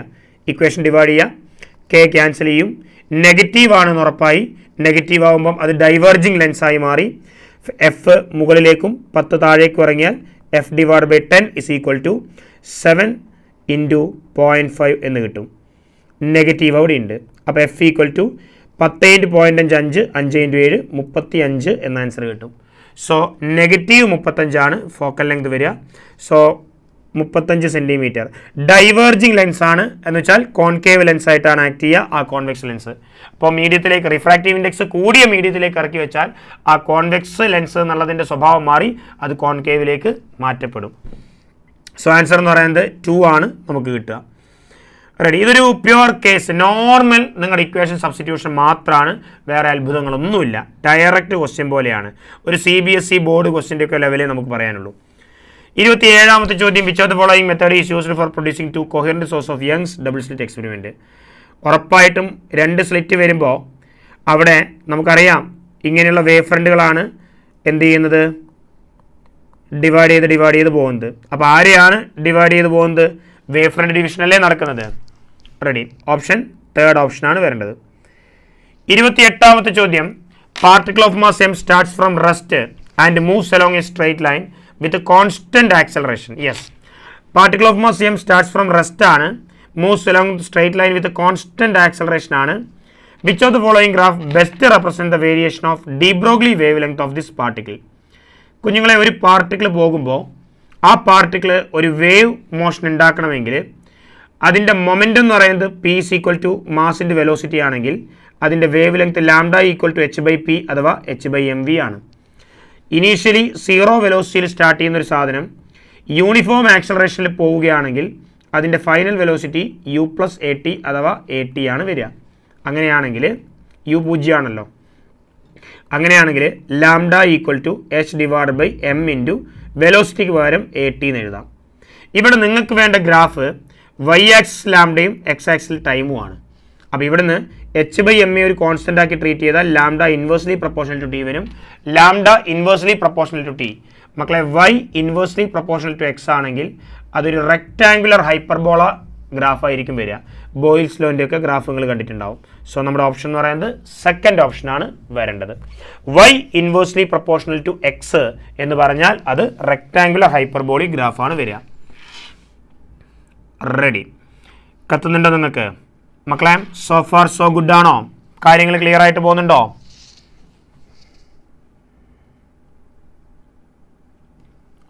ഓക്കെ ആണ്. 29ാമത്തെ ചോദ്യത്തിലേക്ക് പോവാണ്. Which of the following statement is true? True ആയ സ്റ്റേറ്റ്മെന്റ് ഏതാണ്? ഇവിടെ 2 ഐസോടോപ്പിൽ സെയിം നമ്പർ ഓഫ് ന്യൂട്രോൺ, ഒരിക്കലുമല്ല 2 ഐസോടോപ്പിൽ സെയിം നമ്പർ ഓഫ് പ്രോട്ടോൺ മാത്രമാണ് ഉണ്ടാവുക. ശരിയല്ലേ? ഐസോടോപ്പാണ്. അപ്പോൾ ഒന്നാമത്തെ സ്റ്റേറ്റ്മെന്റ് തെറ്റാണ്. 2 ഐസോബാറിൽ same number of neutron and same number of proton, ഒരിക്കലുമല്ല. ഇപ്പോൾ ഒരു ഉദാഹരണം പറയുകയാണെങ്കിൽ 22x 44 23y 44 ആണ് ഐസോബാറുകൾ എന്ന് പറയുന്നത്. അങ്ങനെ വരുമ്പോൾ ഒരിക്കലും പ്രോട്ടോൺ സെയിം ആവില്ല. പ്രോട്ടോൺ സെയിം അല്ലാത്തതുകൊണ്ട് തന്നെ ന്യൂട്രോണും സെയിം ആവില്ല. അപ്പോൾ 2 isotope consist of different number of neutrons, different number of proton തെറ്റി. പ്രോട്ടോണിൻ്റെ എണ്ണം ഒരേപോലെ ആവണം ഐസോടോപ്പിന്. 4ാമത്തെ ഓപ്ഷനിൽ isobar consist of different number of neutrons, that's correct, and different number of protons, again correct. The best option is 4. റെഡിയാണല്ലോ? വേറെ വേറെ number of പ്രോട്ടോണും വേറെ വേറെ number of ന്യൂട്രോണും ആണ്. പക്ഷേ ന്യൂട്രോണിൻ്റെ എണ്ണം പ്ലസ് പ്രോട്ടോണിൻ്റെ എണ്ണം ഒരേപോലെ ആയിരിക്കും വരിക. അത്രയേ ഉള്ളൂ ഐസോബാറിൻ്റെ കേസ്. 30th ക്വസ്റ്റ്യനിലേക്ക് പോവുകയാണെങ്കിൽ which of the following is or gate എന്നാണ് പറയുന്നത്. ഓർ ഗേറ്റ് ആരാണ്? ഇത് ആക്ച്വലി ഒരു നാൻഡ് ഗേറ്റ് ആണ് മക്കളെ. ഈ നാൻഡ് ഗേറ്റ് ഈ രീതിയിൽ കണക്ട് ചെയ്താൽ ഇത് ഒരു നോട്ട് ഗേറ്റ് ആയിട്ടാണ് ആക്ട് ചെയ്യുക. ഇത് എയും ഇത് എയും ആണെങ്കിൽ A.A ഓൾ ബാർ ആണ് വരിക, അതായത് A ബാർ ആണ് വരിക. ശ്രദ്ധിക്കുക, ഈ രീതിയിൽ ഇൻപുട്ട് ഷോർട്ട് ചെയ്ത് ഒരു നാൻഡ് ഗേറ്റോ നോർ ഗേറ്റോ കണക്ട് ചെയ്താൽ അത് A തന്നാൽ A ബാർ ആണ് തരിക. അതൊരു നോട്ട് ഗേറ്റ് ആയിട്ടാണ് ആക്ട് ചെയ്യുക. റെഡിയാണല്ലോ? ഓർ ഗേറ്റ് ആണ് അറിയേണ്ടത്. അപ്പോൾ ഇനി നമുക്ക് നോക്കാം രണ്ടാമത്തെ കേസിൽ. രണ്ടാമത്തെ കേസിൽ ഇവിടെ A കൊടുത്തു, അപ്പോൾ ഇവിടെ എന്ത് കിട്ടും? A ബാർ കിട്ടും. ഇവിടെ B കൊടുത്തു, അപ്പോൾ ഇവിടെ എന്ത് കിട്ടും? B ബാർ കിട്ടും. ഉറപ്പായിട്ടും ഇവിടെ എക്സും ഇവിടെ വൈയും ആണെങ്കിൽ ഇവിടുത്തെ ഔട്ട്പുട്ട് എന്ന് പറയുന്നത് ഈക്വൽ ടു എന്താണ്? നാൻഡ് ഗേറ്റിൻ്റെ ഔട്ട്പുട്ട് x.y ഓൾ ബാർ ആണ് വരിക. റെഡിയാണല്ലോ? അപ്പോൾ ഈ ഔട്ട്പുട്ട് ഞാനൊന്ന് എഴുതി നോക്കാം, x.y ഓൾ ബാർ. പക്ഷേ എക്സ് എന്ന് പറയുന്നത് ആരാണ് മക്കളെ? A ബാർ ആണ്. A നോട്ട് അടിച്ച് കിട്ടിയ A ബാർ ആണ്. അപ്പോൾ എക്സ് എന്ന് പറയുന്നത് A ബാർ ആണ്. ഡോട്ട് y എന്ന് പറയുന്നത് B ബാർ ആണ്. അതിനെല്ലാത്തിനും മുകളിൽ ഒരു ഓൾ ബാർ ഉണ്ട്. ഡി മോർഗൻസ് തിയറം എന്ന് പറയുന്ന ഒരു തിയർ ഉണ്ട്. ഡി മോർഗൻസ് തിയറത്തിൽ A plus B whole bar എന്ന് പറഞ്ഞാൽ എ ബാർ ഡോട്ട് ബി ബാറും A dot B whole bar എന്ന് പറഞ്ഞാൽ എ ബാർ പ്ലസ് ബി ബാറും ആണ്. അങ്ങനെയാണെങ്കിൽ A bar dot B bar എന്ന് പറഞ്ഞാൽ A bar dot B bar എന്ന് പറഞ്ഞാൽ അതാരാണ്? A plus B whole bar ആണ്. A bar dot B bar എന്ന് പറഞ്ഞാൽ A plus B whole bar ആണ്. ഉറപ്പായിട്ടും മുകളിൽ മറ്റൊരു ബാർ കിടക്കുന്നുണ്ട്, ബാർ. ഇനി എ ബാറിൻ്റെ ഓൾ ബാർ ചെയ്താൽ നിങ്ങൾക്ക് എ തന്നെയാണ് കിട്ടുക. ഐഡൻപൊട്ടൻറ്റ് ലോ എന്നാണ് വിളിക്കുക. ലോ ഒന്നും പേര് പഠിക്കേണ്ട ആവശ്യമില്ല. എ ബാർ ബാർ എ ആണ്. അപ്പോൾ A plus B whole bar bar വന്നു കഴിഞ്ഞാൽ നമുക്ക് എന്താണ് ആൻസർ കിട്ടുക മക്കളെ? എ പ്ലസ് ബി ആണ് കിട്ടുക. So answer should B A plus B എന്ന് പറഞ്ഞാൽ അത് ഓർ ഗേറ്റ് ആണ്. സോ നമ്മുടെ ആൻസർ എന്ന് പറയുന്നത് സെക്കൻഡ് ഓപ്ഷനാണ് വരിക. ഇത് ശരിക്കും എങ്ങനെ പഠിക്കണം എന്ന് വെച്ചാൽ നാൻഡ് ഗേറ്റ് വെച്ചിട്ടുള്ള പ്രോബ്ലംസ് നന്നായിട്ട് ചെയ്യുമ്പോൾ നിങ്ങൾക്കത് എന്തായിക്കോളും? നല്ല സ്പീഡായിക്കോളും. റെഡിയല്ലേ? ലോജിക് ഗേറ്റ്സ് അങ്ങനെ ഒരു ടോപ്പിക്കാണ്. നല്ല രസമുള്ളൊരു ടോപ്പിക്കാണ്. വളരെ എളുപ്പത്തിൽ ആൻസർ കിട്ടുന്ന ടോപ്പിക്കാണ്. ഇനി അതല്ലെങ്കിൽ നിങ്ങൾക്ക് മറ്റൊരു രീതിയിൽ ഇത് ചെയ്യാനാണെങ്കിൽ ചുമ്മാ എക്കും ബിക്കും 1ഓ 0യോ ഒക്കെ നിങ്ങൾക്ക് സബ്സ്റ്റിറ്റ്യൂട്ട് ചെയ്യാം. അങ്ങനെ സബ്സ്റ്റിറ്റ്യൂട്ട് ചെയ്തിട്ട് വേണമെങ്കിലും ചെയ്യാൻ പറ്റുന്നതാണ്. 31ാമത്തെ ചോദ്യം സംവാട്ട് ഔട്ട് ഓഫ് സിലബസ് ആണ് ഡാംപ്ഡ് ഓസിലേഷൻ. ബട്ട് സ്റ്റിൽ ഞാൻ ഈ പ്രോബ്ലം ചെയ്യാണ്. എന്തുകൊണ്ട് ഈ ഒരു ക്വസ്റ്റ്യൻ ഇട്ടു എന്നാണെങ്കിൽ കറക്റ്റ് ഒരു അജണ്ടയുണ്ട്. ഒരു ക്വസ്റ്റ്യനൊക്കെ നമുക്ക് ഔട്ട് ഓഫ് സിലബസ് പ്രതീക്ഷിക്കാം. അത് നമ്മുടെ റാങ്കിനെയോ മാർക്കിനെയോ ബാധിക്കുന്നുണ്ടോ എന്നുള്ളത് നമുക്ക് ഐഡൻറ്റിഫൈ ചെയ്യാൻ പറ്റും. ആ ഒരൊറ്റ ഇൻറ്റൻഷനോട് കൂടി മാത്രമാണ് ഇതൊരു ഔട്ട് ഓഫ് സിലബസ് ഒരു ക്വസ്റ്റ്യൻ ഇതിലിടാൻ കാരണം. റെഡിയാണല്ലോ? അപ്പോൾ നമുക്കൊന്ന് നോക്കാം. അങ്ങനെയാണെങ്കിൽ എന്താണ് പറയുന്നത്? Simple pendulum undergoing damped simple harmonic motion has initial amplitude A0 if the amplitude become A0/3 in 3 second. ഒരു ഓസിലേഷൻ നടക്കുന്ന സമയത്ത് ഡാമ്പിംഗ് സംഭവിച്ചു കഴിഞ്ഞാൽ അതിൻ്റെ ആംപ്ലിറ്റ്യൂഡ് ചേഞ്ച് ചെയ്യുന്നത് A = A0 e⁻⁻b / 2m × t എന്നാണ്. ബി എന്ന് പറയുന്ന ഡാമ്പിംഗ് കോൺസ്റ്റൻ്റ് ആണ്. എം ഒബ്ജക്റ്റിൻ്റെ മാസ് ആണ് ഓസിലേറ്റ് ചെയ്യുന്നത്. b/2m മൊത്തത്തിലെ ഒരു കോൺസ്റ്റൻ്റ് ആയതുകൊണ്ട് ഞാനിതിനെ സി എന്നെഴുതുന്നു. അതുകൊണ്ട് A0 e⁻⁻ct എന്നെഴുതാം ആംപ്ലിറ്റ്യൂഡിനെ. മക്കളെ ആദ്യത്തെ കേസിൽ എന്താണ് പറയുന്നത്? Amplitude become A0/3 in 3 second എന്നാണ്. അങ്ങനെയാണെങ്കിൽ എ എന്ന് പറയുന്ന ആള് A0/3 ആയി മാറുന്നു. എത്ര സമയം കഴിയുമ്പോൾ? 3 സെക്കൻഡ് കഴിയുമ്പോൾ. That is equal to A0 e⁻⁻ct -c × t. T എത്ര സെക്കൻഡാണ്? 3 സെക്കൻഡ്. ഞാൻ ഡയറക്റ്റായിട്ട് ഇങ്ങോട്ടേക്ക് ഇട്ട് കൊടുത്തു. അതിൽ നിന്ന് A0 ക്യാൻസൽ ചെയ്ത് കഴിഞ്ഞാൽ e⁻⁻3c എന്ന് പറയുന്നത് 1/3 നമുക്ക് അവിടെ കിട്ടും. അവിടെ നിന്നോട്ടെ. What will be the amplitude after 9 second എന്നാണ് ചോദിച്ചത്. 9 സെക്കൻഡ് കഴിഞ്ഞിട്ട് ആംപ്ലിറ്റ്യൂഡ് എത്രയാണെന്നാണ് ചോദ്യം. ഉറപ്പായിട്ടും ഈ ഇക്വേഷനിലേക്ക് ഇട്ട് കൊടുക്കാം. A = A0 e⁻⁻ct. That is A = A0 തന്നെ e⁻⁻c × t. എത്ര ടൈമാണ്? 9 സെക്കൻഡാണ്. അപ്പോൾ നമുക്ക് A0 e⁻⁻9c എന്ന് എഴുതാം. മക്കളെ ഇതിനെ നമുക്ക് എങ്ങനെ എഴുതാം? A0 e⁻⁻3c നമുക്കുണ്ടല്ലോ കയ്യിൽ. അപ്പോൾ e⁻⁻3c ഓൾ ക്യൂബ് എന്ന് എഴുതാലോ. A⁻m ഓൾ n A⁻mn ആയ പോലെ A⁻3c ഓൾ ക്യൂബ് A⁻9c ആയിരിക്കും കിട്ടുക. ഇത് ചെയ്താൽ എന്ത് കിട്ടും? A0 × e⁻⁻3c നമുക്കറിയാം 1/3 ആണ്. അതിൻ്റെ ക്യൂബ് എടുക്കുക. ചെയ്താൽ എത്ര കിട്ടും? A0 × 1/3 ക്യൂബ് എന്ന് പറയുമ്പം 27. 3 27. So answer should B fourth option.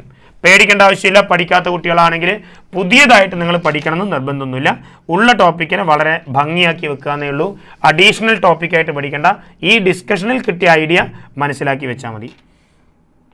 Okay ആണെന്ന് വിചാരിക്കുന്നു. 32ാമത്തെ ചോദ്യം. Okay, waiting for zoology king Shibli sir. Yes ഞാനും വെയിറ്റ് ചെയ്യുന്നുണ്ട്. പക്ഷെ എന്ത് ചെയ്യാനാ, വെലിയുന്നില്ല. ഫിസിക്സ് ആയി പോയില്ലേ?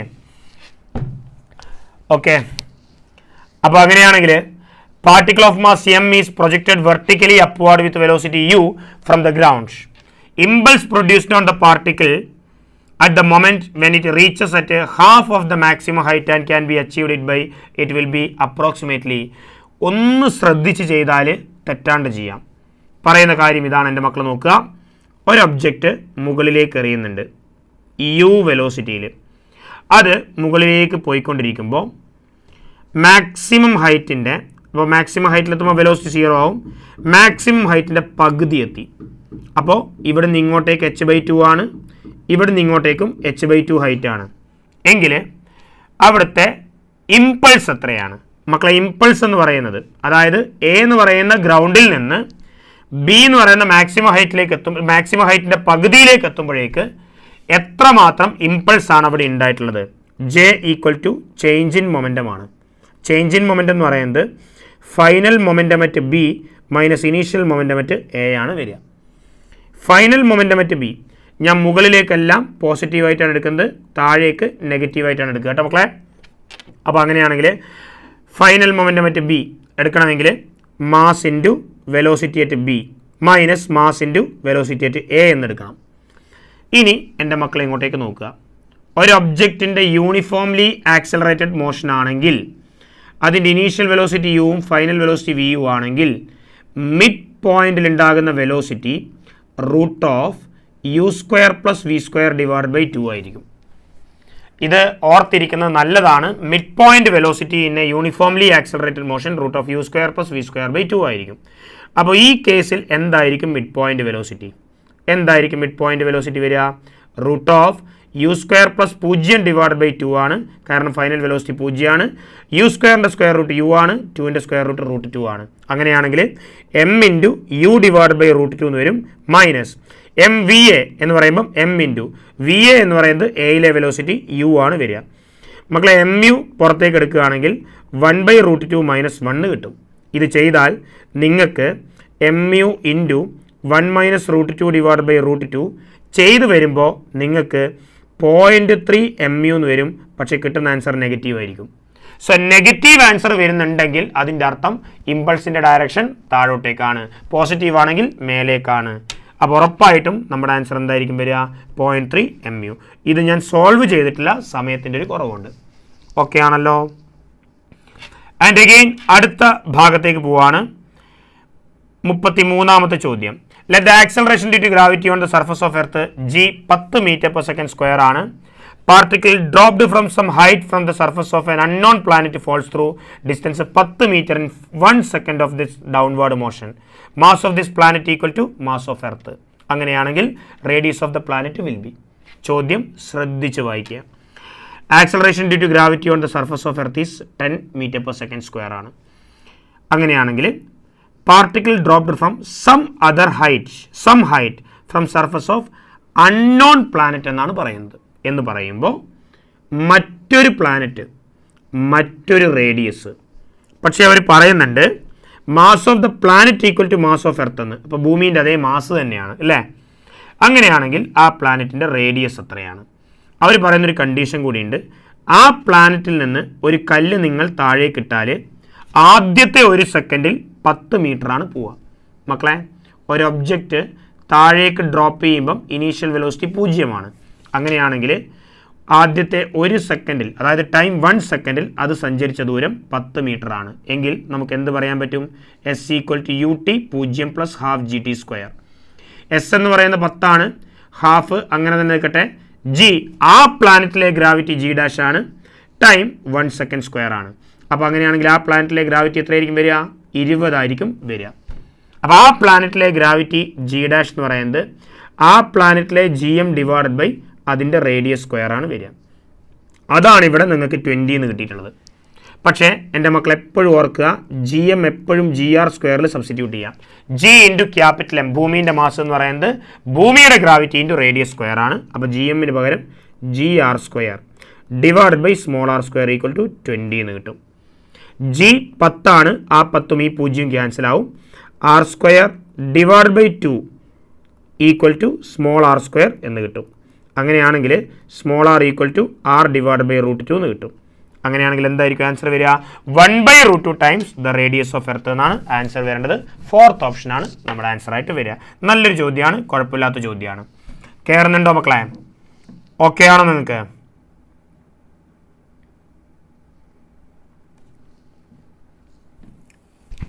റെഡിയാണ്. യെസ്. ഓക്കെ. 34ാമത്തെ ചോദ്യം. ഫിഗർ ഏത് ചാപ്റ്ററിലത്തെ ക്വസ്റ്റ്യൻ ആണ്? 30ാമത്തെ ക്വസ്റ്റ്യനോ? ഓക്കെ. ക്വസ്റ്റ്യൻ 30th ചാപ്റ്റർ ഏതാണെന്ന് ചോദിച്ചാൽ ഇത് സെമി കണ്ടക്ടേഴ്സ്, ലോജിക് ഗേറ്റ്സ്.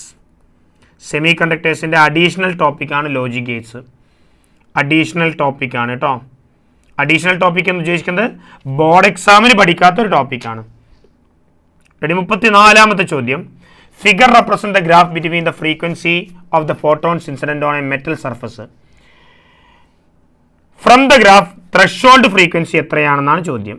µ0 എത്രയാണെന്നാണ് നിങ്ങളോട് ചോദിച്ചിട്ടുള്ളത്. മക്കളെ, ഇവിടുത്തെ y ഇന്റർസെപ്റ്റ് -3 ഇലക്ട്രോൺ വോൾട്ട് എന്ന് തന്നിട്ടുണ്ട്. റെഡിയാണല്ലോ? ശ്രദ്ധിക്കുക. ഇവിടെ നമ്മുടെ ഐൻസ്റ്റീൻ്റെ ഫോട്ടോ ഇലക്ട്രിക് ഇക്വേഷനെ ഡെവലപ്പ് ചെയ്തെടുത്താൽ V0 = h/e × new minus h/e × µ0 എന്ന് പറയുന്നൊരു ഇക്വേഷൻ കിട്ടും. ഇതാണ് ഐൻസ്റ്റീൻ്റെ ഫോട്ടോ ഇലക്ട്രിക് ഇക്വേഷനിലെ സ്റ്റോപ്പിംഗ് പൊട്ടൻഷ്യലിൻ്റെ ഇക്വേഷൻ.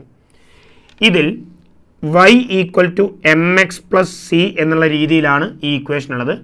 ഈ c ആണ് y ഇന്റർസെപ്റ്റ്, അതായത് ഒരു സ്ട്രെയിറ്റ് ലൈനിലെ y ആക്സിസിൽ മുട്ടുന്ന പോയിന്റ് ആണ് c എന്ന് പറയുന്നത്. ഇവിടെ y ആക്സിസിൽ മുട്ടുന്ന പോയിന്റ് ഏതാ? h/e × µ0 ആണ്, -h/e × µ0 ആണ്. അത് ഇവിടെ എത്രയാണെന്ന് അവർ പറയുന്നുണ്ട്? -3 ഇലക്ട്രോൺ വോൾട്ട് ആണ്, അല്ലെങ്കിൽ -3 ആണ്. അങ്ങനെയാണെങ്കിൽ മക്കൾ പറയാം µ0 എന്ന് പറയുമ്പോൾ മൈനസും മൈനസും പ്ലസ് ആയി 3e/h ആയിരിക്കും കിട്ടുക. 3 × 1.6 × 10⁻⁻19 ഡിവൈഡ് ബൈ പ്ലാങ്ക്സ് കോൺസ്റ്റന്റ് 6.6 × 10⁻34. 16 × 4 64 ആണ്. അപ്പോൾ 6.6ൻ്റെ അടുത്താണ് 6.4. 16 4 64 വരുമ്പോൾ 4 അങ്ങോട്ടേക്ക് പോകും. 3/4 എന്ന് പറയുമ്പോൾ 0.75 വരും. 10⁻⁻19 10⁻⁻34 10⁻⁻15 വരും. മുകളിലോട്ട് പോയാൽ 10⁻15 വരും. സോ ആൻസർ ഷുഡ് ബി 0.75 × 10⁻15ൻ്റെ അടുത്തുള്ളൊരു ആൻസർ അപ്രോക്സിമേഷൻ നടത്തിയത് കൊണ്ട് നമുക്കതിൽ പറയാവുന്ന ബെസ്റ്റ് ഓപ്ഷൻ ഏതായിരിക്കും വരിക? 0.73 × 10⁻15 ആയിരിക്കും വരിക. റെഡിയാണല്ലോ? 35ാമത്തെ ചോദ്യം. ഇത് വളരെ സിമ്പിളായിട്ടുള്ളൊരു ക്വസ്റ്റ്യൻ ആണ്. ടെർമിനൽ വെലോസിറ്റിൻ്റെ ഇക്വേഷൻ മാത്രം എടുത്താൽ മതി. Terminal velocity of rain drop 2 m/s ആണ്. അങ്ങനെയാണെങ്കിൽ 8 ഡ്രോപ്പുകൾ കമ്പൈൻ ചെയ്തു. അപ്പോൾ അതിൻ്റെ പുതിയ ടെർമിനൽ വെലോസിറ്റി എത്ര എന്നുള്ളതാണ്. Same type of question electrostatic പൊട്ടൻഷ്യലിലും ഗ്രാവിറ്റേഷനിലും ഒക്കെ ചോദിക്കാറുണ്ട്. ഫ്ലൂയിഡിലെ എക്സസ് പ്രഷറിൽ ചോദിക്കാറുണ്ട്. ഒക്കെ ചെയ്യാൻ വേണ്ടിയിട്ട് കോമൺ ആയിട്ടൊരു മെത്തേഡേ ഉള്ളൂ. അതിന് മുമ്പായിട്ട് ടെർമിനൽ വെലോസിറ്റിയുടെ ഇക്വേഷൻ നമുക്കറിയണം. 2/9 r² g divide by eta coefficient of viscosity into rho minus സിഗ്മയാണ്. രണ്ടും ഡെൻസിറ്റികളാണ്. ഒന്ന് മീഡിയം ഡെൻസിറ്റിയാണ്, ഒന്ന് വസ്തുവിൻ്റെ ഡെൻസിറ്റിയാണ്. എനിവേ ഇവിടെ അങ്ങനെയുള്ള കാര്യങ്ങളെ പറ്റി ഒന്നും ഡാറ്റ തന്നിട്ടില്ല. റേഡിയസുകളെ പറ്റിയാണ് സംസാരിക്കുന്നത്. അപ്പോൾ velocity directly proportional to r² എന്ന് എഴുതാം. ആദ്യം ഒരു ഡ്രോപ്പ് നമ്മൾ എടുക്കുന്നു. ആ ഡ്രോപ്പിൻ്റെ velocity directly proportional to 2 m/s ആണ് അതിൻ്റെ വെലോസിറ്റി. ആ 2 m/s ഡയറക്ട്ലി പ്രൊപ്പോർഷണൽ ടു അതിൻ്റെ റേഡിയസ് സ്ക്വയർ r² എന്ന് എഴുതാം. So 2 proportional to r². അങ്ങനെയുള്ള 8 ഡ്രോപ്പുകൾ ചേർന്നിട്ട് വലിയൊരു ഡ്രോപ്പായി മാറി. റെഡിയാണല്ലോ? അപ്പോൾ അതിന് പുതിയൊരു റേഡിയസ് ഉണ്ടാവും. അപ്പോൾ അതിൻ്റെ പുതിയ ടെർമിനൽ വെലോസിറ്റി പ്രൊപ്പോർഷണൽ ടു അതിൻ്റെ പുതിയ റേഡിയസ് സ്ക്വയർ ആയിരിക്കും വരിക. ആ റേഡിയസ് കിട്ടാൻ വേണ്ടിയിട്ട് എൻ്റെ മക്കൾ നോക്കൂ. ചെറിയ ഒരു സ്ഫിയറിൻ്റെ വോളിയം 4/3 πr³ ആണ്. അങ്ങനെ 8 എണ്ണം ചേരുമ്പോഴാണ്, ചെറിയ സ്ഫിയർ പോലുള്ള 8 എണ്ണം ചേരുമ്പോഴാണ് വലിയ സ്ഫിയറിൻ്റെ വോളിയം കിട്ടുക. 4/3 πr³. അതിലെ 4/3 π ക്യാൻസൽ ചെയ്ത് കഴിഞ്ഞാൽ 8r³ = R³ കിട്ടും. രണ്ട് ഭാഗത്തും ക്യൂബ് റൂട്ട് എടുത്താൽ 8ൻ്റെ cube root 2, r³ cube root small r, R³ r എന്ന് എഴുതാം. അപ്പോൾ എനിക്ക് എന്ത് പറയാം മക്കളെ? Velocity directly proportional to r² എന്ന് പറയുമ്പം അത് 2r² വരും. അപ്പോൾ വെലോസിറ്റി പ്രൊപ്പോർഷണൽ ടു 4r² എന്ന് വരും. എന്ന് പറയുമ്പോൾ ഈ 2 ആദ്യത്തെ വെലോസിറ്റി, അതിൻ്റെ 4 ഇരട്ടിയിലേക്ക് പോവും വെലോസിറ്റി. അപ്പോൾ അത് എത്രയായി മാറും? 8 m/s ആയി മാറും. ഇത് സോൾവ് ചെയ്യുമ്പോൾ ഇങ്ങനെയാണ് സോൾവ് ചെയ്യുക. ആദ്യത്തെ വെലോസിറ്റി 2 പ്രൊപ്പോർഷണൽ ടു r². അടുത്ത velocity v proportional to 4r². കാരണം 2r ആണ് റേഡിയസ്. ഇക്വേഷൻ ഡിവൈഡ് ചെയ്താൽ 2 divide by v = 1 divide by 4. Velocity is equal to cross multiply ചെയ്താൽ 8 എന്ന് കിട്ടും. So answer should be 8 m/s. ഇതാണ് 35ാമത്തെ ചോദ്യം. 36ാമത്തെ ചോദ്യം മക്കൾ നോക്കുക. The figure given below represent 4 squares with 4 charges on corners. C is the centre ആണ്. അങ്ങനെയാണെങ്കിൽ ഏതൊക്കെ ഫിഗറിലാണ് ഇലക്ട്രിക് ഫീൽഡ് 0 ആവുന്നതും പൊട്ടൻഷ്യൽ 0 ആവാത്തതും? ആദ്യമായിട്ട് ഫീൽഡ് 0 ആവുന്ന പോയിന്റുകൾ പറയാം. എല്ലാ ചാർജുകളും ഐഡന്റിക്കൽ ചാർജുകളാണ്. അപ്പോൾ അങ്ങനെയാണെങ്കിൽ ഇ പ്ലസ് ക്യൂ ഇങ്ങോട്ടേക്ക് ഫീൽഡ് ഉണ്ടാക്കും, ഇ പ്ലസ് ക്യൂ ഇങ്ങോട്ടേക്ക് ഫീൽഡ് ഉണ്ടാക്കും, ഇത് ഇങ്ങോട്ടേക്ക് ഫീൽഡ് ഉണ്ടാക്കും, ഇത് ഇങ്ങോട്ടേക്ക് ഫീൽഡ് ഉണ്ടാക്കും, ക്യാൻസലേഷൻ നടക്കും. അവിടുത്തെ ഇലക്ട്രിക് ഫീൽഡ് 0 ആയിരിക്കും വരിക. എന്നാൽ പൊട്ടൻഷ്യൽ സ്കേലാർ ക്വാണ്ടിറ്റി ആണ്. അപ്പോൾ അങ്ങനെയാണെങ്കിൽ ഓരോ ചാർജ് ഉണ്ടാക്കുന്ന potential K Q divide by R ആണ്. അങ്ങനെ 4 പേര് ഉണ്ടാക്കുന്ന potential 4 K Q by R ആണ്. അത് നോൺ സീറോ ആണ്.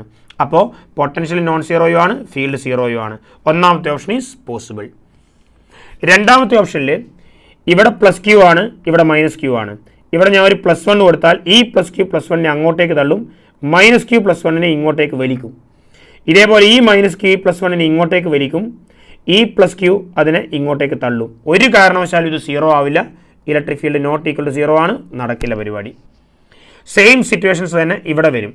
മൈനസ് ക്യൂ ഇങ്ങോട്ടേക്ക് അട്രാക്ട് ചെയ്യും, മൈനസ് ക്യൂ ഇങ്ങോട്ടേക്ക് അട്രാക്ട് ചെയ്യും, ഈ പ്ലസ് ക്യൂ ഇങ്ങോട്ടേക്ക് തള്ളും, ഈ പ്ലസ് ക്യൂ ഇങ്ങോട്ടേക്ക് തള്ളും. ഫീൽഡ് 0 ആവും. പക്ഷേ പൊട്ടൻഷ്യലും 0 തന്നെയാണ് ഇവിടെ ആവുക. കാരണം എന്താണ്? 2 പോസിറ്റീവ് ചാർജുകൾ ഉണ്ടാക്കുന്ന പൊട്ടൻഷ്യൽ 2 നെഗറ്റീവ് ചാർജ് ഉണ്ടാക്കുന്ന പൊട്ടൻഷ്യലുകളെ ക്യാൻസൽ ചെയ്ത് പോകും. അപ്പോൾ നമ്മൾ ചെയ്യുമ്പോൾ പൊട്ടൻഷ്യൽ 0 ആവും. അങ്ങനെ എല്ലാ ഓപ്ഷനും നമ്മൾ ചെക്ക് ചെയ്യുകയാണെങ്കിൽ നമ്മുടെ ബെസ്റ്റ് ആൻസർ എന്ന് പറയുന്നത് ഫസ്റ്റ് ഓപ്ഷനാണ് വരിക. എഗെയിൻ നമുക്ക് അടുത്ത ക്വസ്റ്റ്യനിലേക്ക് പോവാം. 37ാമത്തെ ചോദ്യം മക്കളെ ഇങ്ങോട്ടേക്ക് നോക്കുക. 37ാമത്തെ ചോദ്യം നിങ്ങൾ നോക്കുമ്പോൾ കറണ്ട് ത്രൂ 25 വോൾട്ടാണ് നിങ്ങളോട് ചോദിച്ചിട്ടുള്ളത്. അപ്പോൾ ഈ ക്വസ്റ്റ്യൻ കാണുമ്പോൾ തന്നെ മനസ്സിലാക്കാം ഇതൊരു pure case of parallel combination of cells ആണ്. കാരണം ഇത്രയും ഭാഗം ഇവിടെ പാരലലാണ് സെല്ലുകൾ. അപ്പോൾ പാരലൽ ആണെങ്കിൽ എഫക്റ്റീവ് EMF എന്ന് പറയുന്നത് എന്തായിരിക്കും മക്കളെ വരിക? ഇതിനെ ഞാൻ പോസിറ്റീവായിട്ട് എടുക്കുന്നു, ഈ സെല്ലിൻ്റെ കറണ്ടിനെ പോസിറ്റീവായിട്ട് എടുക്കുന്നു. അങ്ങനെയാണെങ്കിൽ ഓപ്പോസിറ്റ് വരുന്നതൊക്കെ നെഗറ്റീവാണ്. ഇത് പോസിറ്റീവ് വരും, ഇത് നെഗറ്റീവ് വരും. അപ്പോൾ ഒന്ന് പോസിറ്റീവായിട്ട് എടുക്കുമ്പോൾ അടുത്തത് നെഗറ്റീവ്. അപ്പോൾ ഇത് പോസിറ്റീവായിട്ട് എടുക്കുന്നു, അപ്പോൾ ഇത് +10.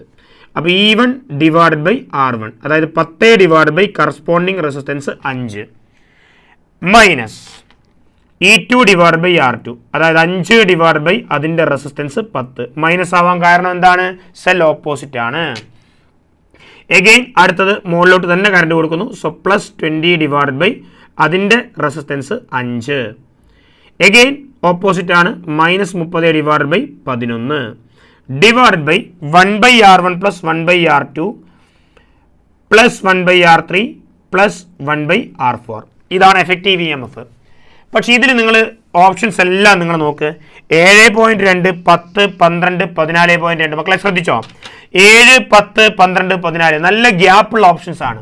അപ്പോൾ നമുക്ക് നന്നായിട്ട് അപ്രോക്സിമേറ്റ് ചെയ്യാം. ഈ 11നെ ഞാൻ 10 ആയിട്ട് അപ്രോക്സിമേറ്റ് ചെയ്യുന്നു. അപ്പോൾ ഈ 11നെ 10 ആയിട്ട് അപ്രോക്സിമേറ്റ് ചെയ്യുന്നു. അങ്ങനെ ചെയ്യുമ്പോൾ നിങ്ങൾക്ക് കിട്ടുന്ന ആൻസർ ചെറിയ ഡിഫറൻസ് മാത്രമേ ഉണ്ടാവുള്ളൂ. അങ്ങനെ ചെയ്യുമ്പോൾ നമുക്ക് ആൻസർ എത്ര കിട്ടും?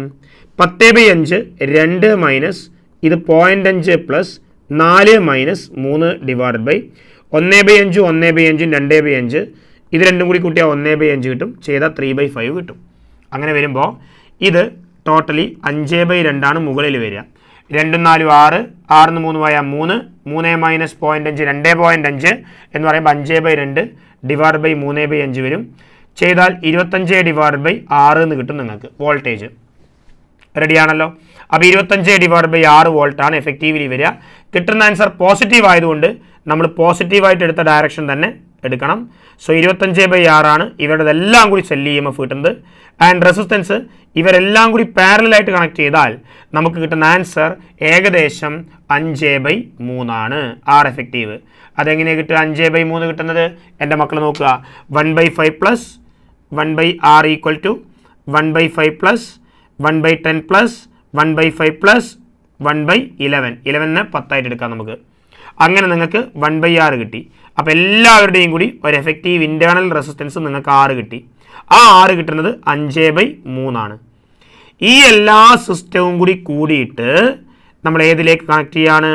25 വോൾട്ട് സെല്ലിലേക്ക് കണക്ട് ചെയ്യാണ്. അങ്ങനെ വരുമ്പോൾ അവിടുത്തെ കറണ്ട് എന്ന് പറയുന്നത് ടോട്ടൽ വോൾട്ടേജ് 25 മൈനസ് 25/6 കാരണം ഈ സെല്ല് കറണ്ട് ഇങ്ങോട്ടേക്കാണ് കൊടുക്കുക, ഈ സെല്ല് ഓപ്പോസിറ്റ് ഡയറക്ഷനിലാണ് കറണ്ട് കൊടുക്കുക. അപ്പോൾ വോൾട്ടേജ് മൈനസ് ചെയ്ത് പോകും. 25 minus 25/6 divide by total effective resistance 5/3. ഇത് നമ്മൾ സോൾവ് ചെയ്താൽ 25 150 minus 25 125 divide by 6 divide by 5/3 എന്ന് കിട്ടും.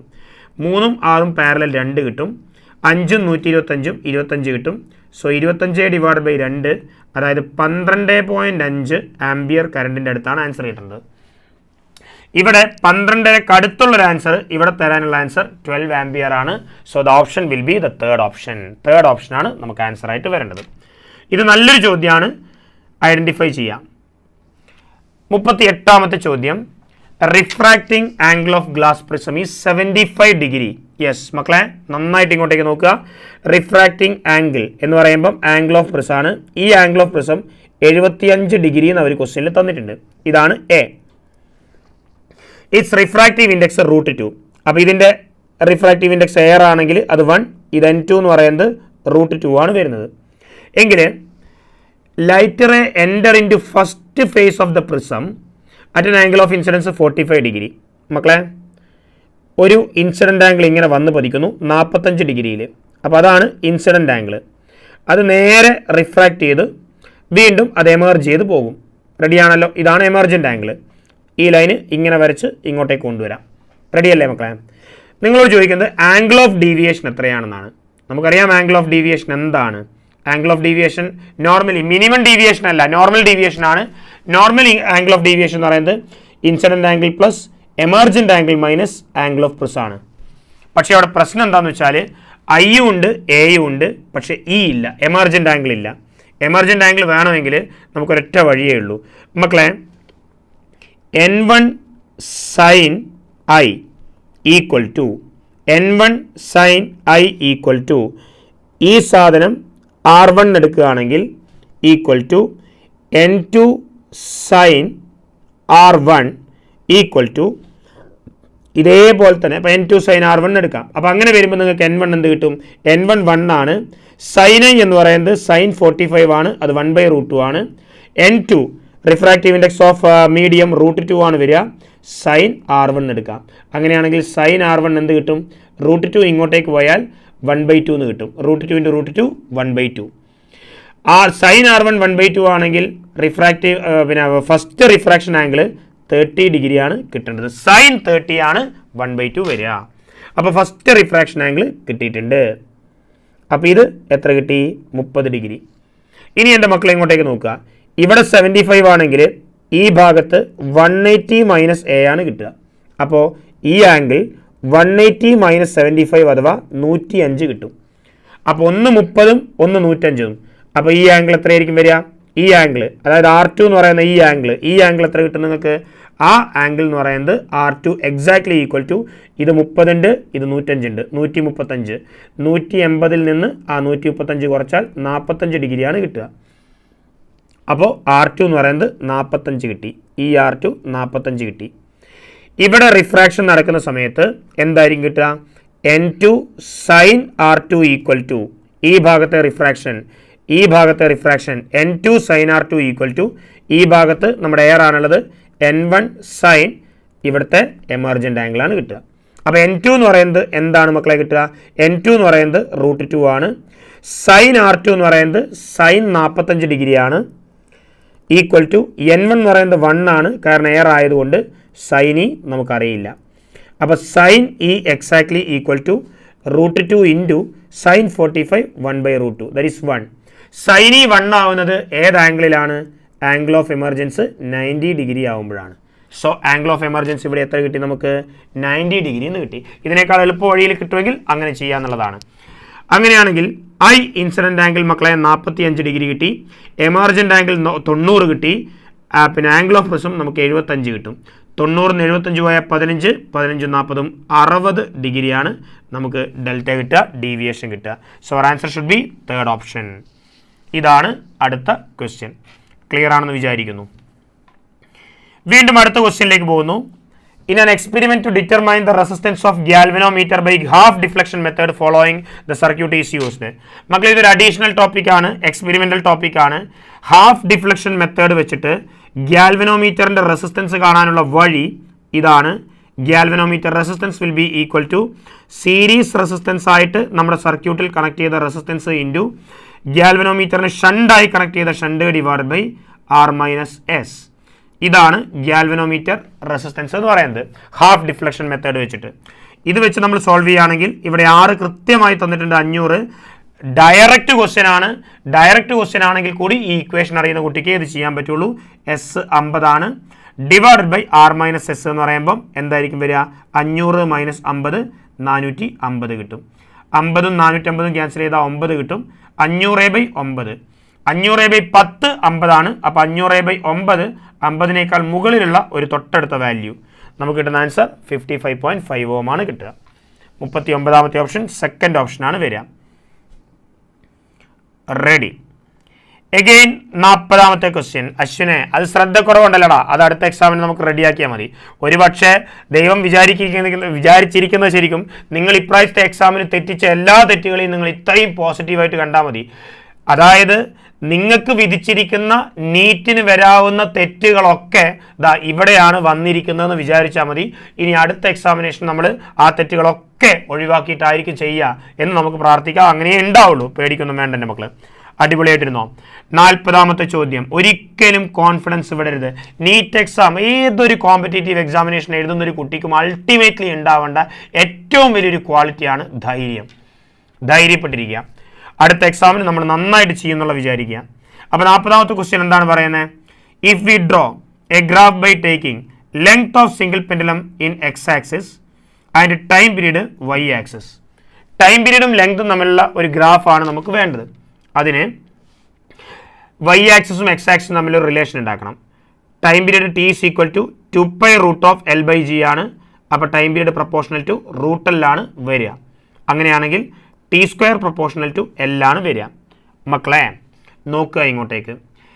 y പ്രൊപ്പോർഷണൽ ടു x² ആണെങ്കിൽ ആ ഗ്രാഫ് മുകളിലേക്ക് നോക്കുന്ന പരാബോളയാണ് വരിക. y പ്രൊപ്പോർഷണൽ ടു -x² ആണെങ്കിൽ അത് താഴോട്ട് നോക്കുന്ന പരാബോളയാണ് വരിക. y പ്രൊപ്പോർഷണൽ ടു √x ആണെങ്കിൽ അത് റൈറ്റിലേക്ക് നോക്കുന്ന പരാബോളയും y പ്രൊപ്പോർഷണൽ ടു -√x ആണെങ്കിൽ അത് ലെഫ്റ്റിലോട്ട് നോക്കുന്ന പരാബോളയാണ് വരിക. ഇവിടെ എന്താണ് വന്നിട്ടുള്ളത്? T² proportional to y proportional to √x. അപ്പോൾ എന്തായിരിക്കും? T പ്രൊപ്പോർഷണൽ ടു √L, അതായത് y പ്രൊപ്പോർഷണൽ ടു √x. ഏതാണ് ഗ്രാഫ് വരാൻ സാധ്യത? വലത്തോട്ട് നോക്കുന്ന പരാബോള. അങ്ങനെ ഒരു ഗ്രാഫ് ഇവിടെ വരയ്ക്കുകയാണെങ്കിൽ തേർഡ് ഓപ്ഷനാണ് വരിക. കാരണം അത് എക്സ്റ്റെൻഡ് ചെയ്ത് വരച്ചാൽ ഇങ്ങനെയാണ് വരിക. പക്ഷേ ഇങ്ങോട്ടേക്ക് വരൂല ഈ ഗ്രാഫ്, കാരണം ടൈം പീരീഡ് നെഗറ്റീവ് ആവില്ലല്ലോ. അതുകൊണ്ട് ഈ ഗ്രാഫിന് താഴോട്ടേക്ക് എക്സിസ്റ്റൻസ് ഇല്ല. അപ്പോൾ ഈ ഗ്രാഫിൻ്റെ ആൻസർ എന്ന് പറയുന്നത് ഏതായിരിക്കും? തേർഡ് ഓപ്ഷൻ ആയിരിക്കും വരിക. കുഴപ്പമൊന്നുമില്ല എന്ന് വിചാരിക്കുന്നു. റെഡി മക്കളെ? ഓക്കെ. എഗെയിൻ 41ാമത്തെ ചോദ്യത്തിലേക്ക് പോവാണ്. Particle is moving along a curved path such that the area swept by position vector changes by time according to the equation. Area തന്നിട്ടുണ്ട്. Mass of the particle 10 kilogram ആണെങ്കിൽ torque acting on the particle will be. നല്ലൊരു ചോദ്യം എന്ന് പറഞ്ഞാൽ നല്ലൊരു ചോദ്യമാണ്. ഒരു object കെപ്ലർസ് ലോയിൽ പറയുന്നുണ്ട്, ഒരു ഒബ്ജക്റ്റ് ഒരു സ്ഥലത്ത് നിന്ന് മറ്റേ സ്ഥലത്തേക്ക് യാത്ര ചെയ്യുമ്പോൾ അതിൻ്റെ ഒരു കോമൺ സെൻറ്ററുമായിട്ട് അല്ലെങ്കിൽ നമ്മൾ ഫോക്കസ് ചെയ്യുന്നൊരു പോയിന്റുമായിട്ട് ഈ യാത്രയിലെ ട്രാക്ക് ഉണ്ടാക്കുന്ന ഏരിയ, ഒരു സെക്കൻഡിൽ ഉണ്ടാകുന്ന ആ ഏരിയയെ വിളിക്കുന്ന പേരാണ് ഏരിയൽ വെലോസിറ്റി. കെപ്ലർസ് സെക്കൻഡ് ലോയിലാണ് നമ്മൾ ഏരിയൽ വെലോസിറ്റി പഠിക്കുന്നത്. ഏരിയൽ വെലോസിറ്റി dA/dt എന്ന് പറയുന്നത് angular momentum divided by 2m ആണ്. അറിഞ്ഞു വെക്കണം മക്കളെ. ഏരിയൽ വെലോസിറ്റി dA/dt എന്ന് പറയുന്നത് angular momentum divided by 2 into ആ ഓടിക്കൊണ്ടിരിക്കുന്നവൻ്റെ മാസാണ്. അങ്ങനെയാണെങ്കിൽ ഇവിടെ പറയുന്നത് ടോർക്ക് എത്ര എന്നാണ്. ടോർക്ക് അറിയണമെങ്കിൽ നമുക്ക് ഇവിടെ പ്രത്യേകിച്ച് കാര്യങ്ങളൊന്നുമില്ല. അപ്പോൾ torque rate of change of angular മൊമെൻറ്റത്തിൽ നിന്നേ കിട്ടുള്ളൂ. അങ്ങനെ rate of change of angular momentum കിട്ടണമെങ്കിൽ ആംഗുലാർ മൊമെൻറ്റം നമ്മൾ എത്തണം. അപ്പോൾ അങ്ങനെ ആംഗുലാർ മൊമെൻറ്റം നമ്മൾ എത്തണമെങ്കിൽ നമ്മൾ dA/dt എടുക്കുക. ഏരിയ 5t² + 40 + -3 ആണ്. അതിൻ്റെ റേറ്റ് ഓഫ് ചേഞ്ച് എടുത്താൽ 10t. 5t² derivative 10t + 4, 3 derivative 0 ആണ് വരിക. That is equal to L/2m. മാസ് 10 കിലോഗ്രാം ആണ്. അപ്പോൾ 2 × 10 20 എന്ന് കിട്ടും. സ്വാങ്കുലാർ മൊമെൻറ്റം എന്ന് പറയുന്നത് ഇങ്ങോട്ടേക്ക് ക്രോസ് മൾട്ടിപ്ലൈ ചെയ്താൽ 20 ക്രോസ് മൾട്ടിപ്ലൈ ചെയ്താൽ 20 × 10t+4 എന്ന് ആൻസർ കിട്ടും. അപ്പോൾ ഇതാണ് ഇവിടുത്തെ ആംഗുലാർ മൊമെൻറ്റം വരേണ്ടത്. എങ്കിൽ മക്കൾ പറ ടോർക്ക് എന്തായിരിക്കും വരിക? Rate of change of angular momentum, അതായത് d/dt ഓഫ് 20 × 10t+4 ആണ് വരിക. അതിൽ നോക്കൂ, ഈ 20 പുറത്തേക്ക് എടുക്കുകയാണെങ്കിൽ ബാക്കി ഭാഗം 10t ഡെറിവേറ്റീവ് 10, 4 ഡെറിവേറ്റീവ് 0. സോ നമ്മുടെ ആൻസർ 200 Nm ആയിരിക്കും വരിക. നമ്മുടെ ആൻസർ അവിടെ കൃത്യമായിട്ട് കൊടുത്തിട്ടുണ്ട്. ഇതാണ് ഇവിടുത്തെ ഐഡിയ എന്ന് പറയുന്നത്. Areal velocity dA/dt exactly equal to L/2m. കെപ്ലറിൻ്റെ സെക്കൻഡ് ലോയിൽ ആംഗുലാർ മൊമെൻറ്റം കോൺസ്റ്റൻ്റ് ആണെന്നാണ് പറയുന്നത്. അതുകൊണ്ട് L കോൺസ്റ്റൻ്റ് ആണ്, മാസ് കോൺസ്റ്റൻ്റ് ആണ്, അതുകൊണ്ട് ഇത് മൊത്തം കോൺസ്റ്റൻ്റ് ആണ്, അതുകൊണ്ട് dA/dt കോൺസ്റ്റൻ്റ് ആണ്. അതാണ് കെപ്ലർ സെക്കൻഡ് ലോ. അത് ഉപയോഗിച്ചിട്ട് ആ ഒരു ഇക്വേഷൻ ഉപയോഗിച്ചിട്ടാണ് നമ്മളിത് ചെയ്യുന്നത്. 42ാമത്തെ ചോദ്യം മക്കളെ നിങ്ങൾക്ക് മനസ്സിലാവുന്നുണ്ട് എന്ന് വിചാരിക്കുന്നു. 42ാമത്തെ ചോദ്യം, open pipe can produce standing waves of fundamental frequency new. Open pipe എന്ന് കേട്ടാൽ ആ പൈപ്പിൻ്റെ ലെങ്ത് L ആണെങ്കിൽ അതുണ്ടാക്കുന്ന ഫണ്ടമെന്റൽ ഫ്രീക്വൻസി ന്യൂ എന്ന് പറയുന്നത് സൗണ്ടിൻ്റെ വെലോസിറ്റി /2L ആണ്. ആ ലെങ്ത് ഓഫ് ദ പൈപ്പാണ്. നമ്മൾ ഈ എന്താണ് പറയേണ്ടത്, എൻഡ് കറക്ഷൻ ഒന്നും ഇവിടെ പറയുന്നില്ല കേട്ടോ. ഇത് കട്ട് ചെയ്യാണ്, ഈ ഒരു പൈപ്പിനെ നമ്മൾ കട്ട് ചെയ്യാണ് മക്കളെ. അങ്ങനെ കട്ട് ചെയ്തു. അപ്പോൾ കട്ട് ചെയ്യുമ്പോൾ L/2 ആവുമല്ലോ. 2 pieces. One of the segment is placed vertically in a vessel containing water. Okay, അപ്പോൾ ഈ കട്ട് ചെയ്ത പീസ് നമ്മൾ വെള്ളത്തിലേക്ക് ഇറക്കി വെക്കുകയാണ്. L/2 ലെങ്ത് ഉള്ള ഈ പീസ് വെള്ളത്തിലേക്ക് ഇറക്കി വെക്കുകയാണ്. സച്ച് ദാറ്റ് എങ്ങനെ half of this length immersed in water, അതായത് ഈ ആകെ ഈ L/2 ലെങ്തേ ഉള്ളൂ, ആ L/2 ലെങ്ത് തന്നെ വെള്ളത്തിലേക്ക് പകുതി ഇറക്കി വെച്ചു എന്ന് പറയുമ്പോൾ വെള്ളത്തിൻ്റെ പുറത്തോട്ട് എത്ര ലെങ്താ മക്കളെ ഉണ്ടാവുക? L/4 ലെങ്ത് അല്ലേ ഉണ്ടാവുക. അപ്പോൾ അങ്ങനെയാണെങ്കിൽ അവിടുത്തെ ഫണ്ടമെൻ്റൽ ഫ്രീക്വൻസി എത്ര എന്നാണ് ചോദ്യം. ഫണ്ടമെന്റൽ ഫ്രീക്വൻസി ഇതൊരു ക്ലോസ്ഡ് പൈപ്പ് പോലെ ആക്ട് ചെയ്യും. കാരണം വെള്ളത്തിനോട് മുട്ടിയിട്ടാണ് നിൽക്കുക. ഇതിങ്ങനെ വെള്ളത്തിലേക്ക് മുക്കി വെക്കുമ്പോൾ ഈ ഭാഗം എൻഡ് എന്താണ്? ക്ലോസ്ഡ് ആണ്. അപ്പോൾ ഇതൊരു ക്ലോസ്ഡ് പൈപ്പായിട്ട് ആക്ട് ചെയ്യും. ക്ലോസ്ഡ് പൈപ്പിൻ്റെ ഫണ്ടമെന്റൽ ഫ്രീക്വൻസി V/4L എന്ന് നമ്മൾ പഠിച്ചിട്ടുണ്ട്. പക്ഷേ ഇവിടുത്തെ L എന്ന് പറയുന്നത് ആരാണ്? L/4 ആണ്. അപ്പോൾ V/4 ഇൻറ്റു അവിടുത്തെ പുറത്തേക്ക് നിൽക്കുന്ന ഈ ലെങ്ത് എന്ന് പറയുന്നത് L/4 ആണ്. 4 ക്യാൻസൽ ചെയ്താൽ V/L കിട്ടും. ക്ലിയർ ആണോ കാര്യം? ഓക്കെ, V/2L ന്യൂ ആണെങ്കിൽ V/L എന്തായിരിക്കും വരിക? 2 അല്ലേ വരിക. അപ്പോൾ ഇത് 2 ആണ് കിട്ടുക. ഇതൊരു ടിപ്പിക്കൽ നീറ്റ് ക്വസ്റ്റ്യൻ ആണ്. സ്ഥിരമായി ചോദിക്കുന്ന ഒരു മോഡൽ ക്വസ്റ്റ്യൻ ആണ്. ഇത് നിങ്ങൾക്ക് ചെയ്യാൻ പറ്റും. ശ്രദ്ധിച്ച് വായിക്കുക.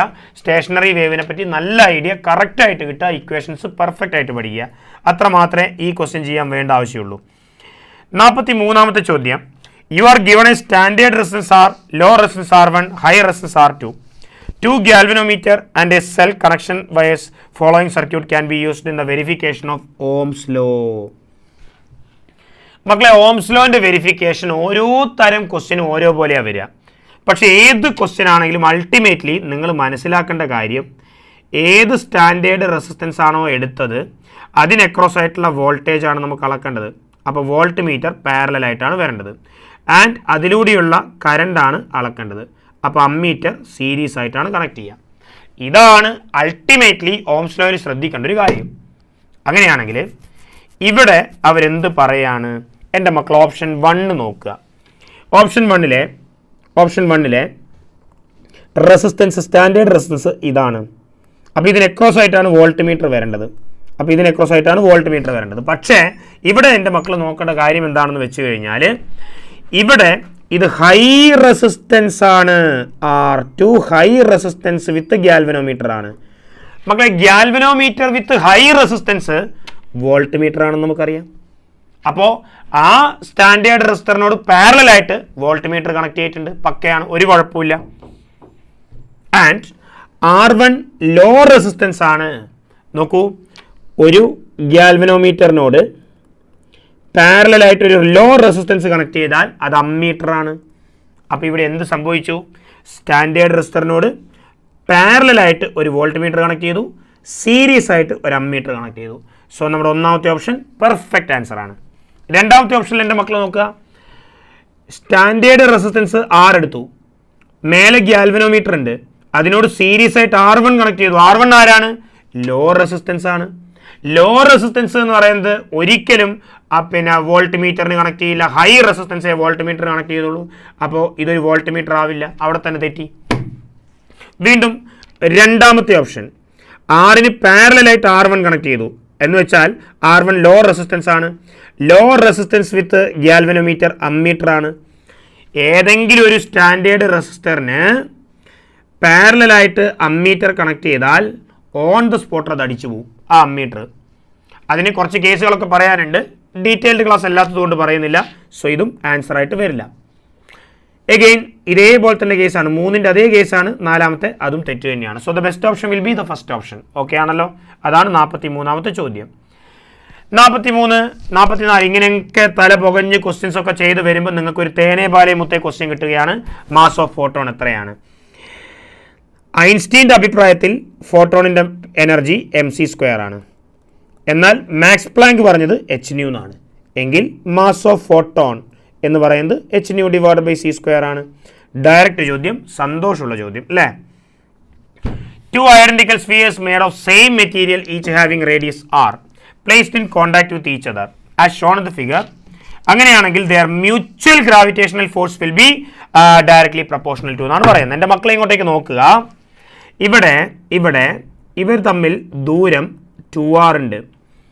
അപ്പോൾ ഇവിടെ ഇവർ തമ്മിലുള്ള ഫോഴ്സ് എന്ന് പറയുന്നത് G m1 m2 എന്ന് പറയുമ്പോൾ സെയിം മാസ് തന്നെ ആയതുകൊണ്ട് m²/2r². സെൻറ്റർ ടു സെൻറ്റർ ദൂരം 2r ആണ്. അതിനെ സ്ക്വയർ ചെയ്താൽ നമുക്ക് എത്ര കിട്ടുക? 4r² ആണ് കിട്ടുക.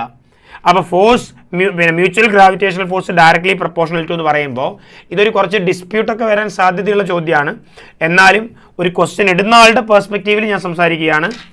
അപ്പോൾ ഇവിടെ force inversely proportional to r² എന്ന് പറയാം. പക്ഷേ അവിടെ മാസുകളെ പറ്റി ഒരു ഐഡിയ തരുന്നുണ്ടെങ്കിൽ പ്രപ്പോർഷണാലിറ്റി നമുക്ക് പറയാൻ പറ്റുക അവിടെ തന്ന ഡാറ്റ വെച്ചിട്ടാണ്. ഇവിടെ മാസുകളെ പറ്റി ക്വസ്റ്റ്യനിൽ എവിടെയും പറഞ്ഞിട്ടില്ല. പക്ഷേ ഇവിടെ ഒരു കാര്യം പറഞ്ഞിട്ടുണ്ട്, 2 ഐഡൻറ്റിക്കൽ സ്ഫിയേഴ്സ് ആണ്, സെയിം മെറ്റീരിയൽ ആണെന്ന് പറയുന്നുണ്ട്.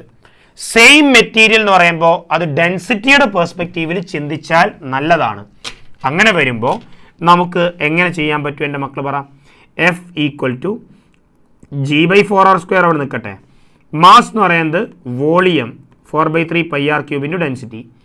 വീണ്ടും ഒരു മാസ് കൂടി m² ഉണ്ടല്ലോ, എഗെയിൻ 4/3 πr²ρ. ഇവിടെ റേഡിയസുമായിട്ട് എങ്ങനെ റിലേഷൻ വരാം? F പ്രപ്പോർഷണൽ ടു, നോക്കൂ മുകളിൽ r³ ഉണ്ട്, r³ ഉണ്ട്. അങ്ങനെയാണെങ്കിൽ r⁻⁶ വരും. താഴെ ഒരു r² ഉണ്ട്, ഒരു r² വരും. അങ്ങനെ ചിന്തിക്കുകയാണെങ്കിൽ F പ്രപ്പോർഷണൽ ടു r⁴ എന്ന് വരാം. The option is 4. Identical material എന്ന് പറഞ്ഞതുകൊണ്ടാണ് ആ രീതിയിൽ അത് മാറാൻ കാരണം. മനസ്സിലായല്ലോ? 45ാമത്തെ ചോദ്യത്തിൻ്റെ ആൻസർ 4ാമത്തെ ഓപ്ഷനാണ്. r⁻² വരുന്നത് ഒരേ മാസുകളാണ്, ഐഡന്റിക്കൽ സ്ഫിയേഴ്സ് എന്നാണ് പറഞ്ഞിട്ടുള്ളത്.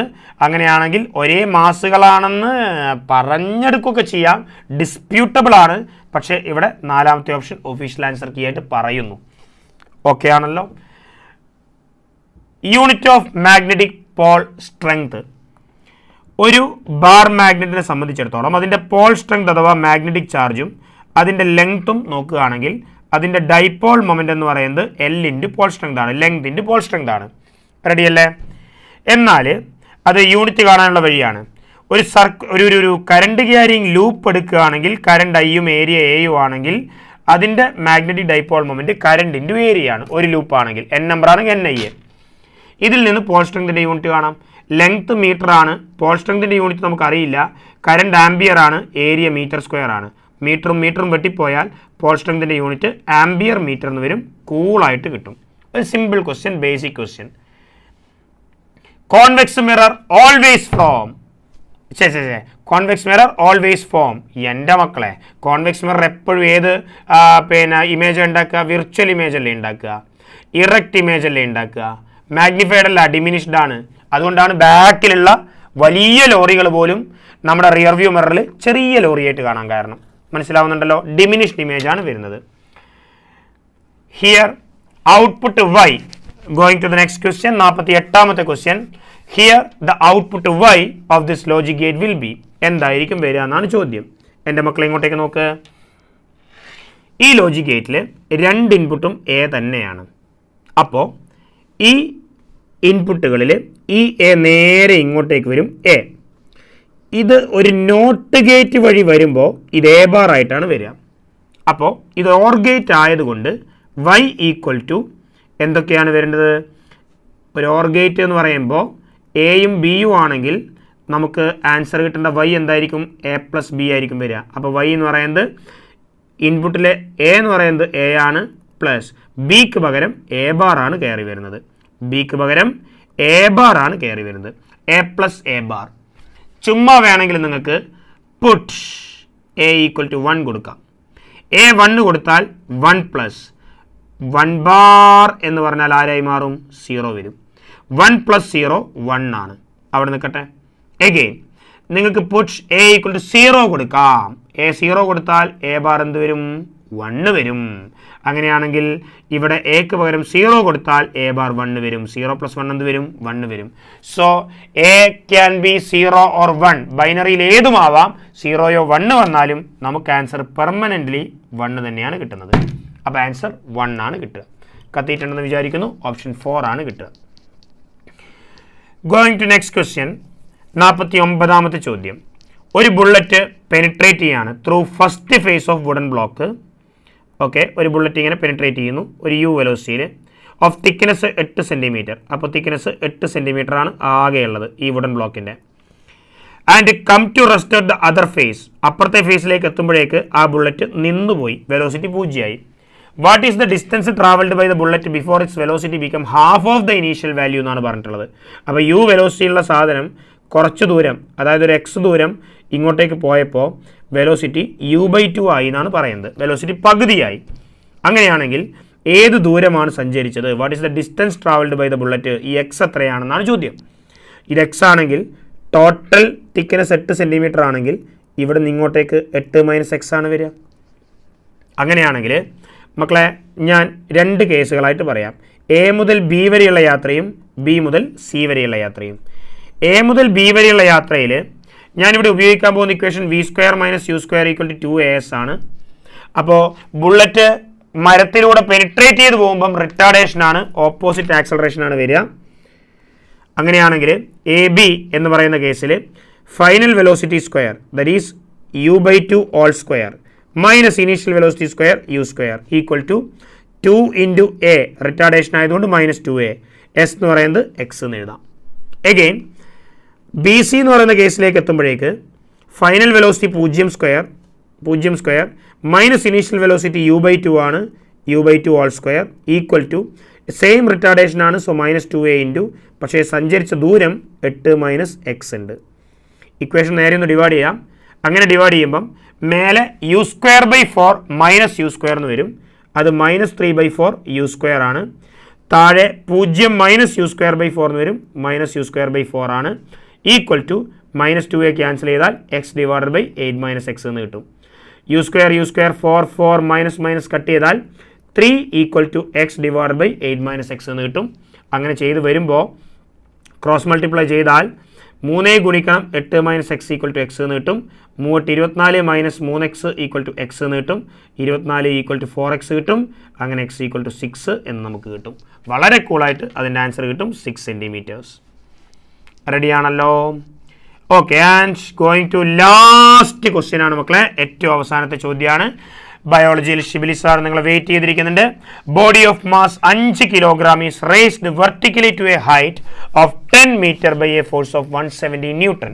ലാസ്റ്റ് ക്വസ്റ്റ്യൻ ആണ്. The velocity of the body at the height will be എന്താണെന്നാണ് ചോദ്യം. നന്നായിട്ട് നിങ്ങൾ നോക്കുക. ഗ്രൗണ്ട് ലെവലിൽ നിന്ന് ഒരു ബോഡി നമ്മൾ കൊണ്ടുപോവാണ് raised vertically to a height. അപ്പോൾ റേസ്ഡ് എന്ന് പറയുമ്പോൾ ഇതിനിങ്ങനെ പൊക്കിയെടുക്കുമ്പം ഇനീഷ്യൽ വെലോസിറ്റി എന്തായാലും 0 ആയിരിക്കുമല്ലോ. റേസ്ഡ് എന്നല്ലേ പറയുന്നത്. വിത്തൗട്ട് എനി വെലോസിറ്റി ആ സാധനത്തിനെ നമ്മൾ എന്ത് ചെയ്യാണ്? പൊക്കുകയാണ് ഇനീഷ്യലി. അങ്ങനെ പൊക്കി ഏത് ഹൈറ്റ് വരെ കൊണ്ടുപോയി? ഹൈറ്റ് 10 മീറ്റർ വരെ കൊണ്ടുപോയി എന്നാണ് പറയുന്നത്. അങ്ങനെ 10 മീറ്റർ കൊണ്ടുപോയത് 170 ന്യൂട്ടൺ ഫോഴ്സ് ഉപയോഗിച്ചിട്ടാണ്. ഇതാണ് നമ്മുടെ വസ്തു എന്ന് വിചാരിക്കുക. ഈ വസ്തുവിനെ ഞാൻ മാറ്റി വരച്ചതാണ് കേട്ടോ. ഇതിനെ ഞാൻ മാറ്റി വരക്കുകയാണ്. ഇതാണ് സാധനം. അതിനെ 170 ന്യൂട്ടൺ ഫോഴ്സാണ് നിങ്ങൾ അപ്ലൈ ചെയ്യുന്നത്. പക്ഷേ നിങ്ങൾ ആലോചിക്കേണ്ടത് ഉറപ്പായിട്ടും ഇതിൻ്റെ മുകളിൽ ഒരു ഫോഴ്സ് താഴേക്ക് വരുന്നുണ്ട്. എത്ര ഫോഴ്സാണ്? അതിൻ്റെ വെയിറ്റ് 5 കിലോഗ്രാം ഭാരം ഉണ്ടാക്കുന്ന ഫോഴ്സ് 5 × G 50 ന്യൂട്ടനാണ് വരിക. അങ്ങനെയാണെങ്കിൽ എഫക്റ്റീവ്ലി ആ വസ്തുവിൻ്റെ മുകളിൽ ഉണ്ടാക്കുന്ന ഫോഴ്സ് എന്ന് പറയുന്നത് 170 - 50 120 ന്യൂട്ടനാണ്. റെഡി അല്ലേ? അങ്ങനെ 120 ന്യൂട്ടൺ ഫോഴ്സാണ് അപ്ലൈ ചെയ്യുന്നത്. അങ്ങനെ അപ്ലൈ ചെയ്ത് ഇതിനിങ്ങനെ പൊക്കിയാൻ കൊണ്ടുപോകുമ്പം ആ ടോപ്പ് എൻഡിലെത്തുമ്പോൾ ഈ ഒരു 10 മീറ്റർ ഹൈറ്റിലെത്തുമ്പം അവിടുത്തെ വെലോസിറ്റി എത്ര എന്നാണ് ചോദ്യം. ഇവിടെ ഇനീഷ്യൽ വെലോസിറ്റി തന്നിട്ടുണ്ട്, ഫൈനൽ വെലോസിറ്റിയാണ് കാണേണ്ടത്. ഫോഴ്സ് അവിടെ തന്നിട്ടുണ്ട്, ഡിസ്പ്ലേസ്മെൻറ്റ് തന്നിട്ടുണ്ട്. ഞാനിവിടെ v² - u² = 2as ഒക്കെ വേണമെങ്കിൽ ചെയ്യാം. അതല്ലെങ്കിൽ ഞാൻ വെറൈറ്റിക്ക് വർക്ക് എനർജി തിയറം അപ്ലൈ ചെയ്യാണ്. Change in kinetic energy will give you work done. Final kinetic energy ½ m × v² - initial kinetic energy 0 velocity ആയതുകൊണ്ട് 0 = വർക്ക് ഫോഴ്സ് ഇൻറ്റു സഞ്ചരിക്കുന്ന ഡിസ്പ്ലേസ്മെൻറ്റും മുകളിലേക്ക് തന്നെ. So force 120, displacement 10 metre. അങ്ങനെയാണെങ്കിൽ ½ × മക്കളെ മാസ് അവിടെ ക്വസ്റ്റ്യനിൽ തന്നിട്ടുണ്ട്. മാസ് 5 കിലോഗ്രാം ആണെന്ന് തന്നിട്ടുണ്ട്.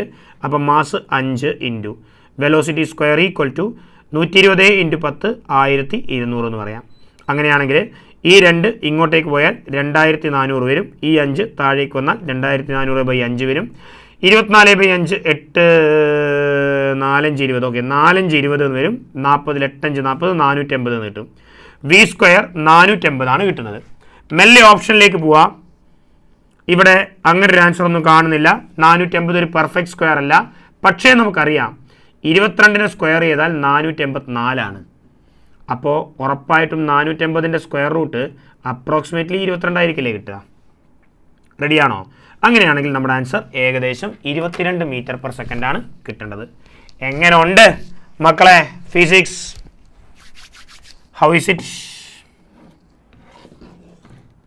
ക്വസ്റ്റ്യൻസ് എക്സാം എങ്ങനെ ഉണ്ടായിരുന്നു? ക്വസ്റ്റ്യൻസ് ഒക്കെ എങ്ങനെയുണ്ട്? റെഡി അല്ലേ? ഓക്കെ,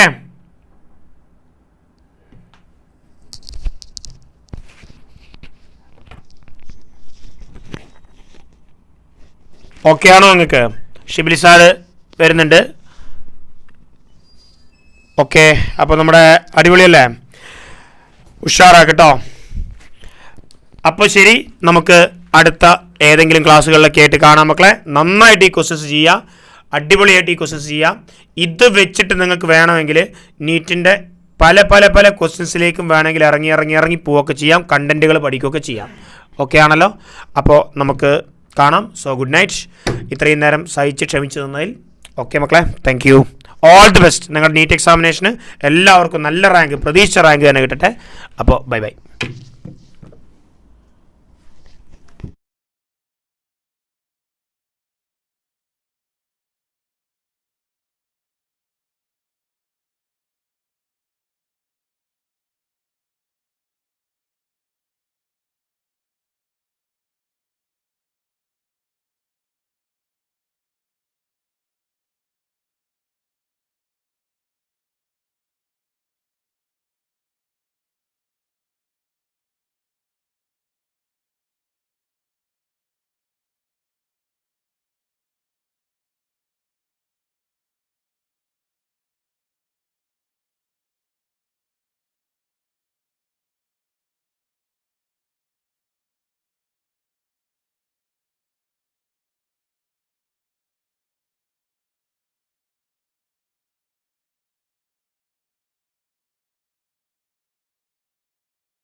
ഹലോ ഡിയേഴ്സ്, എല്ലാവരും റെഡി അല്ലേ? ഓഡിയോ വീഡിയോ ഒക്കെ ക്ലിയർ ആണ് എന്ന് വിചാരിക്കുന്നു. നമുക്ക് ക്ലാസ് സ്റ്റാർട്ട് ചെയ്യാം. നമുക്ക് ആൾമോസ്റ്റ് 10:50 സമയം അല്ലേ. സോ നമുക്ക് സുവോളജി സ്റ്റാർട്ട് ചെയ്യാം. നിങ്ങളെല്ലാവരും എക്സാം നീറ്റ്ഗാല എക്സാമൊക്കെ എഴുതിയെന്ന് വിചാരിക്കുന്നു. എക്സാം കുഴപ്പമില്ലാത്ത പേപ്പറായിരുന്നു അല്ലേ. എക്സാം എഴുതിയ ആൾക്കാർ ബയോളജി എങ്ങനെ ഉണ്ടായിരുന്നു എന്നുള്ളത് ജസ്റ്റ് ഒന്ന് കമൻറ്റ് ബോക്സിൽ പറയുകയാണെങ്കിൽ ഉഷാറായിരിക്കും. സോ നമുക്ക് സ്റ്റാർട്ട് ചെയ്യാം. നമ്മൾ സുവോളജി പാർട്ടാണ് ഡിസ്കസ് ചെയ്യാൻ പോകുന്നത് കേട്ടോ. So we will be finishing. നമ്മളൊരു അരമണിക്കൂർ കൊണ്ട് നമ്മൾ കൂടുതൽ ഡെപ്തിലൊന്നും ഡിസ്കസ് ചെയ്യാൻ പോകുന്നില്ല. ഇതിലെ മെയിൻ കൺസെപ്റ്റുകൾ മാത്രം പറഞ്ഞിട്ട് നമുക്ക് വൈൻഡപ്പ് ചെയ്യാം കേട്ടോ. ചെറിയൊരു ടൈം കൊണ്ട് നമ്മൾ ഡിസ്കസ് ചെയ്യുന്നതായിരിക്കും. ഓക്കെ. സോ ഇന്നത്തെ ക്വസ്റ്റ്യൻസ് നീറ്റ്ഗല എക്സാം എഴുതിയ സമയത്ത് ഐ തിങ്ക് നല്ലൊരു സ്റ്റാൻഡേർഡ് പേപ്പർ ആയിരുന്നു അല്ലേ. ക്വസ്റ്റ്യൻസ് അത്യാവശ്യം സ്റ്റാൻഡേർഡ് ആയിട്ടുള്ള ക്വസ്റ്റ്യൻസ് ആണ് ചോദിച്ചത്. അപ്പോൾ many of you may be in many situations. ചില ആൾക്കാർക്ക് ചിലപ്പോൾ ബയോളജിയിൽ സില്ലി മിസ്റ്റേക്സ്, ബയോളജിനെ സംബന്ധിച്ച് കൂടുതൽ നീറ്റിൽ പ്രിപ്പയർ ചെയ്ത കുട്ടികൾക്ക് കൂടുതൽ ഉണ്ടാവാറുള്ളത് സില്ലി മിസ്റ്റേക്സ് ആണ്. അപ്പോൾ നീറ്റിനെ സംബന്ധിച്ച് നമുക്ക് കൂടുതൽ ആവശ്യം സില്ലി ആയിട്ടുള്ള മിസ്റ്റേക്സ് പോലും നമുക്ക് അവോയ്ഡ് ചെയ്യാൻ പറ്റണം എന്നുള്ളതാണ്. അപ്പോൾ നമുക്ക് നോക്കാം. നിങ്ങളിപ്പോൾ മിസ്റ്റേക്സ് പറ്റിയതൊന്നും നിങ്ങൾ കൂടുതൽ വറി ചെയ്യേണ്ട ആവശ്യമില്ല. നമ്മുടെ ആക്ച്വൽ നീറ്റിലേക്ക് എത്തുന്ന സമയത്ത് ഇങ്ങനത്തെ സില്ലി മിസ്റ്റേക്സുകളൊക്കെ ബയോളജിയിൽ മാക്സിമം അവോയ്ഡ് ചെയ്യുക എന്നുള്ളതാണ് നമ്മളെ സംബന്ധിച്ച് ആവശ്യം. Okay. So will be starting. എല്ലാവരും റെഡിയാണെന്ന് വിചാരിക്കുന്നു. 150 ഫസ്റ്റ് ക്വസ്റ്റ്യൻ എന്ന് പറയുന്നത് receptors for protein hormones are mostly present ആയിട്ട് എന്നുള്ളതാണ് അല്ലേ. നമ്മൾ കെമിക്കൽ കോർഡിനേഷൻ എന്നുള്ള ചാപ്റ്ററിൽ നിന്നാണ് ചോദ്യം വന്നിട്ടുള്ളത്. പ്രോട്ടീൻ ഹോർമോൺസ് നമുക്കറിയാം, വെരി സിമ്പിൾ സംഗതിയാണ്. സെൽ സർഫസിലായിരിക്കും ഉണ്ടാവും അല്ലേ. നമുക്കറിയാം മെംബ്രെയിൻ ബൗണ്ട് റിസപ്റ്റേഴ്സ് നമ്മൾ പഠിച്ചിട്ടുണ്ട്. Suppose this is A cell, ഈ സെല്ലിൽ മെംബ്രെയിൻ ബൗണ്ട് റിസപ്റ്റേഴ്സ് ആയിരിക്കും പ്രോട്ടീൻ ഉള്ളത് എന്നുള്ള കാര്യം നമുക്കറിയാം. ഓക്കെ. പക്ഷേ യൂഷ്വലി സ്റ്റിറോയിഡ് ബേസ്ഡ് അല്ലെങ്കിൽ ലിപ്പിഡ് ബേസ്ഡ് ആയിട്ടുള്ള ഹോർമോൺസുകൾക്ക് നമുക്കറിയാം നമ്മുടെ കോർട്ടിസോൾ അല്ലെങ്കിൽ നമ്മുടെ സ്റ്റിറോയിഡ് ബേസ്ഡ് അല്ലെങ്കിൽ നമ്മുടെ തൈറോക്സിൻ പോലുള്ള ആൾക്കാർക്ക് ആക്ച്വലി റിസപ്റ്റേഴ്സുകൾ കാണാൻ ന്യൂക്ലിയസിൻ്റെയും അകത്താണ് എന്നുള്ള പോയിന്റ് നമുക്കറിയാം. Okay. So definitely answer will B cell surface. 152 നമുക്ക് നോക്കാം. 152 ആനിമൽ കിങ്ഡം ചാപ്റ്റർ എന്നാണ് ചോദ്യം വന്നിരിക്കുന്നത് അല്ലേ. ആനിമൽ കിങ്ഡം ചാപ്റ്ററിൽ ഫൈൻഡ് ദ ഇൻകറക്റ്റ് മാച്ച് ആണ് ചോദിച്ചിരിക്കുന്നത്. കോർവസ് എന്നുള്ള ഇൻകറക്റ്റ് മാച്ച് ആണ് ചോദിച്ചിരിക്കുന്നത് അല്ലേ. 152 നമുക്ക് നോക്കാം. ഓക്കെ. ഇതെല്ലാം ശരിയാണ്. പിജിയൺ കൊളുമ്പ എന്നുള്ളത് ശരിയാണ്. പാരറ്റ് സിറ്റാക്കുല ശരിയാണ്. ആൻഡ് പെൻഗ്വിൻ പേവോ അല്ല, നമ്മൾ പീക്കോക്കാണ് പേവോ വരുന്നത് അല്ലേ. So definitely that will be the incorrect match. Okay. 153 uniform distance between 2 strands of helix is due to എന്നാണ് ചോദിച്ചിരിക്കുന്നത്. നമ്മളെ വാട്സൺ ക്രിക്ക് മോഡലിലെ ബേസിലായിട്ടുള്ള ഒരു ചോദ്യമാണ്. നമുക്കറിയാം നമ്മുടെ ഫോസ്ഫേറ്റ് ഷുഗർ അല്ലേ, ഇതാണ് നമ്മുടെ ബാക്ക് ബോൺ ആയിട്ട് വരുന്നത്. ഫോസ്ഫേറ്റ് ഷുഗർ ആയിട്ടുള്ള ബാക്ക് ബോൺ വരുന്നുണ്ട്. സോ ഈ ഒരു ബാക്ക് ബോണിൻ്റെ ഇടയിൽ ഫോസ്ഫേറ്റ് ഷുഗർ ഈ ഒരു DNA ഡബിൾ സ്ട്രാൻഡിൻ്റെ ബാക്ക് ബോൺ ആയിട്ടുണ്ട്. ആൻഡ് ഇതിൻ്റെ ഇടയിലുള്ള ഡിസ്റ്റൻസ് എന്തുകൊണ്ടാണ് യൂണിഫോം ആയത് എന്നുള്ളതാണ്. വെരി സിമ്പിളാണ്. അതിൻ്റെ ഇടയിലുള്ള നൈട്രജൻ ബേസിൽ വരുന്നത് എങ്ങനെയാണെന്ന് വെച്ചാൽ ഒരു അഡിനിനാണ് ഇവിടെയെങ്കിൽ ഇവിടെ തൈമിനായിരിക്കും, ഗുവനിനാണ് ഇവിടെയെങ്കിൽ സൈറ്റോസിനായിരിക്കും. ഓക്കെ. സോ ഇതിൽ പ്യൂരിനാണ് ഇവിടെയെങ്കിൽ അതിന് കറസ്പോണ്ടിങ് ഒരു പിരമിഡിനായിരിക്കും ഉണ്ടാവുക. സോ ഇവിടെ ഒരു പ്യൂരിനാണെങ്കിൽ പിരമിഡിനായിരിക്കും ഉണ്ടാവുക. ഇവിടെ ഒരു പിരമിഡിനാണെങ്കിൽ ഇവിടെ ഒരു പ്യൂരിനായിരിക്കും ഉണ്ടാവുക. ആ രീതിയിലുള്ള പ്യൂരിൻ പിരമിഡിൻ ബേസ് പെയറിംഗ് ആവുന്നത് കൊണ്ടാണ് അതിൻ്റെ ഇടയിൽ എന്ത് വരുന്നത്, ഒരു യൂണിഫോം ഡിസ്റ്റൻസ് വരുന്നത് എന്നുള്ളതാണ്. So that will be option 3 will be the correct answer. Okay. 154 നമുക്ക് നോക്കാം. Which of the following sets of physiological functions correctly describe the role of cortisol. ഇവിടെ ഡയറക്റ്റ് ക്വസ്റ്റ്യൻ അല്ലേ. നമ്മൾ കെമിക്കൽ കോർഡിനേഷൻ എന്നുള്ള ചാപ്റ്ററിൽ പഠിച്ചിട്ടുണ്ട്. Anti inflammatory response and suppress the immune response എന്നുള്ളത് direct question ആണ്. ഓക്കെ. 155 നമുക്ക് നോക്കാം. Which of the following are involved in situ conservation. നമുക്കറിയാം ബയോഡൈവേഴ്സിറ്റി എന്നുള്ള ചാപ്റ്റർ എന്ന് ചോദിച്ച ചോദ്യമാണ്. ഇൻസിറ്റു ആൻഡ് എക്സിറ്റു കൺസർവേഷനിൽ ഡെഫിനറ്റ്ലി 155 ബയോസ്ഫിയർ റിസർവ് വരുന്നുണ്ട്. പിന്നെ ഇതൊന്നുമില്ല അല്ലേ, നമ്മുടെ നാഷണൽ പാർക്ക് വരുന്നുണ്ട്. പിന്നെ സോളജിക്കൽ പാർക്കൊക്കെ എക്സിറ്റൂലാണ് വരുന്നത് അല്ലേ. പിന്നെ സാക്രഡ് ഗ്രൂവ്സ് വരുന്നുണ്ട്, സഫാരി പാർക്കൊക്കെ വരുന്നത് എക്സിറ്റൂലാണ്. Okay. So that is again a direct question. So option 155 option 3 will be the answer. Okay. 156 നമുക്ക് നോക്കാം. 156 ബോഡി ഫ്ലൂയിഡ്സ് ആൻഡ് സർക്കുലേഷൻ ഉള്ള ചാപ്റ്റർ എന്നുള്ള ചോദ്യമാണ്. ഡിഫറെൻറ്റ് WBCകളും അതിൻ്റെ പെർസെൻറ്റേജും. മക്കളെ നമ്മൾ ഇത് സിമ്പിളായിട്ട് നമുക്ക് ആലോചിച്ച് വെക്കാൻ നമുക്ക് ബെൻ മോൾ എന്നുള്ള ഒരു സിമ്പിൾ ന്യൂമോണിക് ഞാൻ സാധാരണഗതിയിൽ ക്ലാസ്സിൽ പറയാറുണ്ട്. ബെൻ മോൾ എന്ന് പഠിച്ചു കഴിഞ്ഞാൽ ദിസ് ഈസ് വെരി സിമ്പിൾ. ഇതിൽ ഏറ്റവും കൂടുതൽ കാണുന്ന WBC ന്യൂട്രോഫിൽസ് ആണ്. അതിൻ്റെ പെർസെൻറ്റേജ് വരുന്നത് 60 to 65% ആണ്. ഇതെങ്ങനെ പഠിക്കേണ്ടതെന്നുള്ള സിമ്പിളായിട്ട് ഞാൻ പറഞ്ഞുതരാം.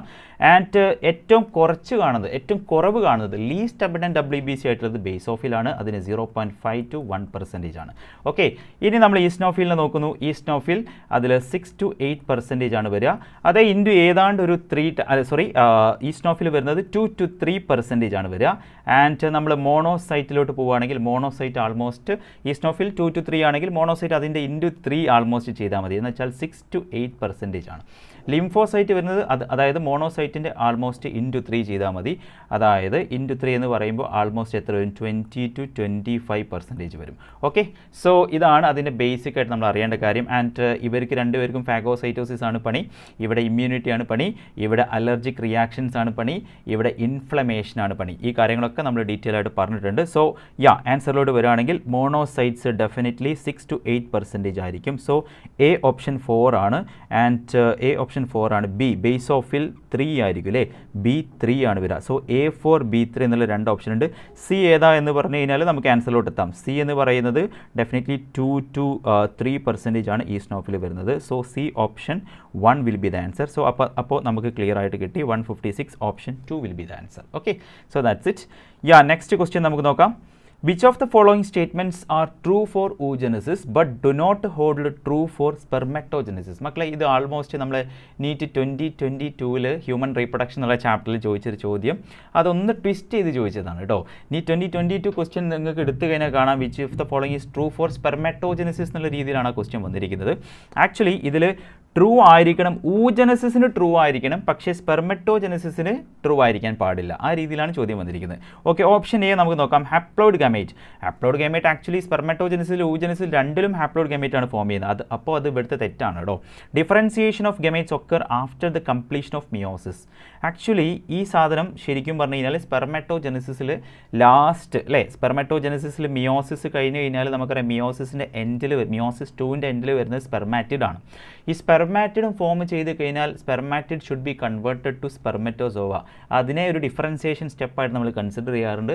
അതിനെ വിളിക്കുന്ന പേര് സ്പെർമിയോജെനസിസ് എന്നാണ്. ആ സ്പെർമിയോജെനസിസ് ഉള്ളത് സ്പെർമറ്റോജെനസിസിലാണ്. പക്ഷേ ഇവിടെ ഊജെനസിസിലുള്ള കാര്യമാണ് ചോദിച്ചിരിക്കുന്നത്. അപ്പോൾ ഇത് തെറ്റാണ്. Meiosis is unequal division.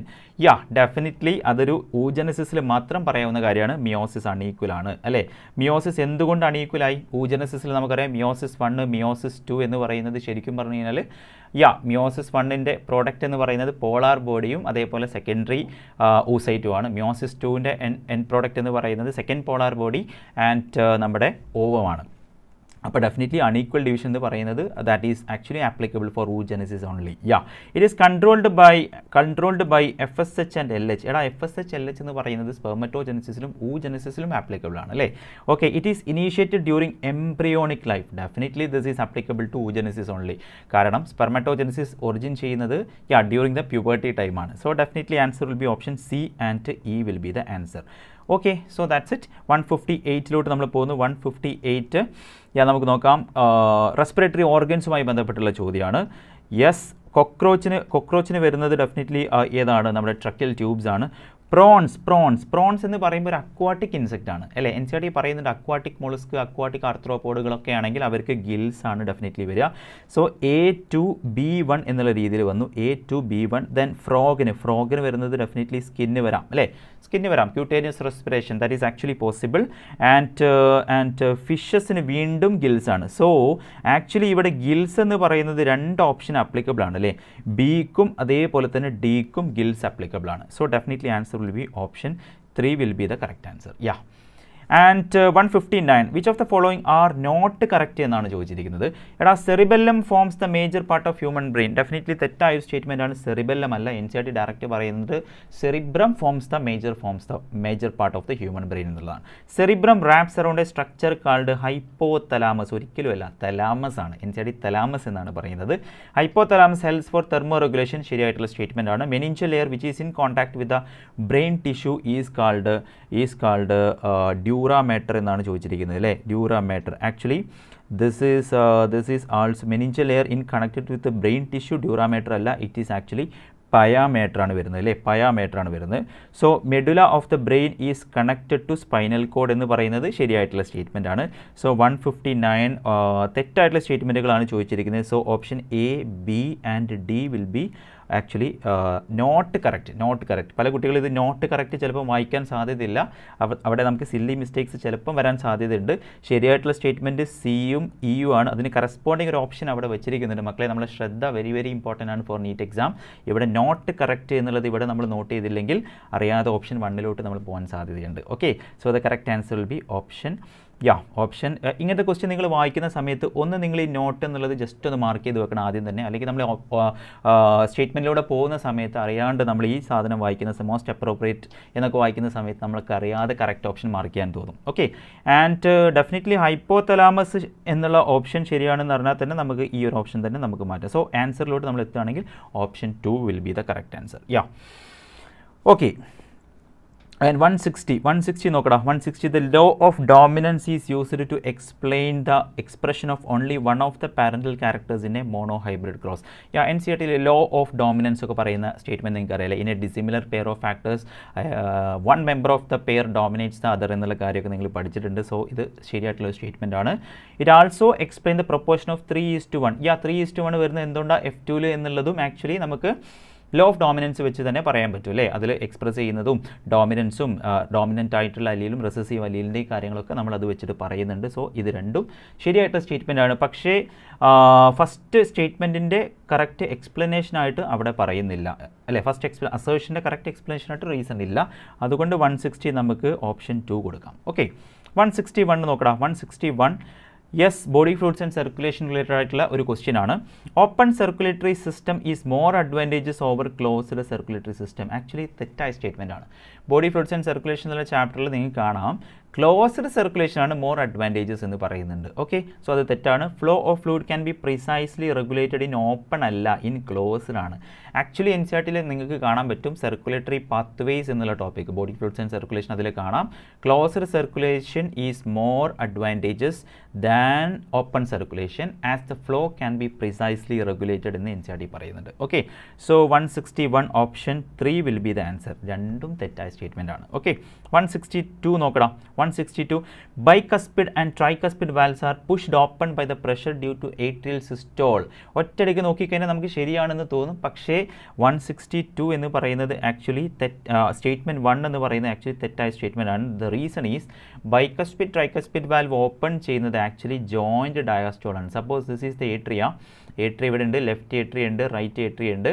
And joint diastole വന്ന് വീഴുന്ന ബ്ലഡിൻ്റെ പ്രഷർ കാരണം, ആ പ്രഷർ കാരണമാണ് ഇവിടുത്തെ വാൽവുകൾ ഓപ്പൺ ചെയ്യുന്നത്. അങ്ങനെയാണ് ആക്ച്വലി ബ്ലഡ് ഇവിടെ വെൻട്രിക്കിൾസിലോട്ട് വരുന്നത്. 70% ഓഫ് വെൻട്രിക്കുലാർ ഫില്ലിംഗ് അങ്ങനെയാണ് നടക്കുന്നത് actually. So this is a false statement. So actually ഈ വാൽവുകൾ, ഈ രണ്ട് വാൽവുകളും തുറക്കുന്നത് മേലെ വന്ന് വീഴുന്ന ബ്ലഡിൻ്റെ പ്രഷർ കൊണ്ടാണ്, അല്ലാതെ ഏട്രിയ കോൺട്രാക്ട് ചെയ്യുന്നതുകൊണ്ടുള്ള പ്രഷർ കൊണ്ടല്ല. മേലെ നിന്ന് വരുന്ന ബ്ലഡ് എക്സേർട്ട് ചെയ്യുന്ന ആ പ്രഷർ കൊണ്ടാണ് നമ്മുടെ ഈ ബൈക്കസ്പിഡ് ആൻഡ് ട്രൈക്കസ്പിഡ് വാൽവുകൾ ഓപ്പൺ ചെയ്യുന്നത്. NCERT കാർഡിയാക് സൈക്കിൾ എന്നുള്ള പോർഷനിൽ കൃത്യമായിട്ട് പറയുന്നുണ്ട്. So definitely that will be a false statement. Atrial systole increase the flow of the blood into ventricles by 30%. That is a correct statement. NCERT ലൈനാണ്. Joint ഡയാസ്റ്റോളിൽ കഴിഞ്ഞിട്ട് ventricular systole അല്ലെ, ventricle എന്ത് ചെയ്യുന്നു, സിസ്റ്റോൾ സംഭവിക്കുന്നു. അതായത് രണ്ട് വെൻട്രിക്കിളും contract ചെയ്യുന്നു. രണ്ട് വെൻട്രിക്കിൾ കോൺട്രാക്ട് ചെയ്യുമ്പോൾ എന്ത് സംഭവിക്കും, കുറച്ച് റിമൈനിങ് ബ്ലഡ് വെൻട്രിക്കിൾസിലോട്ട് എത്തും. എത്ര റിമൈനിങ് ബ്ലഡ്? 30% ആണ്. ബിക്കോസ് 70% ബ്ലഡും ഏത് ഫേസിൽ വന്നു കഴിഞ്ഞു, നമ്മുടെ ജോയിൻറ്റ് ഡയാസ്റ്റോളിൽ ആൾമോസ്റ്റ് 70% ബ്ലഡും വെൻട്രിക്കിളിലേക്ക് എത്തിക്കഴിഞ്ഞു. ബാക്കി 30% ബ്ലഡിനെ വെൻട്രിക്കിളിലോട്ട് എത്തിക്കാൻ വേണ്ടിയിട്ടാണ് നമ്മുടെ രണ്ട് ഏട്രിയാസും കോൺട്രാക്ട് ചെയ്യുന്നത്. ഇത് കൃത്യമായിട്ട് NCERT കാർഡിയാക് സൈക്കിൾ എന്നുള്ള ടോപ്പിക്കിൽ പറയുന്നുണ്ട്. നമ്മൾ 4 ഫിഗേഴ്സ് ഒക്കെ വെച്ചിട്ടാണ് ഇത് യൂഷ്വലി ക്ലാസ്സിൽ എക്സ്പ്ലെയിൻ ചെയ്തത്. So definitely answer will B 162 option 3 will be the answer അല്ലേ. സ്റ്റേറ്റ്മെൻറ്റ് 1 ഇൻകറക്റ്റ് ആണ്, സ്റ്റേറ്റ്മെൻറ്റ് 2 കറക്റ്റ് ആണ്. ഓക്കെ, എടാ നെക്സ്റ്റ് ക്വസ്റ്റ്യൻ നോക്കാം. 163 പെപ്റ്റൈഡ് ബോണ്ട് എന്ന് പറയുമ്പോൾ തന്നെ നമുക്ക് ഡെഫിനറ്റ്ലി നമ്മുടെ അമിനോ ആസിഡ് എന്ന് പറയാം അല്ലേ. ഓപ്ഷൻ 2 ആണ്. ഓപ്ഷൻ 2 എന്ന് പറയുമ്പോൾ തന്നെ നമ്മൾ ജസ്റ്റ് ഓപ്ഷനിലോട്ട് നോക്കണം. A1 എന്നുള്ള കാര്യത്തിൽ ഓപ്ഷൻ 2 എന്നുള്ളത് 2 ഓപ്ഷനേ ഉള്ളൂ അല്ലേ. 2 or 4 ആണ്. ഈ 2 ഓപ്ഷനെ നമ്മൾ മാറ്റി കഴിഞ്ഞു കേട്ടോ. ഇനി B4 ആണ് നമുക്കറിയാം. സി ഏതാണെന്ന് പറഞ്ഞു കഴിഞ്ഞാൽ നമുക്ക് ആൻസറായി. Ester bond. എസ്റ്റർ ബോണ്ട് എന്ന് പറയുന്നത് ഇതിൽ 1 ആണോ? Between nitrogenous base of nitrogenous base of nucleic acid എന്ന് പറയുന്നുണ്ട്. പിന്നെ between 3 between phosphate and hydroxyl group of sugar. Definitely this 3 will be the answer അല്ലേ? 3 സി. അതായത് നമ്മുടെ phosphate, suppose this is our ന്യൂക്ലിയോടൈഡിൻ്റെ 3rd പൊസിഷനിൽ OH ഗ്രൂപ്പ് ഉണ്ട്. Nucleotide എന്ന് പറയുമ്പോൾ ഇവിടെ നൈട്രജൻ ബേസ് കാണാം ആൻഡ് ഇവിടെ നമുക്ക് ഫോസ്ഫേറ്റ് ഗ്രൂപ്പ് ഉണ്ട് അല്ലേ? അടുത്ത ന്യൂക്ലിയോടൈഡിൻ്റെ ഫോസ്ഫേറ്റും ഈ OH ഗ്രൂപ്പും തമ്മിൽ ആക്ച്വലി ഒരു എന്ത് ബോണ്ട് ഉണ്ടാക്കുന്നുണ്ട്? ഒരു ഫോസ്ഫോ എസ്റ്റർ ബോണ്ട് ഉണ്ടാക്കുന്നുണ്ട് എന്നുള്ള കാര്യം നമുക്കറിയാം. So definitely answer C option 3 ആണ്. അപ്പോൾ നമ്മൾ ആൻസറിലോട്ട് എത്തി. ആൻഡ് D1 ആണോ എന്നുള്ളത് കൺഫേം ചെയ്യണം. D1 തന്നെയല്ലേ? Between nitrogenous base of between nitrogen bases of nucleic acid. അതായത് തൊട്ടപ്പുറത്ത് എന്തുണ്ട്? തൊട്ടപ്പുറത്ത് നെക്സ്റ്റ് ന്യൂക്ലിയോടൈഡ് ഉണ്ടെങ്കിൽ നമ്മൾ കൺസിഡർ ചെയ്യുക. നെക്സ്റ്റ് ന്യൂക്ലിയോടൈഡ് ഇവിടെ ഉണ്ടെന്ന് വിചാരിക്കുക. ഇതിൽ നിന്ന് വരുന്ന നൈട്രജൻ ബേസ്, ഫസ്റ്റ് പൊസിഷനിൽ നൈട്രജൻ ബേസ് ഇവിടെ ഹൈഡ്രജൻ ബോണ്ട് വഴിയാണ് ലിങ്ക് ചെയ്യുന്നത് എന്നുള്ള കാര്യം നമുക്കറിയാം. ഇവിടെ കാർബൺ ഉണ്ട്, ഇവിടെ ഫോസ്ഫേറ്റ് ഉണ്ട് അല്ലേ? ഇവിടെ നൈട്രജൻ ബേസുകൾ ഉണ്ടാവും. അടുത്ത ന്യൂക്ലിയോടൈഡ് തൊട്ടപ്പുറത്ത് സ്ട്രാൻഡിലെ ന്യൂക്ലിയോടൈഡുകൾ എങ്ങനെ ഉണ്ടാവും? ഇങ്ങനെ ഉണ്ടാവും അല്ലേ? ഇങ്ങനെ ഉണ്ടാവും. So this will be the ideal thing. Okay, so ഇവിടുന്ന് what will be this bond? Again this will be the phospho ester bond. ഇവിടെ ചോദിച്ചിരിക്കുന്നത് ഇവർക്കിടയിലുള്ള ബോണ്ട് ഏതാണെന്നുള്ളതാണ്. ഹൈഡ്രജൻ ബോണ്ടാണ്. So between nitrogen base in nucleic acid that will be hydrogen bond എന്നുള്ളതാണ് answer. So option 4 will be definitely the answer. 163 option 4 will be the answer. 164 നമുക്ക് നോക്കാം. 164 നോക്കൂ. Expiration occurs when the pressure within the lungs is more than the atmospheric pressure. Definitely ശരിയായിട്ടുള്ള statement അല്ലേ? അതായത് ലങ്സിൻ്റെ അകത്തുള്ള pressure high ആവുന്നു, ഒരു positive pressure ആവുന്നു. പുറത്ത് അറ്റ്മോസ്ഫിയറിക് പ്രഷറിനേക്കാൾ അകത്ത് പ്രഷർ കൂടുമ്പോൾ definitely air will flow from high pressure to low pressure അല്ലേ? Yes, so air will flow from high pressure to low pressure. So statement 1 ശരിയാണ്. Contraction of external intercostal muscle lift up the rib അല്ലേ and sternum causing an increase in the volume of the thoracic ചേമ്പറിൻ്റെ volume ഈ ഒരു ആക്സിസിലാണ് കൂടുന്നത് അല്ലേ? അപ്പോൾ rib ഫ്രണ്ടിലോട്ട് വരുന്ന സമയത്ത് this axis is actually which axis? This axis is not anteroposterior axis, that is the dorsoventral axis എന്ന് NCERT പറയുന്നുണ്ട്. So this is definitely a false statement. Anteroposterior axis എന്ന് പറഞ്ഞാൽ ഈ ഒരു ആക്സിസ് ആണല്ലേ? ഈ ആക്സിസിലെ വോളിയം കൂടുന്നത് ഡെഫിനറ്റ്ലി നമ്മുടെ ഡയഫ്രം മസിൽ കോൺട്രാക്ട് ചെയ്യുന്ന സമയത്താണ്. So statement 1 is actually 164. Statement 1 is correct and statement 2 is incorrect. Option 2 will be the answer. 165 നമുക്ക് നോക്കാം. 165 ഈ ഒരു ഫിഗർ കണ്ടാൽ തന്നെ നമുക്ക് ആരെ ഓർമ്മ വരണം? ആനിമൽ കിങ്ഡം ചാപ്റ്ററിലെ ഹിറുഡിനേറിയ അല്ലേ? നമ്മുടെ ലീച്ചിനെ ഓർമ്മ വരണം. ലീച്ച് നമ്മുടെ അനലിഡ്സ് ആണ്. അനലിഡ്സിൽ ശരിയായിട്ടുള്ള സ്റ്റേറ്റ്മെൻറ്റ് ഏതാണെന്നാണ് ചോദിച്ചിരിക്കുന്നത്. ഡെഫിനറ്റ്ലി ട്രിപ്ലോബ്ലാസ്റ്റിക് ബൈലാറ്ററൽ സിമെട്രി ഉണ്ട്. മെറ്റാമറിക്കലി സെഗ്മെൻറ്റഡ് ആൻഡ് സീലോമേറ്റ് ആണ്. അനലിഡ്സ് സീലോമേറ്റ് ആണ് എന്നുള്ളത് നിങ്ങൾ പഠിച്ചിട്ടുണ്ട് തൊട്ടേ. സീലോമേറ്റ് ആണ്. സോ 1ഉം 2ഉം ശരിയാണ്. 1ഉം 2ഉം ശരിയാണ്. നിങ്ങൾ ജസ്റ്റ് ഇങ്ങനത്തെ സ്റ്റേറ്റ്മെൻറ്റുകൾ കാണുന്ന സമയത്ത് നിങ്ങൾ കറക്റ്റ് ഓപ്ഷനിലോട്ട് വെറുതെ ഒന്ന് നോക്കുക. 1ഉം 2ഉം ഒരുമിച്ച് വരുന്നത് ആക്ച്വലി നിങ്ങൾ നോക്കൂ, 1ഉം 2ഉം ഒരുമിച്ച് വരുന്നത് ഒരേ ഒരു ഓപ്ഷനിലാണ്. അപ്പം തന്നെ നിങ്ങൾക്ക് ആൻസർ കിട്ടാൻ പറ്റും എന്നുള്ളതാണ്. ആക്ച്വലി അപ്പം തന്നെ നമുക്ക് ആൻസർ കിട്ടും. ഇനി കൺഫേം ചെയ്യേണ്ടത് 4ഉം 6ഉം ശരിയാണോ എന്നുള്ളത് മാത്രമാണ്. അതിന് മുന്നേ ഇവർ ഡയേഷ്യസ് അല്ല, ക്ലോസ്ഡ് സർക്കുലേറ്ററി സിസ്റ്റം ആണ് അനലിഡ്സിൽ എന്നുള്ള കാര്യം നമുക്കറിയാം. ആൻഡ് ലാറ്ററൽ അപ്പൻഡേജിൻ്റെ കാര്യം പറയുന്നില്ല. ആൻഡ് 6 അനലിഡ്സ് എന്നുള്ള കാര്യം നമുക്കറിയാം. So option 1 will be the correct answer. Okay, 165 1 ആണ്. ആൻഡ് 166 നമുക്ക് നോക്കാം. 166 പെട്രോമൈസൺ എക്ടോപാരസൈറ്റ് സൈക്ലോസ്റ്റോമാറ്റ. ഇത് ആക്ച്വലി ശരിയായിട്ടുള്ള സ്റ്റേറ്റ്മെൻ്റ് ആണ്. ആൻഡ് ഇവിടെ നമുക്ക് കൊടുത്തിരിക്കുന്നത് ഇസ്തിയോപ്പീസ് ആണ്. ഇസ്തിയോപ്പീസ് എന്ന് പറയുന്നത് ടെറസ്ട്രിയൽ റെപ്റ്റൈൽസ് അല്ല, നമ്മൾ ലിംബ്ലെസ് ആംഫിബിയൻസ് എന്ന് പറയുന്ന കാറ്റഗറിയിലാണ്. So this is actually false. Limulus Pisces ഒരിക്കലും അല്ല അല്ലേ? ലിമുലസ് എന്ന് പറയുന്നത് നമ്മൾ ആർത്രോപോഡ്സിൽ പഠിച്ചതാണ്. ലിമുലസ് കിങ് ക്രാബ് എന്നൊക്കെ പറഞ്ഞിട്ട്. So this is false. Adamsia porifera കൊടുത്തിട്ടുണ്ട്. Adamsia is actually coming in the coelenterates ആണ്. So definitely A will be the correct answer. 1 will be the correct answer. Okay, next question നമുക്ക് നോക്കാം. Which of the following statement is incorrect എന്നാണ് ചോദിച്ചിരിക്കുന്നത്. Incorrect. So 167 നമുക്ക് നോക്കാം. 167 no variant is completely wipe out in the case of dark winged and white winged moth in England. നിങ്ങൾ industrial melanism എന്നുള്ള topic നമ്മുടെ evolution എന്നുള്ള ചാപ്റ്ററിൽ പഠിച്ചിട്ടുണ്ട്. After the industrial revolution and all dark winged മോത്തുകളാണ് കൂടുതൽ വന്നത്. പക്ഷേ വൈറ്റ് വിങ്ഡ് മോത്തിൻ്റെ കൗണ്ട് കുറയാണ് ചെയ്തത്, അത് കംപ്ലീറ്റ്ലി വൈപ്പ് ഔട്ട് ചെയ്തിട്ടില്ല എന്നുള്ളൊരു sentence N C R T പറയുന്നുണ്ട്. ഡാർക്ക് വിങ്ഡ് മോത്താണ് കൂടുതൽ വന്നത് after the pollution and all അല്ലേ, പക്ഷേ വൈറ്റ് വിങ്ഡ് മോത്തിൻ്റെ അളവ് കുറഞ്ഞു, പക്ഷേ അത് കംപ്ലീറ്റ്ലി വൈപ്പ് ഔട്ട് ചെയ്തിട്ടില്ല എന്ന് N C R T direct ഒരു സ്റ്റേറ്റ്മെൻ്റ് ആയിട്ട് പറയുന്നുണ്ട്. ഓക്കെ, നിങ്ങൾ വായിച്ചു നോക്കുക. As essence of Darwinian theory about evolution is natural selection. Definitely N C R T പറയുന്ന ലൈനാണ്. Microbes that divide fast have the ability to multiply and becomes millions of individuals within hours. N C R ടിയിൽ biological evolution എന്നുള്ള എവല്യൂഷനിലെ biological evolution എന്നുള്ള ടോപ്പിക്കിൽ നിങ്ങൾക്ക് കാണാവുന്ന ഒരു സ്റ്റേറ്റ്മെൻ്റ് ആണ്.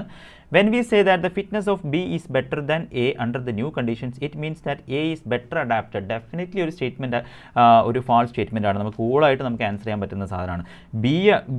ബീൻ്റെ ഫിറ്റ്നസ് കൂടുതലാണെങ്കിൽ പിന്നെ എ ആണ് ബെറ്റർ അഡാപ്റ്റഡ് എന്ന് പറയുന്നതിൽ എന്തായാലും തെറ്റാണ്. ബി ആണ് ബെറ്റർ അഡാപ്റ്റഡ് അല്ലേ. So this is definitely the false statement. 167 4 will be the answer. 168 നോക്കടാ. 168 നമുക്ക് നോക്കാം. A protein is imagined as a line, the left end is represented by first amino acid. ശരിയാണ്, എൻ ടെർമിനൽ അല്ലേ.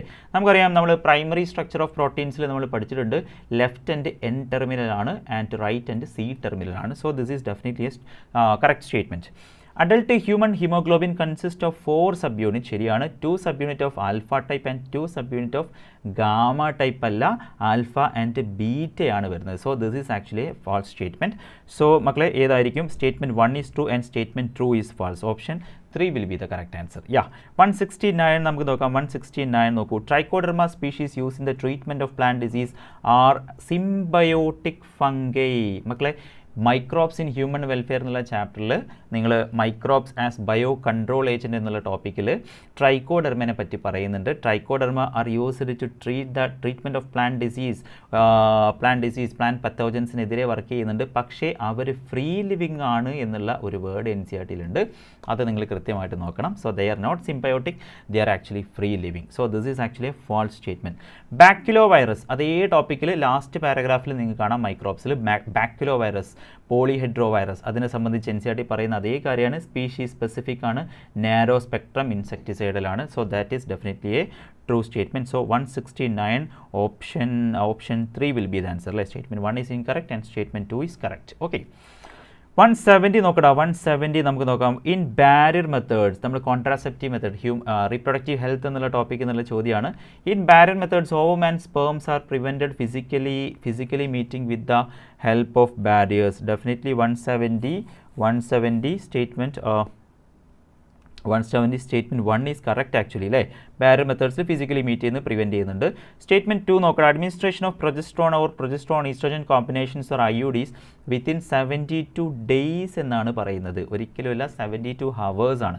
Emergency കോൺട്രാസെപ്ഷൻ്റെ കാര്യം പറയുന്നുണ്ട്. കോയിറ്റസിന് ശേഷം ഒരു 72 hours ഉള്ളിൽ എമർജൻസി കോൺട്രാസെപ്ഷൻ ആയിട്ടുള്ള ഈസ്ട്രോജൻ പ്രൊജസ്ട്രോൺ കോമ്പിനേഷനോ അല്ലെങ്കിൽ പ്രൊജസ്ട്രോൺ ഓൺലിയോ അല്ലെങ്കിൽ ഇൻട്രായൂട്രൈൻ ഡിവൈസസോ യൂസ് ചെയ്താൽ മാത്രമേ നമുക്ക് കോൺട്രാസെപ്റ്റീവായിട്ട് എമർജൻസി കോൺട്രാസെപ്ഷൻ വർക്ക് ചെയ്യുള്ളൂ. 72 days അല്ല, 72 hours ആണ്. So that is actually a false statement. So 170 option 2 will be the correct answer അല്ലേ. സ്റ്റേറ്റ്മെൻറ്റ് 2 ഇൻകറക്റ്റ് ആണ്, 1 കറക്റ്റ് ആണ്. 171 നോക്കടാ. 171 choose the incorrect statement from the following. Heroin is chemically diacetyl morphine. ശരിയാണ്. cannabinoid interact with the cannabinoid receptors principally in the gut അല്ല. actually that is present എവിടെയാണ് ആർക്ക് പറയാം? Central neural system, ബ്രെയിനിലാണ് ഇത് present ആയിട്ടുള്ളത്. So this is a false statement. Cannabinoid are taken by inhalation oral injection എന്നുള്ളത് ശരിയാണ്. Heroin ഒരു depressant ആണ് എന്നുള്ളതും എൻ സി ആർ ടി പറയുന്നുണ്ട്. സോ ഹ്യൂമൻ ഹെൽത്ത് ആൻഡ് ഡിസീസിൽ ഡയറക്റ്റ് പറയുന്ന കാര്യങ്ങൾ നമ്മളെടുത്തു. ഓക്കെ. സോ 172 നോക്കടാ. 172 among these choose the dominant trait ഏതാണ് എന്നുള്ളതാണ് ചോദിച്ചിരിക്കുന്നത് അല്ലേ. ഡോമിനൻറ്റ് ട്രേറ്റ് ഏതാണ് എന്നാണ് ചോദിച്ചിരിക്കുന്നത്. ഇവിടെ നമുക്ക് ഡയറക്റ്റായിട്ട് ആക്ച്വലി ആൻസർ ചെയ്യാൻ പറ്റുന്ന ഒരു സാധനമാണ് ഇതിൽ. വയലറ്റ് എന്ന് കൊടുത്തത് കൊണ്ട് തന്നെ 172 നമുക്ക് 172 we can give for B അല്ലേ. കാരണം വയലറ്റ് ആയിട്ടുള്ള flower is actually dominant. Violet white എന്ന് നിങ്ങൾ പഠിച്ചിട്ടുണ്ട്. സോ ദിസ് ഈസ് കൺസ്ട്രക്റ്റഡ് പോഡായിട്ട് എടുക്കാം. ഇതൊരു റിങ്കിൾഡ് സീഡായിട്ട് നമുക്ക് എടുക്കാം. ആൻഡ് ഇതൊരു ടെർമിനൽ ഫ്ലവർ ആയിട്ട് നമുക്ക് എടുക്കാം അല്ലേ. ടെർമിനൽ ഒന്നല്ല, ടെർമിനൽ ആക്സിലാണ് നമുക്ക് ഡോമിനൻ്റ് ആയിട്ട് വരുന്നത്. സോ ഇതിൽ ഡോമിനൻ്റ് എന്ന് പറയുന്നത് ഡെഫിനറ്റ്ലി വയലറ്റ് ആയിട്ടുള്ള ഫ്ലവറാണ്. So option 1 will be the correct answer. Okay. 173 നോക്കണം. The tertiary follicle characterized by a fluid filled cavity. നിങ്ങൾക്കറിയാം ടെറിഷറി ഫോളിക്കിളൊക്കെ നമ്മൾ പറഞ്ഞിട്ടുണ്ട്. നമുക്ക് ടെറിഷറി ഫോളിക്കിളിനകത്ത് ഒരു ഫ്ലൂയിഡ് ഫിൽഡ് ക്യാവിറ്റി, ഇവിടെ നമ്മുടെ സെക്കൻഡറി യൂസൈറ്റ് ഒക്കെ ഉണ്ടാവും. ഇതിനെ സറൗണ്ട് ചെയ്ത് ഗ്രാനുലോസ സെല്ലുകൾ ഉണ്ടാവും. ഗ്രാനുലോസ സെല്ലുകളുണ്ട്. ആൻഡ് ഇവിടെയുള്ള ഈ ഫ്ലൂയിഡ് ഫിൽഡ് ക്യാവിറ്റിക്ക് വിളിക്കുന്ന പേര് ആൻഡ്രം എന്നാണ്. So the answer will be option 1 will be the correct answer. 174 നോക്കടാ. 174 ടൈഫോയിഡിനത് നമുക്ക് സാൽമോണല്ലയാണ്. സോ എ ഓപ്ഷൻ 5 ആണ്. അപ്പം തന്നെ നമ്മൾ 2 ഓപ്ഷനെ ഒഴിവാക്കിട്ടോ. നമ്മൾ ഇങ്ങനത്തെ മാച്ച് ദ ഫോളോയിങ് ഒക്കെ നിങ്ങൾ ജസ്റ്റ് എല്ലാം ഒരുമിച്ച് നോക്കുന്നതിന് പകരം ജസ്റ്റ് ഒന്ന് ഓപ്ഷനിലോട്ട് നോക്കുക. ഓപ്ഷനിലോട്ട് നോക്കുമ്പോൾ നമുക്ക് പകുതി പണി പോയി. ഓക്കെ, ഈ 2 സാധനങ്ങൾ നമ്മൾ ഔട്ടാക്കി. ഇനി നമുക്ക് B1 ആണെന്നുള്ളത് ഡെഫിനറ്റ്ലി അറിയാം. ഇനി സി ഏതാണെന്നുള്ളത് വെച്ചാൽ തന്നെ നമുക്ക് ആൻസർ ആയി. സി ഏതായിരിക്കടാ? C filariasis. C option 2 will be the answer. Wuchereria bancrofti ഒക്കെ നിങ്ങൾ പഠിച്ചിട്ടുണ്ട്. So 174 option 3. D3 ആണോ എന്ന് കൺഫേം ചെയ്യുക. D3 തന്നെയല്ലേ? എപ്പിഡെർമോഫൈറ്റൺ. അസേർഷൻ 175 നോക്കാം. 175 histones are positively charged. Definitely correct statement ആണ്. പാക്കേജിംഗ് ഓഫ് DNA ഹെലിക്സ് എന്നുള്ള ടോപ്പിക്കിൽ NCERT പറയുന്നുണ്ട് അല്ലേ? നമ്മുടെ molecular basis of inheritance. DNA acidic substance, DNA ഒരു നെഗറ്റീവ്ലി ചാർജ്ഡ് ആയിട്ടുള്ള DNA പോസിറ്റീവ് ചാർജ്ഡ് ഹിസ്റ്റോൺസിൻ്റെ മേലെ ചുറ്റുന്നു എന്നുള്ള കാര്യം പറയുന്നുണ്ട്. സോ ശരിയാണ്. Histones are poor in basic amino acid അല്ല. Histones are rich in basic amino acid, lysine, arginine ആണ്. So that is definitely a false statement. So assertion is correct and reason is wrong. Option 3 will be the answer. 176 നോക്കാം. Genes A and B are linked. The F1 heterozygote of dihybrid cross genes are crossed with a homozygous recessive parental type എന്നാണ് പറയുന്നത്. So dihybrid ക്രോസിൽ നമുക്കറിയാം dihybrid F1 ഏതായിരിക്കും വരുന്നത്? F1 എന്ന് പറയുന്നത് A small a B small b ആയിരിക്കും അല്ലേ? And this is crossed with small a small b small b. സോ ഇതെങ്ങനെയായിരിക്കും ക്രോസ് വരുന്നത്? ഇങ്ങനെ ആയിരിക്കും വരുന്നത് അല്ലേ? This will be our cross. ഇതിൽ ഓരോന്നിലും പ്രൊഡ്യൂസ് ചെയ്യുന്ന ഗമേറ്റ്സിൻ്റെ കണക്ക്, ഗമേറ്റ്സിലൊരു നമ്മളൊരു ഇക്വേഷനൊക്കെ പഠിച്ചു 2n നമ്പർ ഓഫ് ഗമേറ്റ്സിലെ. അപ്പോൾ ഇവിടെ എത്ര ഗമേറ്റ്സ് ഫോം ചെയ്യുമെന്ന് ചോദിച്ചു കഴിഞ്ഞാൽ number of genes in the heterozygous condition ആണ് അല്ലേ? എത്ര അലീൽസ് ഉണ്ട് ഹെട്രോസൈഗസിൽ?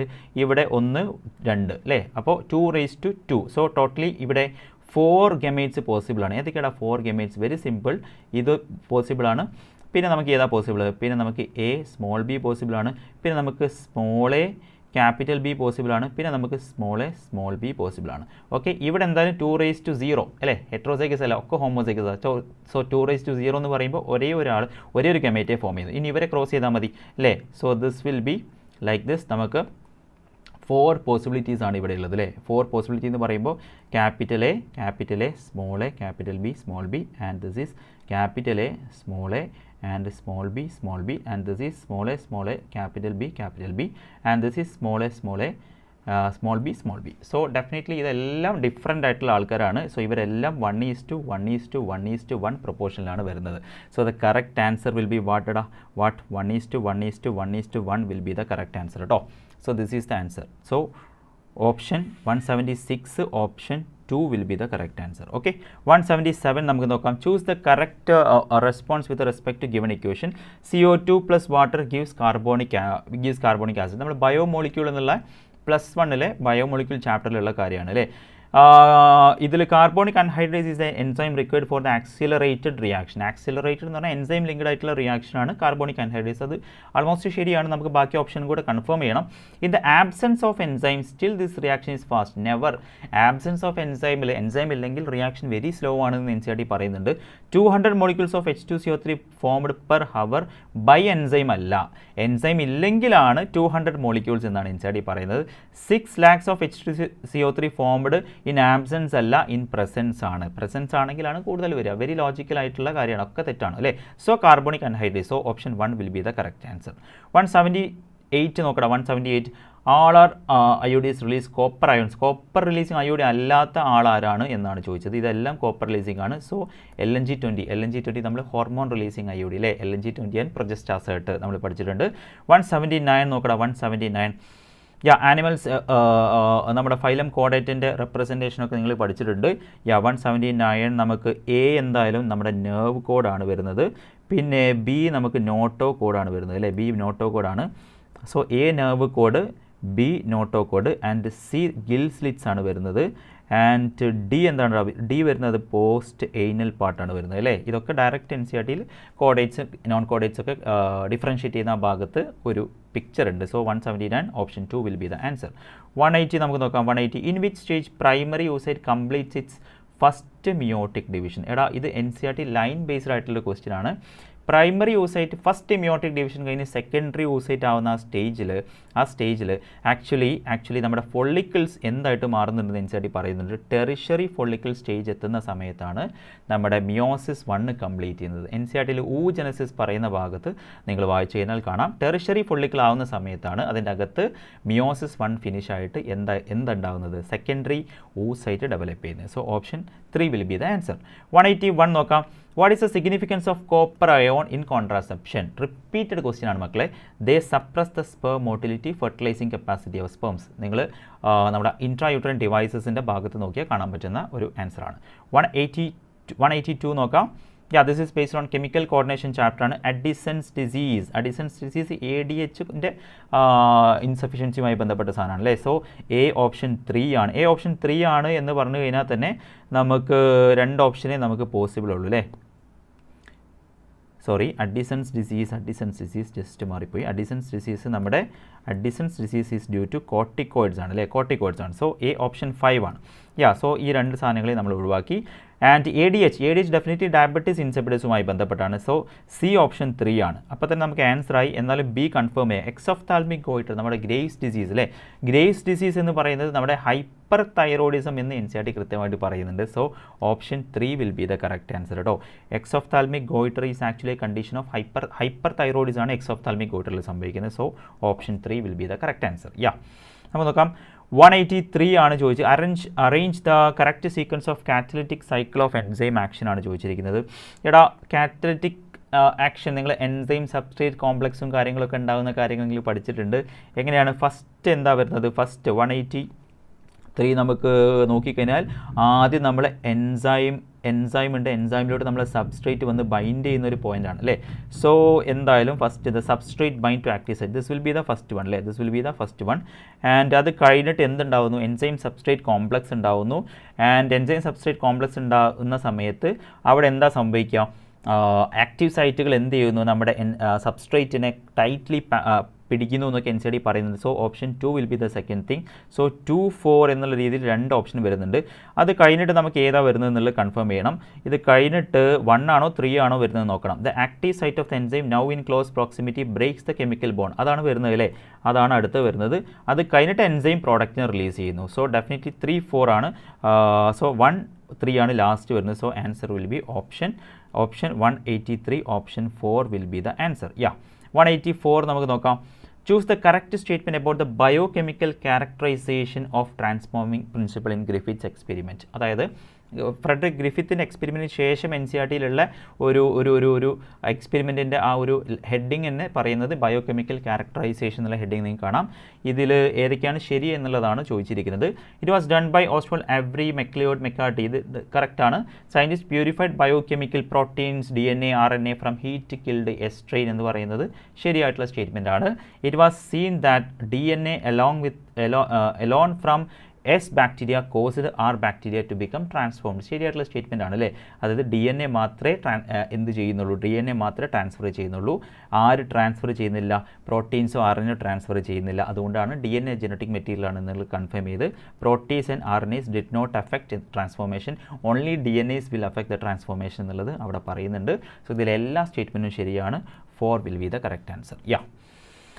The funnel shaped part of the fallopian tube that remain close to the ovary ഏതാ? Very simple. നമ്മുടെ ഫെലോപ്പിയൻ ട്യൂബ് ആണെന്നെങ്കിൽ ഫെലോപ്പിയൻ ട്യൂബിൽ ഇനീഷ്യലി ഒരു ല്യൂമൻ നാരോ ആയിട്ടുള്ള നമ്മുടെ ആരുണ്ട്? നമ്മുടെ ഇസ്തുമസ് ഉണ്ട്. അത് കഴിഞ്ഞിട്ട് നമ്മുടെ ആംപുല പോർഷൻ ഉണ്ട്. And comes our infundibulum and comes our fimbriae. ഇവിടെ ഫണൽ ഷേപ്ഡ് ആണ് ചോദിച്ചിരിക്കുന്നത്. ഞാൻ പറയാറുണ്ട് ഫണലിൽ infundibulum. So that is the 185. Option 1 will be the correct answer. Okay. 186 നോക്കാം. Interferons are proteins secreted by virus infected cells and act as cellular barriers. ഒരിക്കലുമല്ല, അവർ cytokine barriers എന്നുള്ള ബാരിയേഴ്സിലാണ് നമ്മൾ അവരെ പെടുത്തിയത്. So definitely this is a false statement. Statement 2 നമുക്ക് നോക്കാം. Anamnestic response of acquired immunity is of high intensity than primary response. Definitely NCERT correct പറയുന്നുണ്ട്. Primary response secondary റെസ്പോൺസിൽ നോക്കുമ്പോൾ സെക്കൻഡറി റെസ്പോൺസ് ഓർ അനാംനസ്റ്റിക് റെസ്പോൺസ് ആണ് high intensity. So 186 option statement 1 incorrect ആണ്, statement 2 correct ആണ്, option 3 will be the correct answer. ഇവിടെ 187 നമുക്ക് നോക്കാം.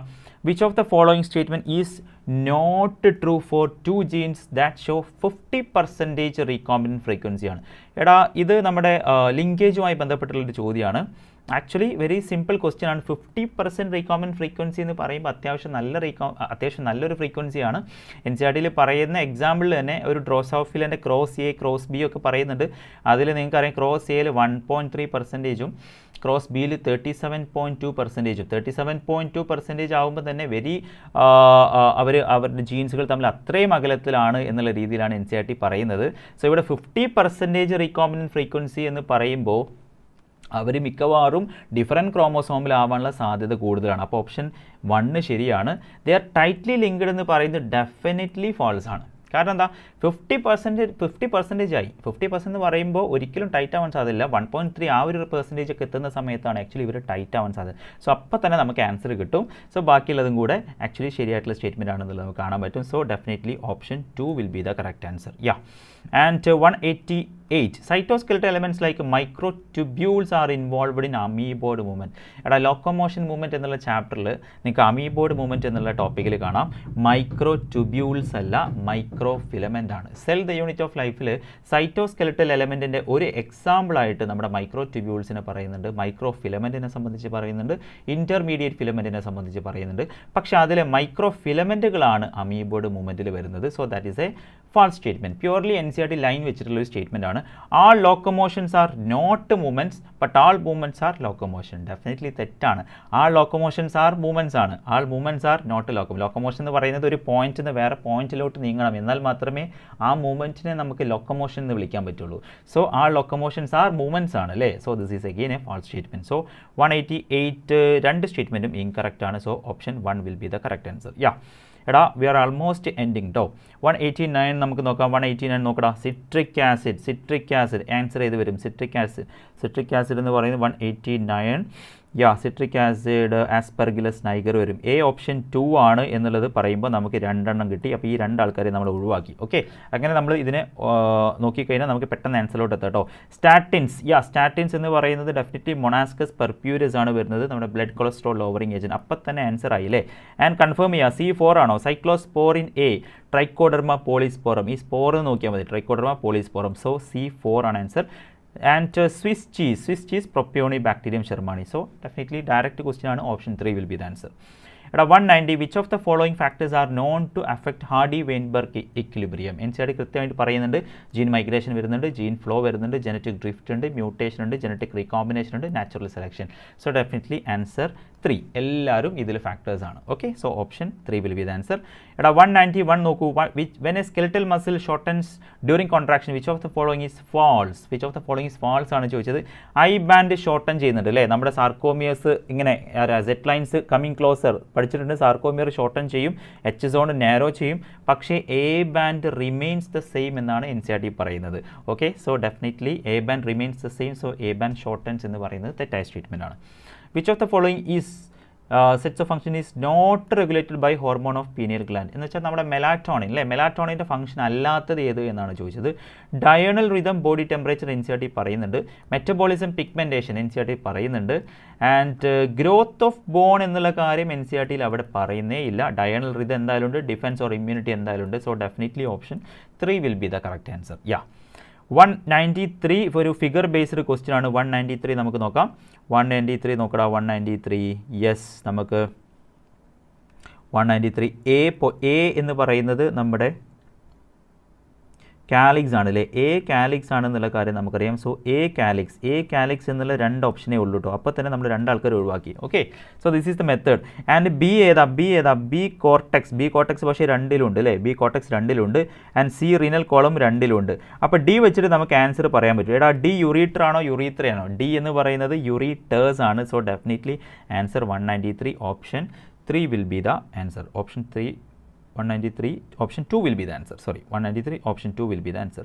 194 ഒരു cancelled question ആയിരുന്നു. So 194 is cancelled question, you know. Okay, 195 നമുക്ക് നോക്കാം. 195 നമ്മൾ ഈ ഒരു നീറ്റ് ഗാലയിൽ ഒരേ ഒരു ക്വസ്റ്റ്യൻ മാത്രമേ ക്യാൻസൽ ചെയ്തിട്ടുള്ളൂ കേട്ടോ. സോ 194 ഓൺലി ക്വസ്റ്റ്യൻ ഇത് മാത്രമേ നമുക്ക് ക്യാൻസൽ ചെയ്യേണ്ടി വന്നിട്ടുള്ളൂ. ഓക്കെ, 195 നമുക്ക് നോക്കാം. 195 RBC select the incorrect statement ആണ്. RBC become sickle cell shaped under low oxygen tension in sickle cell anaemia. ജെനറ്റിക്സിൽ നിങ്ങൾ പഠിച്ചതാണ്. And phenylpyruvic acid gets accumulated in the brain and excreted in urine due to poor absorption by kidney. NCERT പറയുന്ന statement തന്നെയാണ്. Phenylketonuria related ആയിട്ട് നിങ്ങൾ പഠിച്ചതാണ്. In thalassemia alpha and beta globin chains are all together absent. ഒരിക്കലുമല്ല. Thalassemia is of 2 types. Alpha thalassaemia, അതിൽ alpha chain absent ആയിരിക്കും. Beta thalassaemia ആണെങ്കിൽ beta chain. ഇത് രണ്ടും ഒരുമിച്ചുള്ള ആൽഫ ബീറ്റ തലാസീമിയ എന്ന് പറഞ്ഞൊരു സാധനം ഇല്ല. ആൽഫ തലാസീമിയ ഓർ ബീറ്റ തലാസീമിയാണ്. So definitely this is the false statement. Thalassemia autosomal linked recessive disease എന്ന് പറയുന്നത് ശരിയായിട്ടുള്ള സ്റ്റേറ്റ്മെന്റ് ആണ്. So 195 option 3 will be the answer. 196 on an average healthy human breathe. Very simple question അല്ലേ. 12 to 16 times per minute ആണ് മക്കളെ. ഞാൻ സാധാരണ പറയാറുണ്ട് ഇതേ സാധനം തന്നെയാണ് നമ്മുടെ ഹീമോഗ്ലോബിനും അല്ലേ. Haemoglobin 12 to 16 gram per 100 ml ആണ്. Okay, 197 limbic system within humans is found in. നമ്മുടെ ഹ്യൂമൻ ബോഡിയിലെ നമ്മൾ ലിംബിക് സിസ്റ്റം അല്ലേ, നമ്മുടെ എമോഷണൽ റിയാക്ഷൻസ്, പിന്നെ നമ്മുടെ സെക്ഷൽ ബിഹേവിയർ, മോട്ടിവേഷൻ, മെമ്മറിയുമായി ബന്ധപ്പെട്ട് വർക്ക് ചെയ്യുന്ന limbic system, amygdala, Hippo campus ഒക്കെയുള്ള ലിംബിക് സിസ്റ്റം എവിടെയാണ് NCERT കൃത്യമായി പറയുന്നുണ്ട്. Inner parts or inner portion of cerebral hemisphere എന്ന് NCERT പറയുന്നുണ്ട്. 197 option 2 will be the answer. Select the incorrect option about ethical argument. Biodiversity എന്നുള്ള ചാപ്റ്ററിൽ എത്തിക്കൽ argument എന്നുള്ളൊരു paragraph കൊടുത്തിട്ടുണ്ട്. അതിൽ നിന്ന് ഡയറക്റ്റ് ഒരു ചോദ്യം വന്നതാണ് കേട്ടോ. Ethical argument of conserving biodiversity relates to what we are owed to millions of plant animals and micro species with whom we share this planet. NCERTയിലെ ലൈനാണ് we need to realize that every species has an extrinsic value അല്ല, that is intrinsic value എന്നാണ് NCERT പറയുന്നത്. So that is a false statement. We have a moral duty to care for their well-being and pass on our biological legacy in good order to future generation. So that is also given in your NCERT. So intrinsic എന്നുള്ളതായതുകൊണ്ട് thus 198 option 2 will be the correct answer. Okay, 199 നോക്കണം. An acromion process is characteristically found in. It's a very simple question. നമ്മുടെ pectoral ഗേർഡിലാണ് അല്ലേ നമ്മുടെ acromion process. Suppose this is our scapula. NCERT പറയുന്നത് scapula ഒരു triangular bone ആണ്. Scapula നമ്മൾ നോക്കുമ്പോൾ പിറകെ ഒരു സ്ലൈറ്റ്ലി എലിവേറ്റഡ് റിഡ്ജ് ഉണ്ട്. That ridge is called as spine. Spine expand. Spine continues as a flat expanded process that is called as acromion എന്ന് NCERT പറയുന്നുണ്ട്. ആൻഡ് ഇവിടെ ഒരു വേറെ പ്രോസസ്സ് ഉണ്ട്. ഈ അക്രോമിയോൻ്റെ താഴെ ആരുണ്ട് എന്ന് NCERT പറയുന്നുണ്ട്. ഗ്ലിനോഡ് ക്യാവിറ്റി എന്ന് NCERT പറയുന്നുണ്ട്. ഇതിലോട്ടാണ് നമ്മുടെ ഹ്യൂമറസിൻ്റെ ഹെഡ് പോയിട്ട് അറ്റാച്ച് ചെയ്ത്, ആൻഡ് ഈ ഗ്ലിനോഡ് ക്യാവിറ്റിയിലോട്ടാണ് ആര് പോയി കണക്ട് ചെയ്തത്? നമ്മുടെ ക്ലാവിക്കിൾ പോയി കണക്ട് ചെയ്തത്. അപ്പോൾ നമ്മുടെ ഇതെല്ലാം ഉള്ളത് നമ്മുടെ പെക്ടോറൽ ഗേർഡിലാണ് എന്നുള്ളത് NCERT പറയുന്നുണ്ട്. So that is the correct thing. And the last question, the medullary gradient is mainly caused by counter current mechanism related ആയിട്ടുള്ള ചോദ്യമാണ്. നിങ്ങൾ പഠിച്ചിട്ടുണ്ട്. The correct answer will be 200 NaCl and urea. NaCl ഉം യൂറിയൻ്റെയൊക്കെ transportation related ആയിട്ട് medullary interstitium hyper osmotic ആവുന്നു. അതുകൊണ്ട് water is usually actually taken from the collecting duct so that 4 times concentrated urine വരെ നമുക്ക് പ്രൊഡ്യൂസ് ചെയ്യാൻ പറ്റും എന്ന് NCERT ഡയറക്റ്റ് പറയുന്നുണ്ട്. ഡയറക്റ്റ് NCERT ക്വസ്റ്റ്യൻ ആണ്. NaCl and urea will be the answer. So മക്കളെ, നമ്മൾ ചെറിയൊരു ടൈം കൊണ്ട് നമ്മൾ ബയോളജി കംപ്ലീറ്റ് ക്വസ്റ്റ്യൻ ഡിസ്കസ് ചെയ്തിട്ടുണ്ട്. Hope the discussion was helpful for you. So ഞാൻ ആദ്യം പറഞ്ഞ പോയിന്റിലോട്ട് തന്നെ തിരിച്ചു വരികയാണ് കേട്ടോ. ഇപ്പോഴത്തെ നിങ്ങൾ നീറ്റ്ഗാല എക്സാം നിങ്ങളൊരു പ്രാക്ടീസ് ആക്കി എടുക്കുക. ഇതിൽ നിങ്ങൾ മിസ്റ്റേക്സ് പറ്റിയെന്ന് വിചാരിച്ച് ഡെസ്പായി സങ്കടപ്പെട്ടിരിക്കേണ്ട കാര്യമില്ല കേട്ടോ. നമ്മൾ സ്റ്റേ പോസിറ്റീവ് മാക്സിമം.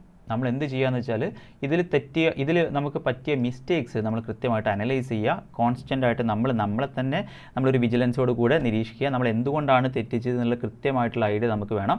എസ്പെഷ്യലി ബയോളജിയിൽ നിങ്ങൾക്ക് most of you might have committed silly mistakes വരാനാണ് സാധ്യത അല്ലേ. ആ സില്ലി മിസ്റ്റേക്സ് ഇനി അങ്ങോട്ട് നമുക്ക് മാക്സിമം റെഡ്യൂസ് ചെയ്യാനുള്ള ഒരു മെൻറ്റാലിറ്റി, ഒരു സ്ട്രോങ് പോസിറ്റീവ് ആറ്റിറ്റ്യൂഡ് കൂടി ഇനി അങ്ങോട്ടുള്ള ദിവസങ്ങൾ നിങ്ങൾ പ്രിപ്പയർ ചെയ്യുക, അടിപൊളിയായിട്ട് പഠിക്കുക കേട്ടോ.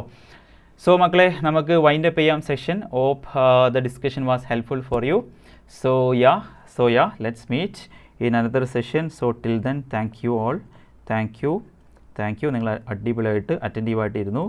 So I'm giving you 3 smileys. These 3 smileys are for you though. Okay, so bye good night everyone, good night. Okay, so let's wind up the session. Okay, so bye Pavan B Nambiar, Asna Sharin, good night.